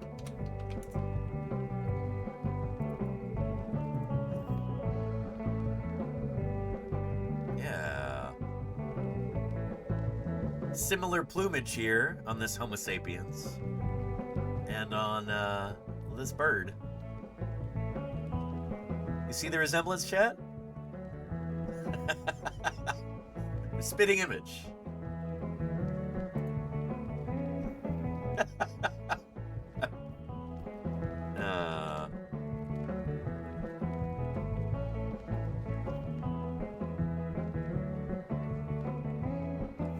They're the same picture.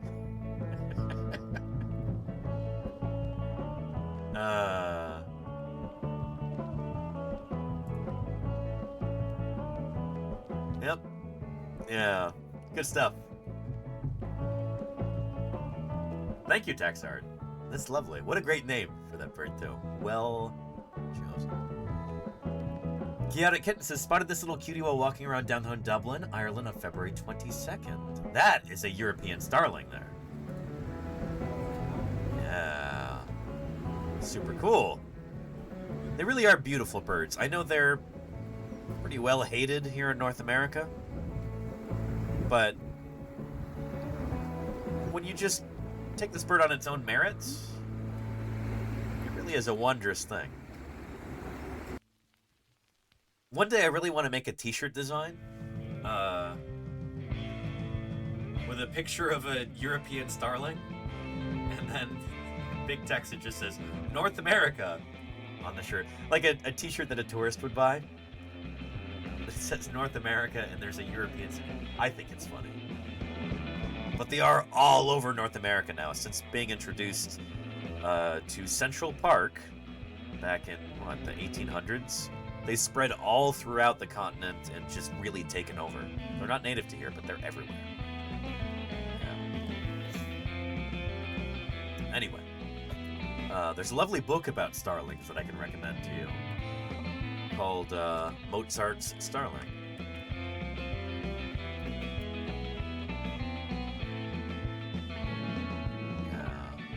By Leonda Lynn Haupt, Mozart's Starling.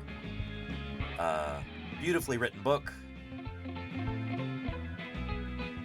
So she raised a starling from hatchling to maturity and wrote about it in this book. It's a wonderful kind of exploration of people's relationship to birds and just kind of musing on what does it mean to be a native versus invasive species? And, you know, how do birds relate to people and vice versa? And how intelligent are these animals?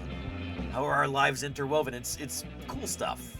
Great book, Mozart's Starling by Leonda Lynn Haupt. Good stuff. Anyway.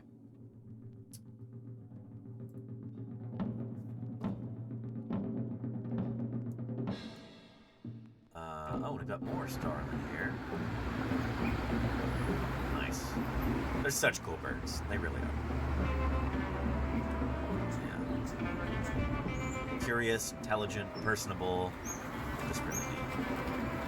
Chaotic Kitten's got another gull by the River Liffey. Nice. This might be an immature gull, given the plumage there. Oftentimes when you get this kind of mottled coloration, that's an immature gull. I think that might be what's going on here.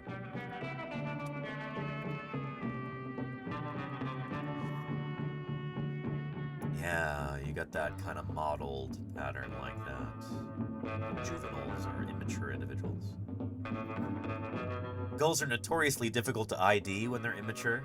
It's really difficult to tell what species they are before they get their adult plumage. So, yeah. And more birds here. More gulls and a crow, looks like. Nice. Not sure what the little blackbird is. I think that's a small crow there.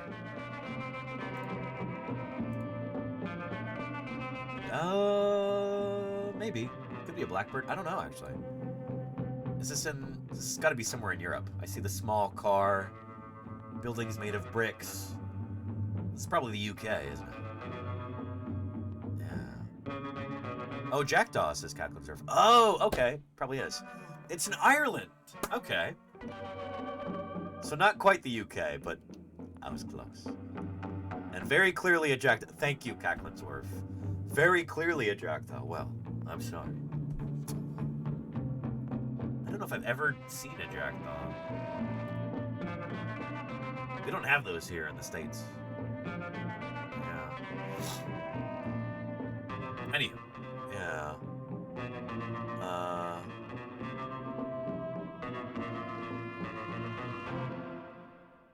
Wow, Hogan, that's nuts.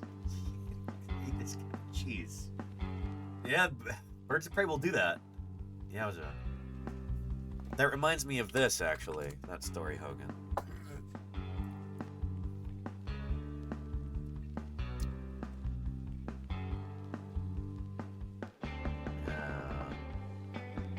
Kitten almost eaten by hawk.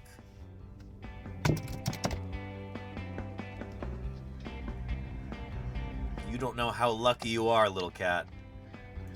You do not know how lucky you are.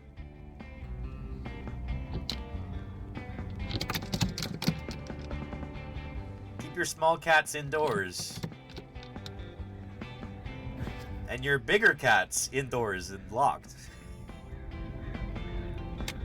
Because cats don't just eat birds. Sometimes it goes the other way around. Yeah. Oh boy. Anyhow. Murph says, first some free American white pelicans hanging out. Nice. One of the largest birds in North America. By wingspan, at least. Then in contrast with some locked up ones. Uh-oh. What did these other birds do? Oh shoot, what's the name of that song?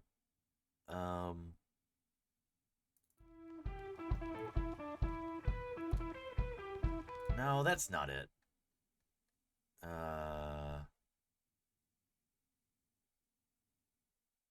I'm looking for the Dragnet song. Dragnet, and this is the closest we've got. Oh well. Close enough. American white pelicans doing time here for their crimes.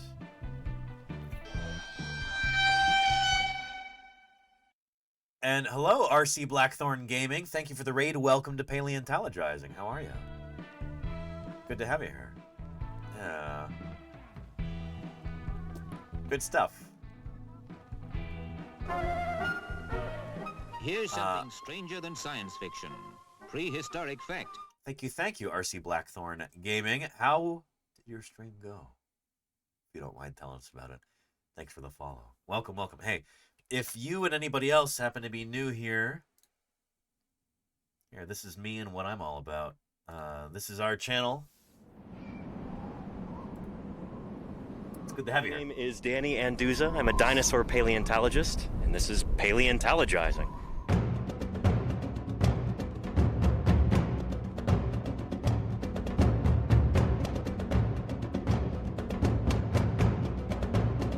Science isn't just test tubes and beakers and white lab coats.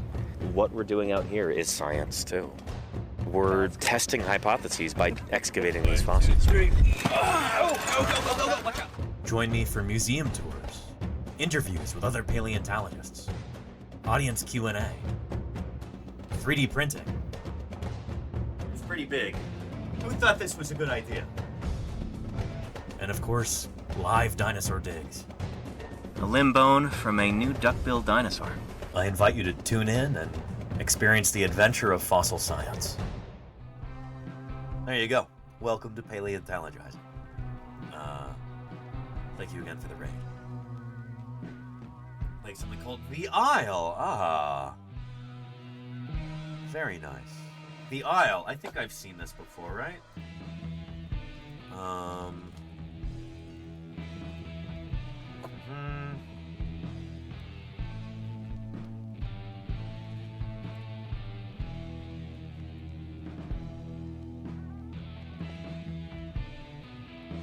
Right?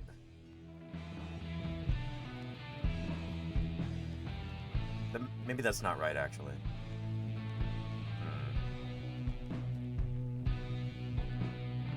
It's been a long time since I've played a video game. That might not be right. Anyway, I'm glad you're here, RC Blackthorn Gaming. Thank you again for the raid. Good stuff. Thank you, Murph. We're doing Thursday Birds Day right now, so looking through different bird photos and artworks from the community. Title Face Full of Holly, an exhibition at a gallery. Very nice, Ms. Art Rolls. A lovely watercolor bird here. This is an American robin, maybe? Nice. Very nice. Dr. Tara's got a king vulture for us. All hail, King Vulture. Oh, with the cool soft tissue wattle thing over its beak. That is awesome. Gotta love that. Yeah. Good stuff. Excellent. New Allosaurus on the aisle. Oh, interesting, Mommy does. I actually want to look that up. What does that look like?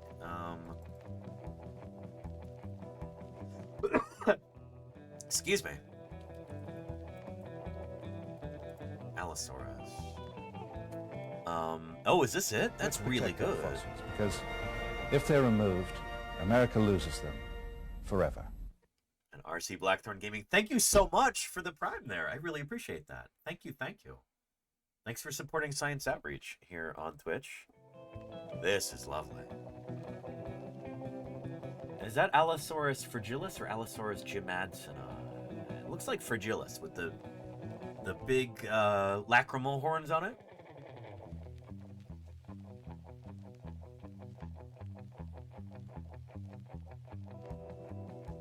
Huh. Cool. It's fragilis? Nice. Oh, he does, yeah. Yeah. Sometime. Yeah, maybe we'll do that, Murph. We'll see. We'll see. But, anyway. We gotta get through Thursday Birds Day here. Oh, it's already almost 6 o'clock. And I'm running out of time here. Dr. Tara, thank you for the very cool King Vulture. That was awesome. Here, one more time. Super neat.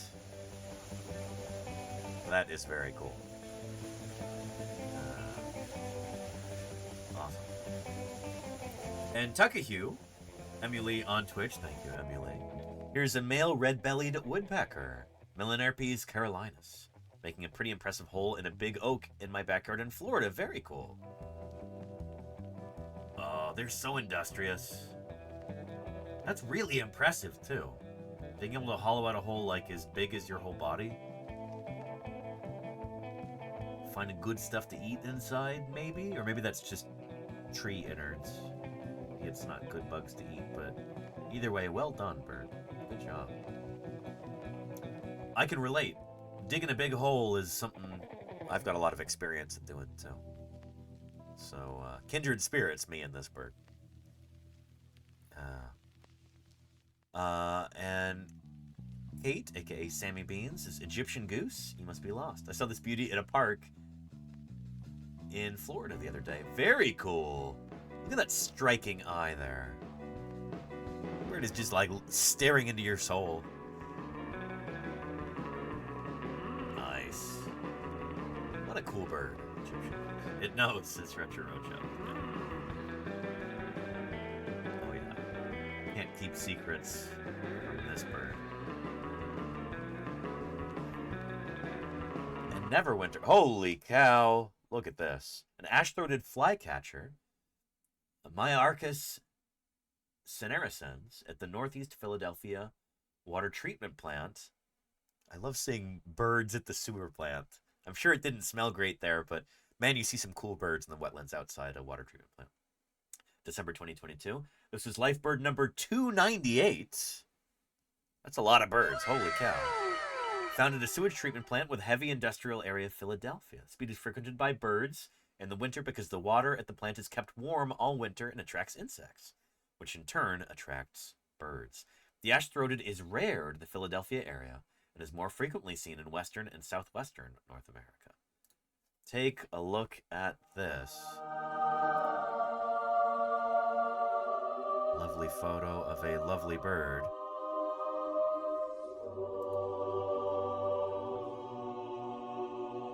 You've outdone yourself again, Neverwinter. Excellent. Super cool. Nice. Ubiquitous laughing gull. Oh, good. I was glad I was right about that. And European herring gull. So this tells you something about Neverwinter's expertise in birding. Is he can identify, not just identify gull species, but identify their juvenile forms as well.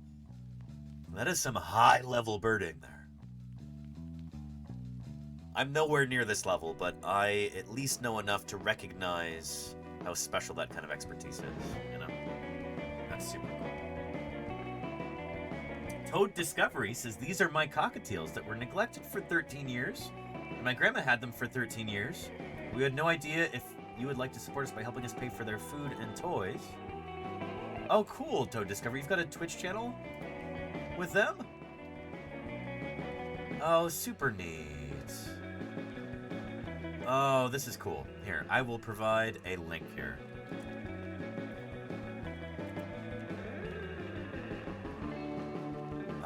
Good stuff.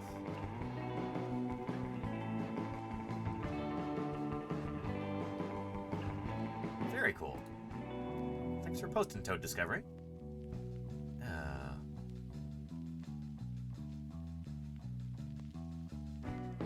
24/7 Twitch stream. Watching the ads and paying for subs or using Prime will help out so much. There you go. If somebody wants to keep this on as a screensaver, then that would help too. If they just have this up in a tab, go through the ads and everything. That's pretty neat. Thank you, Toad Discovery. Just Floof says, some of the tits, that's a kind of bird that forage in my garden. Usually there's even more than just these few. More than 10 most of the time. Well, well, well. Oh, very cool. That is awesome. Yeah.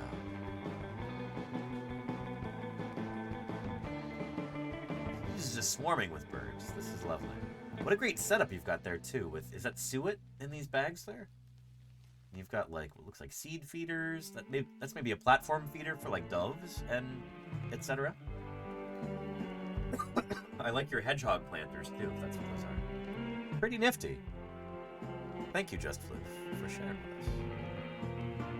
And Sayat says, maybe a vulture of sorts in our park this afternoon?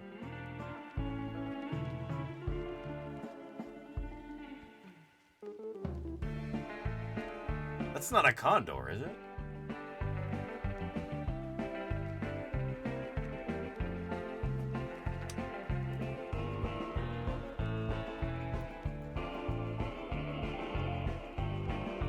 No, it's a turkey vulture. Okay, yeah.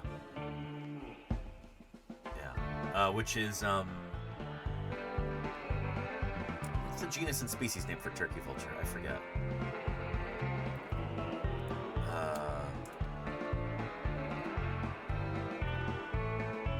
Cathartes aura. There we go. It's a New World vulture. Yeah, turkey vulture. For just a second, I thought Balint was messing with us. And like posted an image from the internet of a condor and being like, hey, is this a vulture? I don't know, whatever. It's like, that would be people. I know people who have been brought to tears. They weep when they see a condor in the wild for the first time. I know people who have done that when they see a condor in captivity. So that would have been a really funny joke. But no, it's a turkey vulture, which is also very cool. Thank you, Balent, for posting. Yeah. And it's the wrong time of the year for a black vulture in New Jersey. Interesting, Dr. Hubs. So turkey vultures are around year-round in New Jersey, but the black vultures migrate out of there? Huh. And they are good birds. Turkey vultures are fun because you can identify them from a really long distance.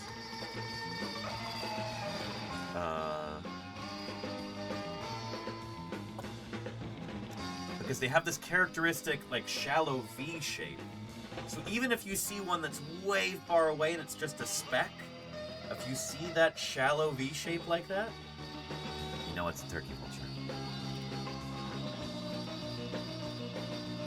But here we go. Turkey vulture, shallow V shape. Osprey, looks like a shallow M. And a bald eagle, straight across. like a B-52 bomber. Well, seen from the front, I guess. It's a swept wing. Anyway, we gotta keep going through these. Cool stuff, Bullet. Thank you for posting.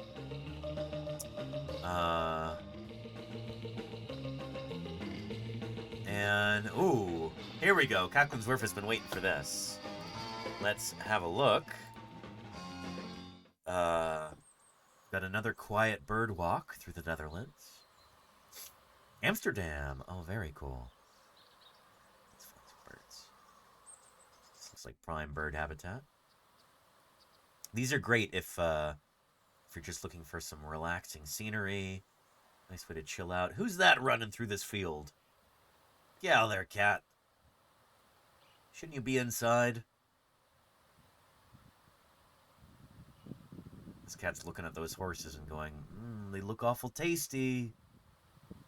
Could I bring down a horse? I don't know, cat. I don't know. Like a skulking walk. Mini Pie walks like this sometimes.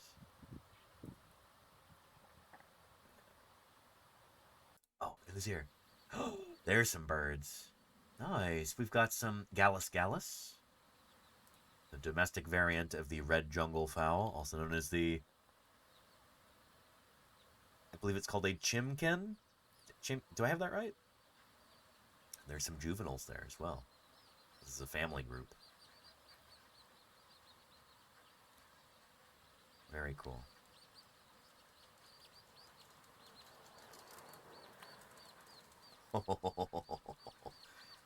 Anyway, good stuff, Cacklin's Wharf. Thank you for posting. Some mammals. An aircraft.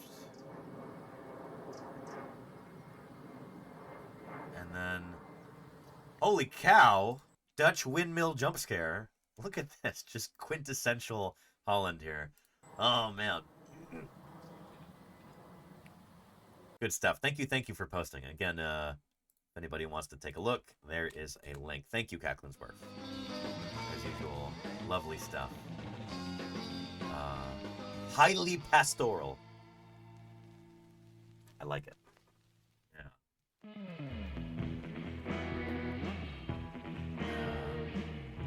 And Mayor Space says these lesser Bornean crested firebacks at the Toledo Zoo share their exhibit with a chevroton. Warning, mammal content. Uh-oh.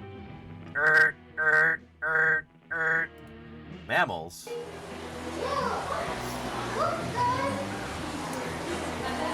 That is a beautiful bird. I've never seen one of these in my life. Elegant little theropod. And then we have a chevroton. Nice. One of the world's smallest ungulates. A little artiodactyl. Little chevrotane. Chevrotine.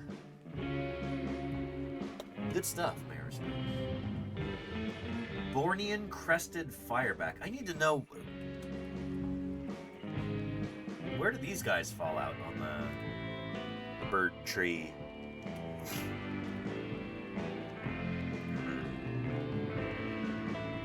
And hey, Chewy, how are you doing? Hello. And hey, Toad Discovery, how are you doing? It's good to see you. Yeah, we took a look at your channel earlier. Thank you for posting for Thursday Birds Day. Lophora ignita, vulnerable. Oh boy. But they're related to the Siamese fireback and Salvadorese pheasant. So firebacks and pheasants are grouped together. Interesting. Okay. It's making sense. So they're galliform birds. They're from like the game bird or like chicken group. Ptarmigans, quails, partridges.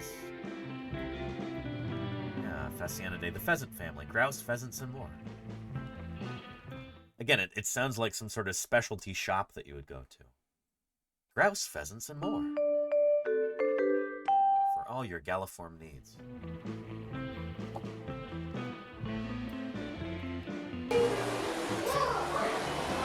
Penny says, look at those legs. Yeah. way to the ground. Anyway. Let's continue. And, ooh, a J. Very nice. Fake do it. Very, very nice. I love these action shots.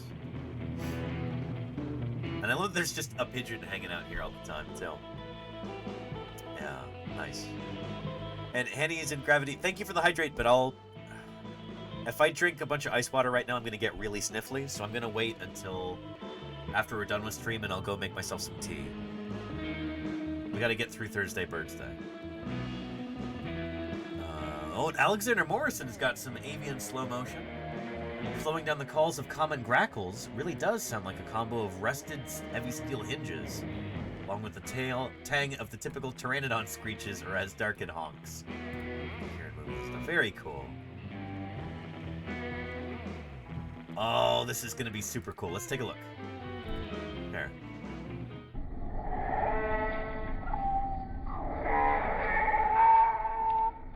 Oh, that is neat.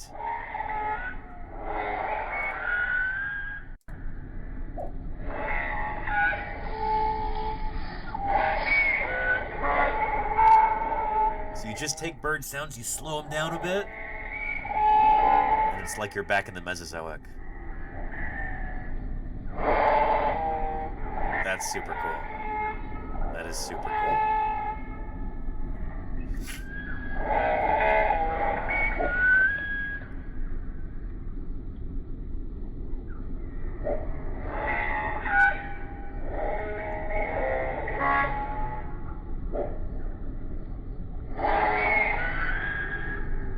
That's really neat. Excuse me.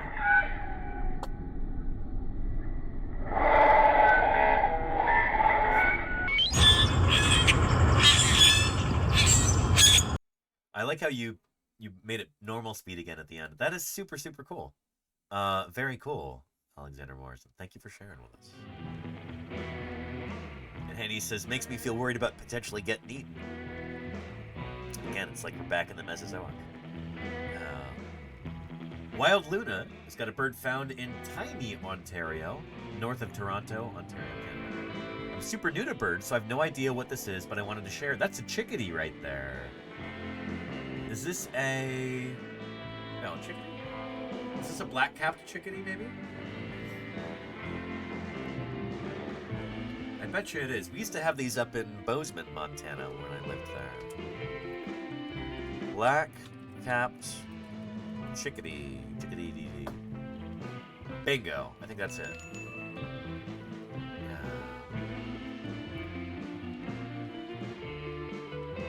Very nice. Yeah. Thank you, Dr. Hubbs. Confirmed. Yeah. The bird that says its own name. Yeah. I wonder if that's where they got that idea for Pokemon.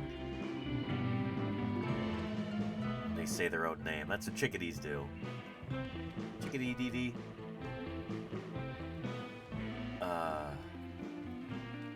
Yeah, we might as well find a chickadee call.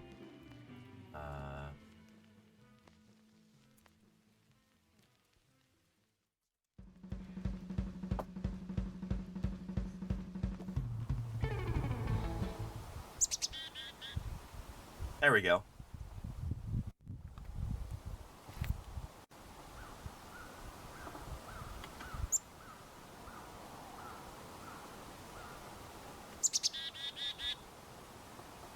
So what I've read is that the number of D's at the end corresponds to, if they're doing like a warning call, the level of danger. If there's like a really dangerous predator and this chickadee is calling it out, it'll be like chickadee dee dee dee dee dee dee dee. Yeah,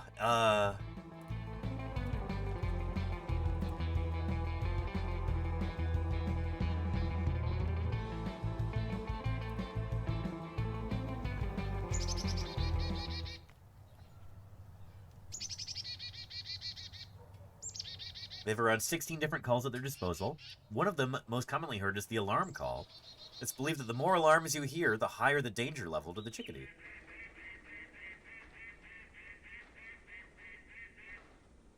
Interesting. So, based on the number of calls there,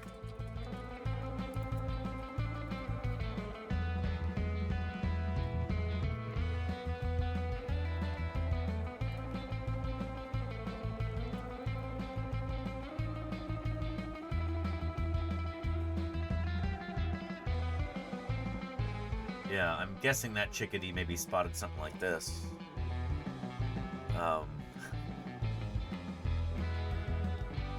Anyway. D for danger. Yeah, there you go, Hennies. Dial D for danger. Troy McClure movie.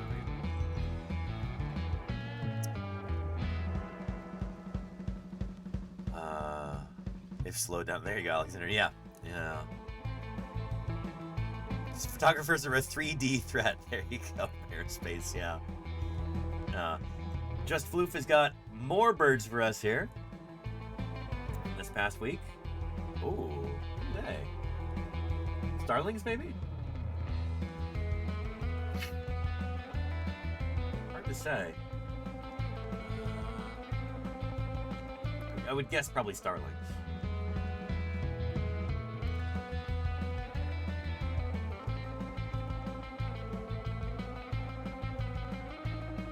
Nice. Very cool. Thanks for posting. Oh, fattened up starlings and a random tit here and there. Nice. -4 degrees, so below freezing outside. And yet these little birds are able to thrive nonetheless. It's pretty impressive, you know? And I'm glad, yeah, that was a black-capped chickadee. Good. Good to have confirmation from Neverwinter. Yeah. And we've got more birds from Cacklin's Wharf here.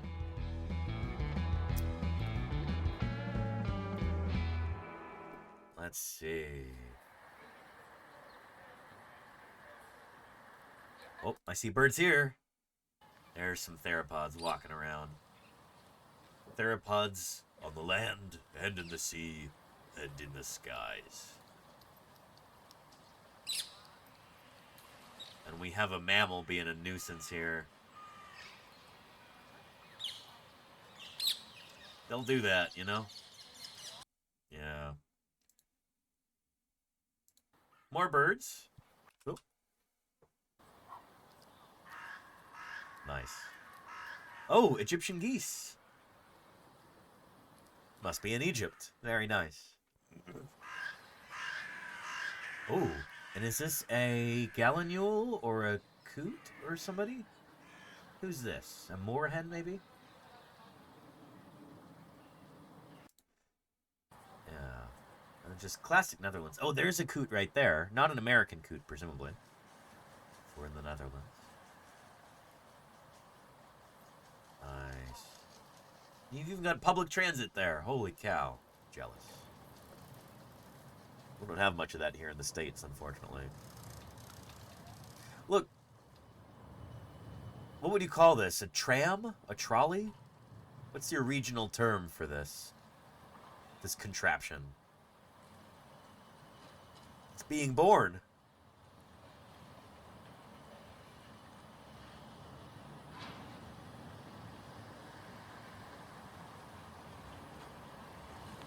Super cool. Tram, I believe, says Alexander. The wonder of life, says Salamander, yeah. Very cool. Called a tram. Okay, nice. Yeah.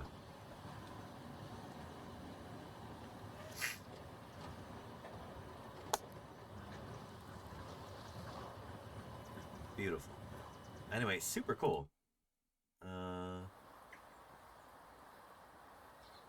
I love these wordless walks wherein we encounter theropod dinosaurs. Like these lurking in the water. Invertebrates beware. Super cool. Super cool.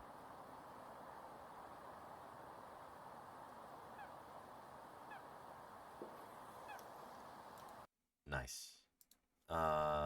Oh, here's a link if anybody would like to watch this whole relaxing thing all the way through. Thank you, Captain. Good stuff. Dr. Hubbs has got... Wow. This looks like the famous Christmas truce between the mammals and the dinosaurs. We have a deer and some turkeys. Dr. Hubbs says, Happy New Year. I'm sharing a photo I took today of a flock of turkeys being watched by a deer in my backyard in Oakland County, Michigan. Nice. This was the view from my home office just after noon local time. Well, well, well. It's nice to see, you know, bitter rivals getting along. My first time participating in Thursday Birds Day. Well, welcome to the flock, Dr. Hubbs. Hopefully this will be the first of many. Yeah. I'll see you later, Alexander Morrison. Thanks for being here. Yeah. But yeah. Yeah.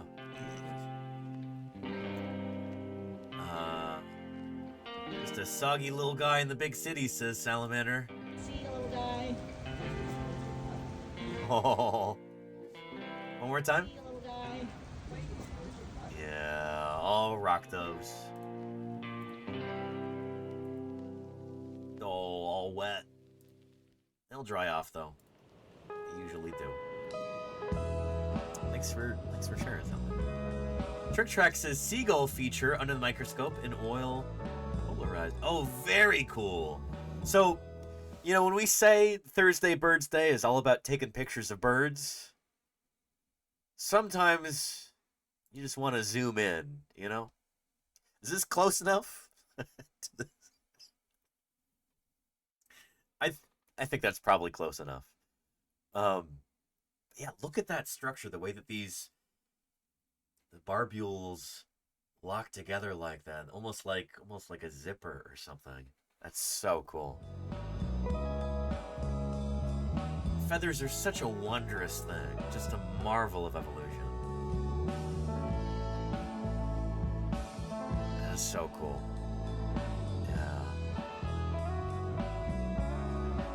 Polarized light, just lovely. Trick Track, I think it's the first time somebody's done a microscope image of a bird.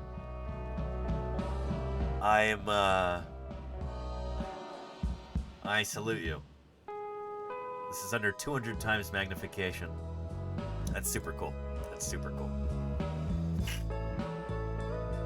Yeah. Are those structures for flight or to keep dry? Probably both, Andes. Yeah. That is super cool. Thanks for posting. The polarized light is also what gives dinosaur histoslides their color.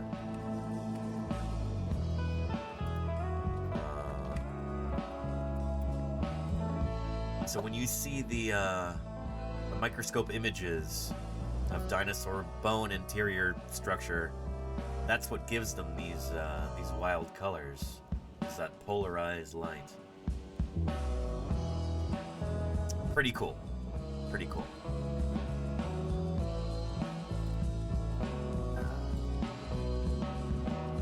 Pursue says, tried to catch the juvenile dancing with the other gull, but it was about 30 seconds at the time the other gull flew off unimpressed. Well.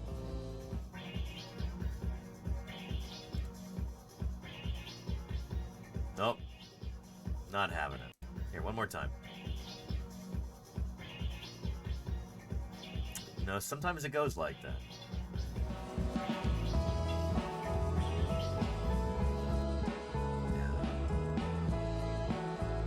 Thank you, Pursue.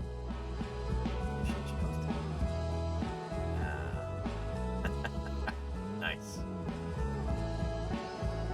And Gwyber's got a magpie lark, delaying my departure from my favorite farm stall. Oh, cool.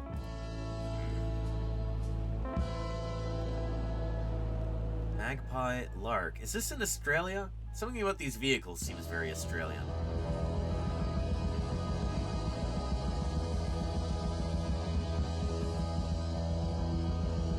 That's really cool. Oh, you can't leave now, says Baby. Yeah. Are they face patterns? Interesting, Rushway. Cool. So males and females have got different face patterns. Western Australia. Ah, very cool, Weaver. Very, very cool. Nice. Yeah, very cool.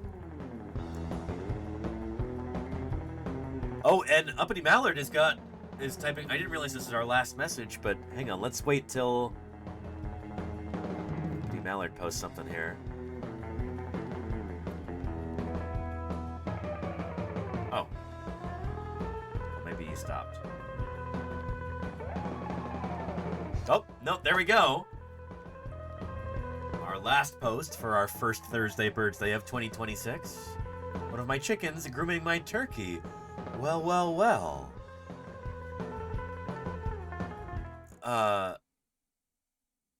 Star-crossed avians. Oh, that is really cool. Oh, I love this. Just in time, yeah. That is very cute.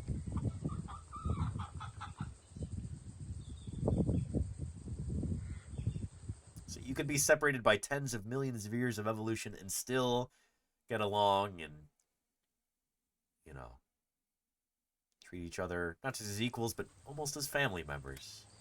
Which I suppose they are. They're both part of Galladay, maybe?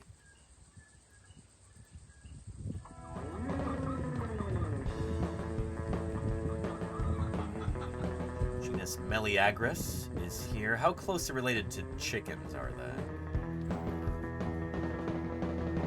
And we all are. This is true, Paid B. In the grand scheme of things, all living things are related to one another. Wild turkey, that domestic turkey, is a descendant of Meleagris gallopavo, the wild turkey.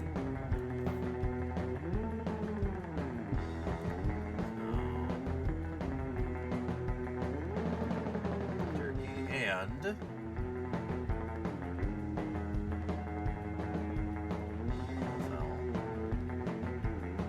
so they separated about 18 million years ago. I presume this is based on like a molecular tree. Very cool. And by how many millions of years are you separated from your landlords? Asked Cacklinsworth. That's a great question here.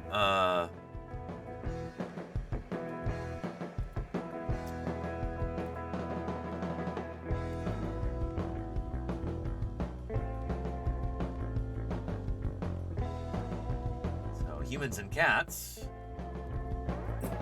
share a common ancestor about 85 million years ago. This would be, yeah, Upper Cretaceous. Oroeutheria. So that common ancestor probably would have looked something like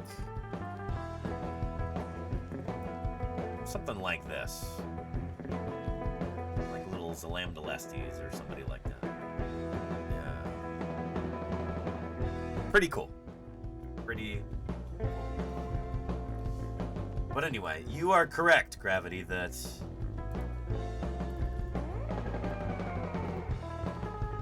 all creatures on our planet are the descendants of the last universal common ancestor, which would have been about 3.5 billion years ago or something like that, give or take. All life on Earth is related. It's a pretty cool thing to think about. Anyway, and with that, we managed to get through all of Thursday Birds Day. And it's only 6:19 p.m. I need to go drink some tea, maybe have some cough drops or something like that, and make sure I get some rest. We're going to wrap up today's broadcast, and we will put our credits over Archaeopteryx here. This Archaeopteryx, in fact.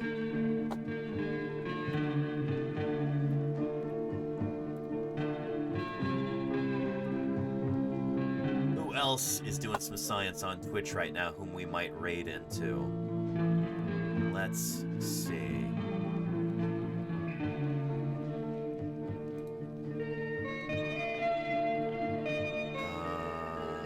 Since I'm streaming a little bit later, pickings are a little slim. you know what? Let's go right into science streams again, like we did yesterday.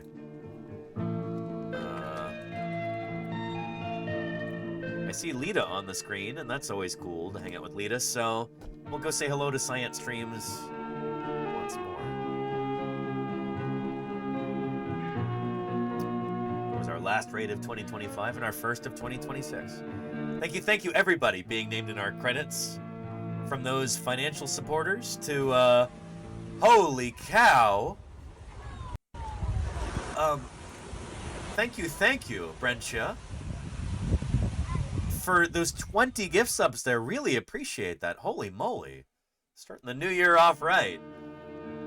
Really appreciate that. Thank you.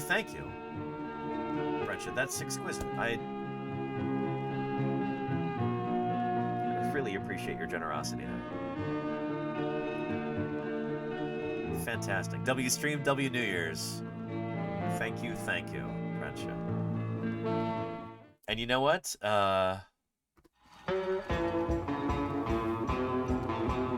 play some Auld Lang Syne.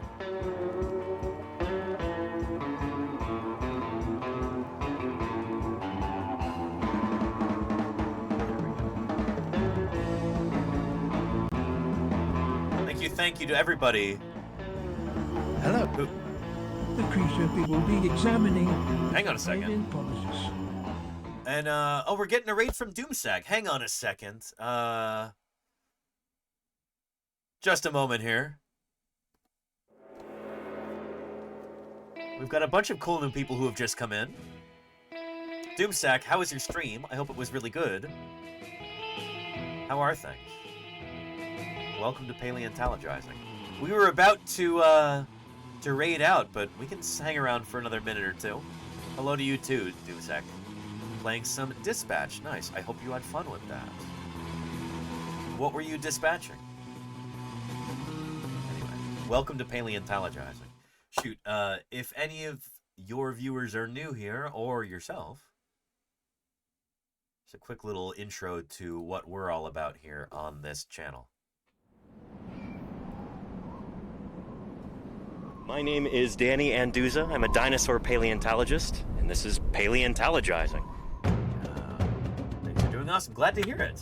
Happy New Year to you too, Doomsack. Thank you for rating it. I really appreciate it. Science isn't just test tubes and beakers and white lab coats. What we're doing out here is science too. We're testing hypotheses by excavating these fossils.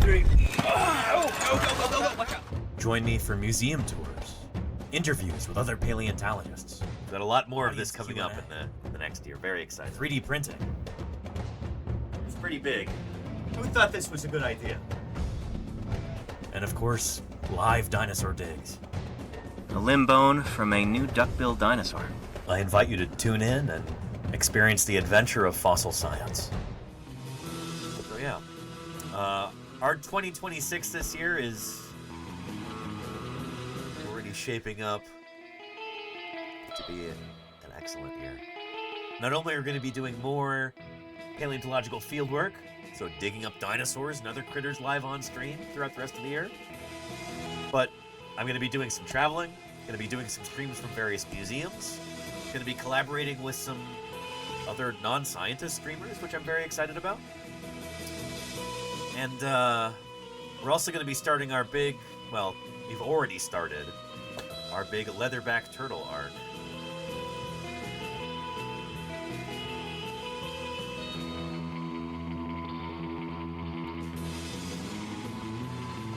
So we're going to be working with these animals. The world's largest turtle, the most kind of quintessential of marine reptiles today. These are absolutely superlative animals that are also endangered. They are at risk of extinction. We're going to be interviewing people who work on leatherback turtles.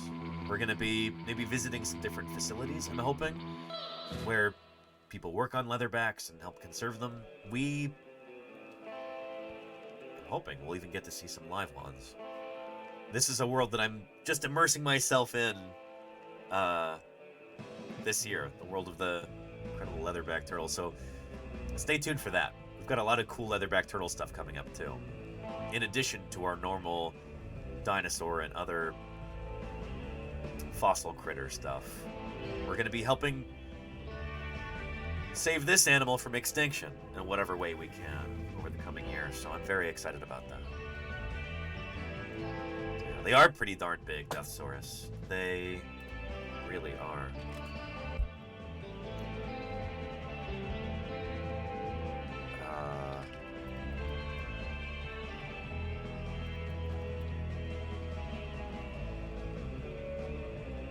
There we go.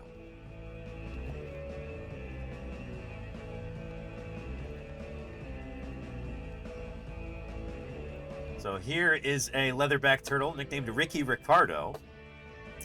And this crew from NOAA and from Upwell Turtles found this guy and took some good measurements and put a satellite tracker on him, and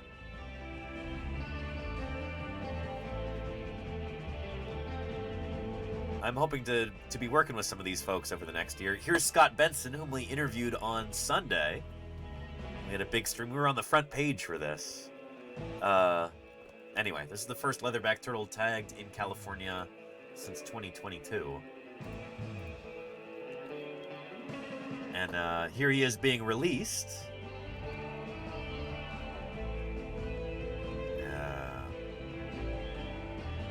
What a majestic creature. Holy cow. Yeah, just amazing.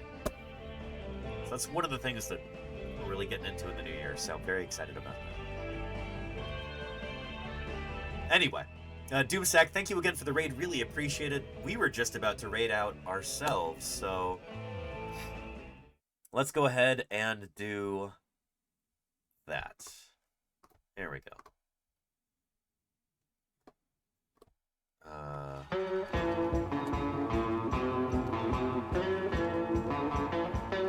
Thank you to everybody.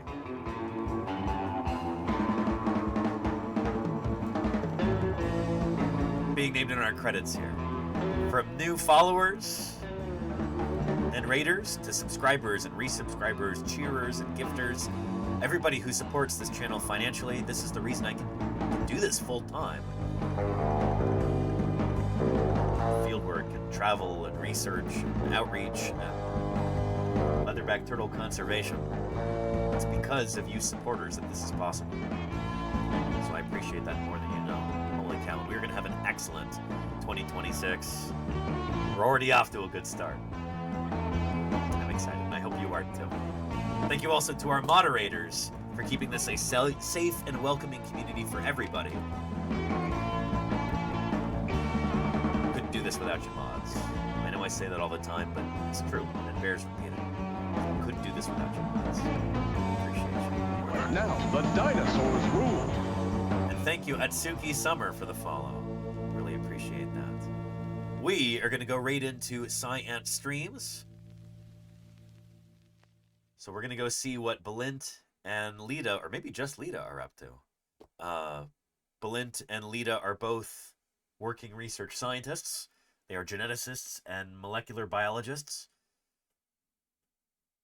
They do some really cool science outreach. So we're going to go check in with them. And I will see everybody again on Monday for some more paleontologizing. You all have a wonderful weekend. Take care of yourselves and each other.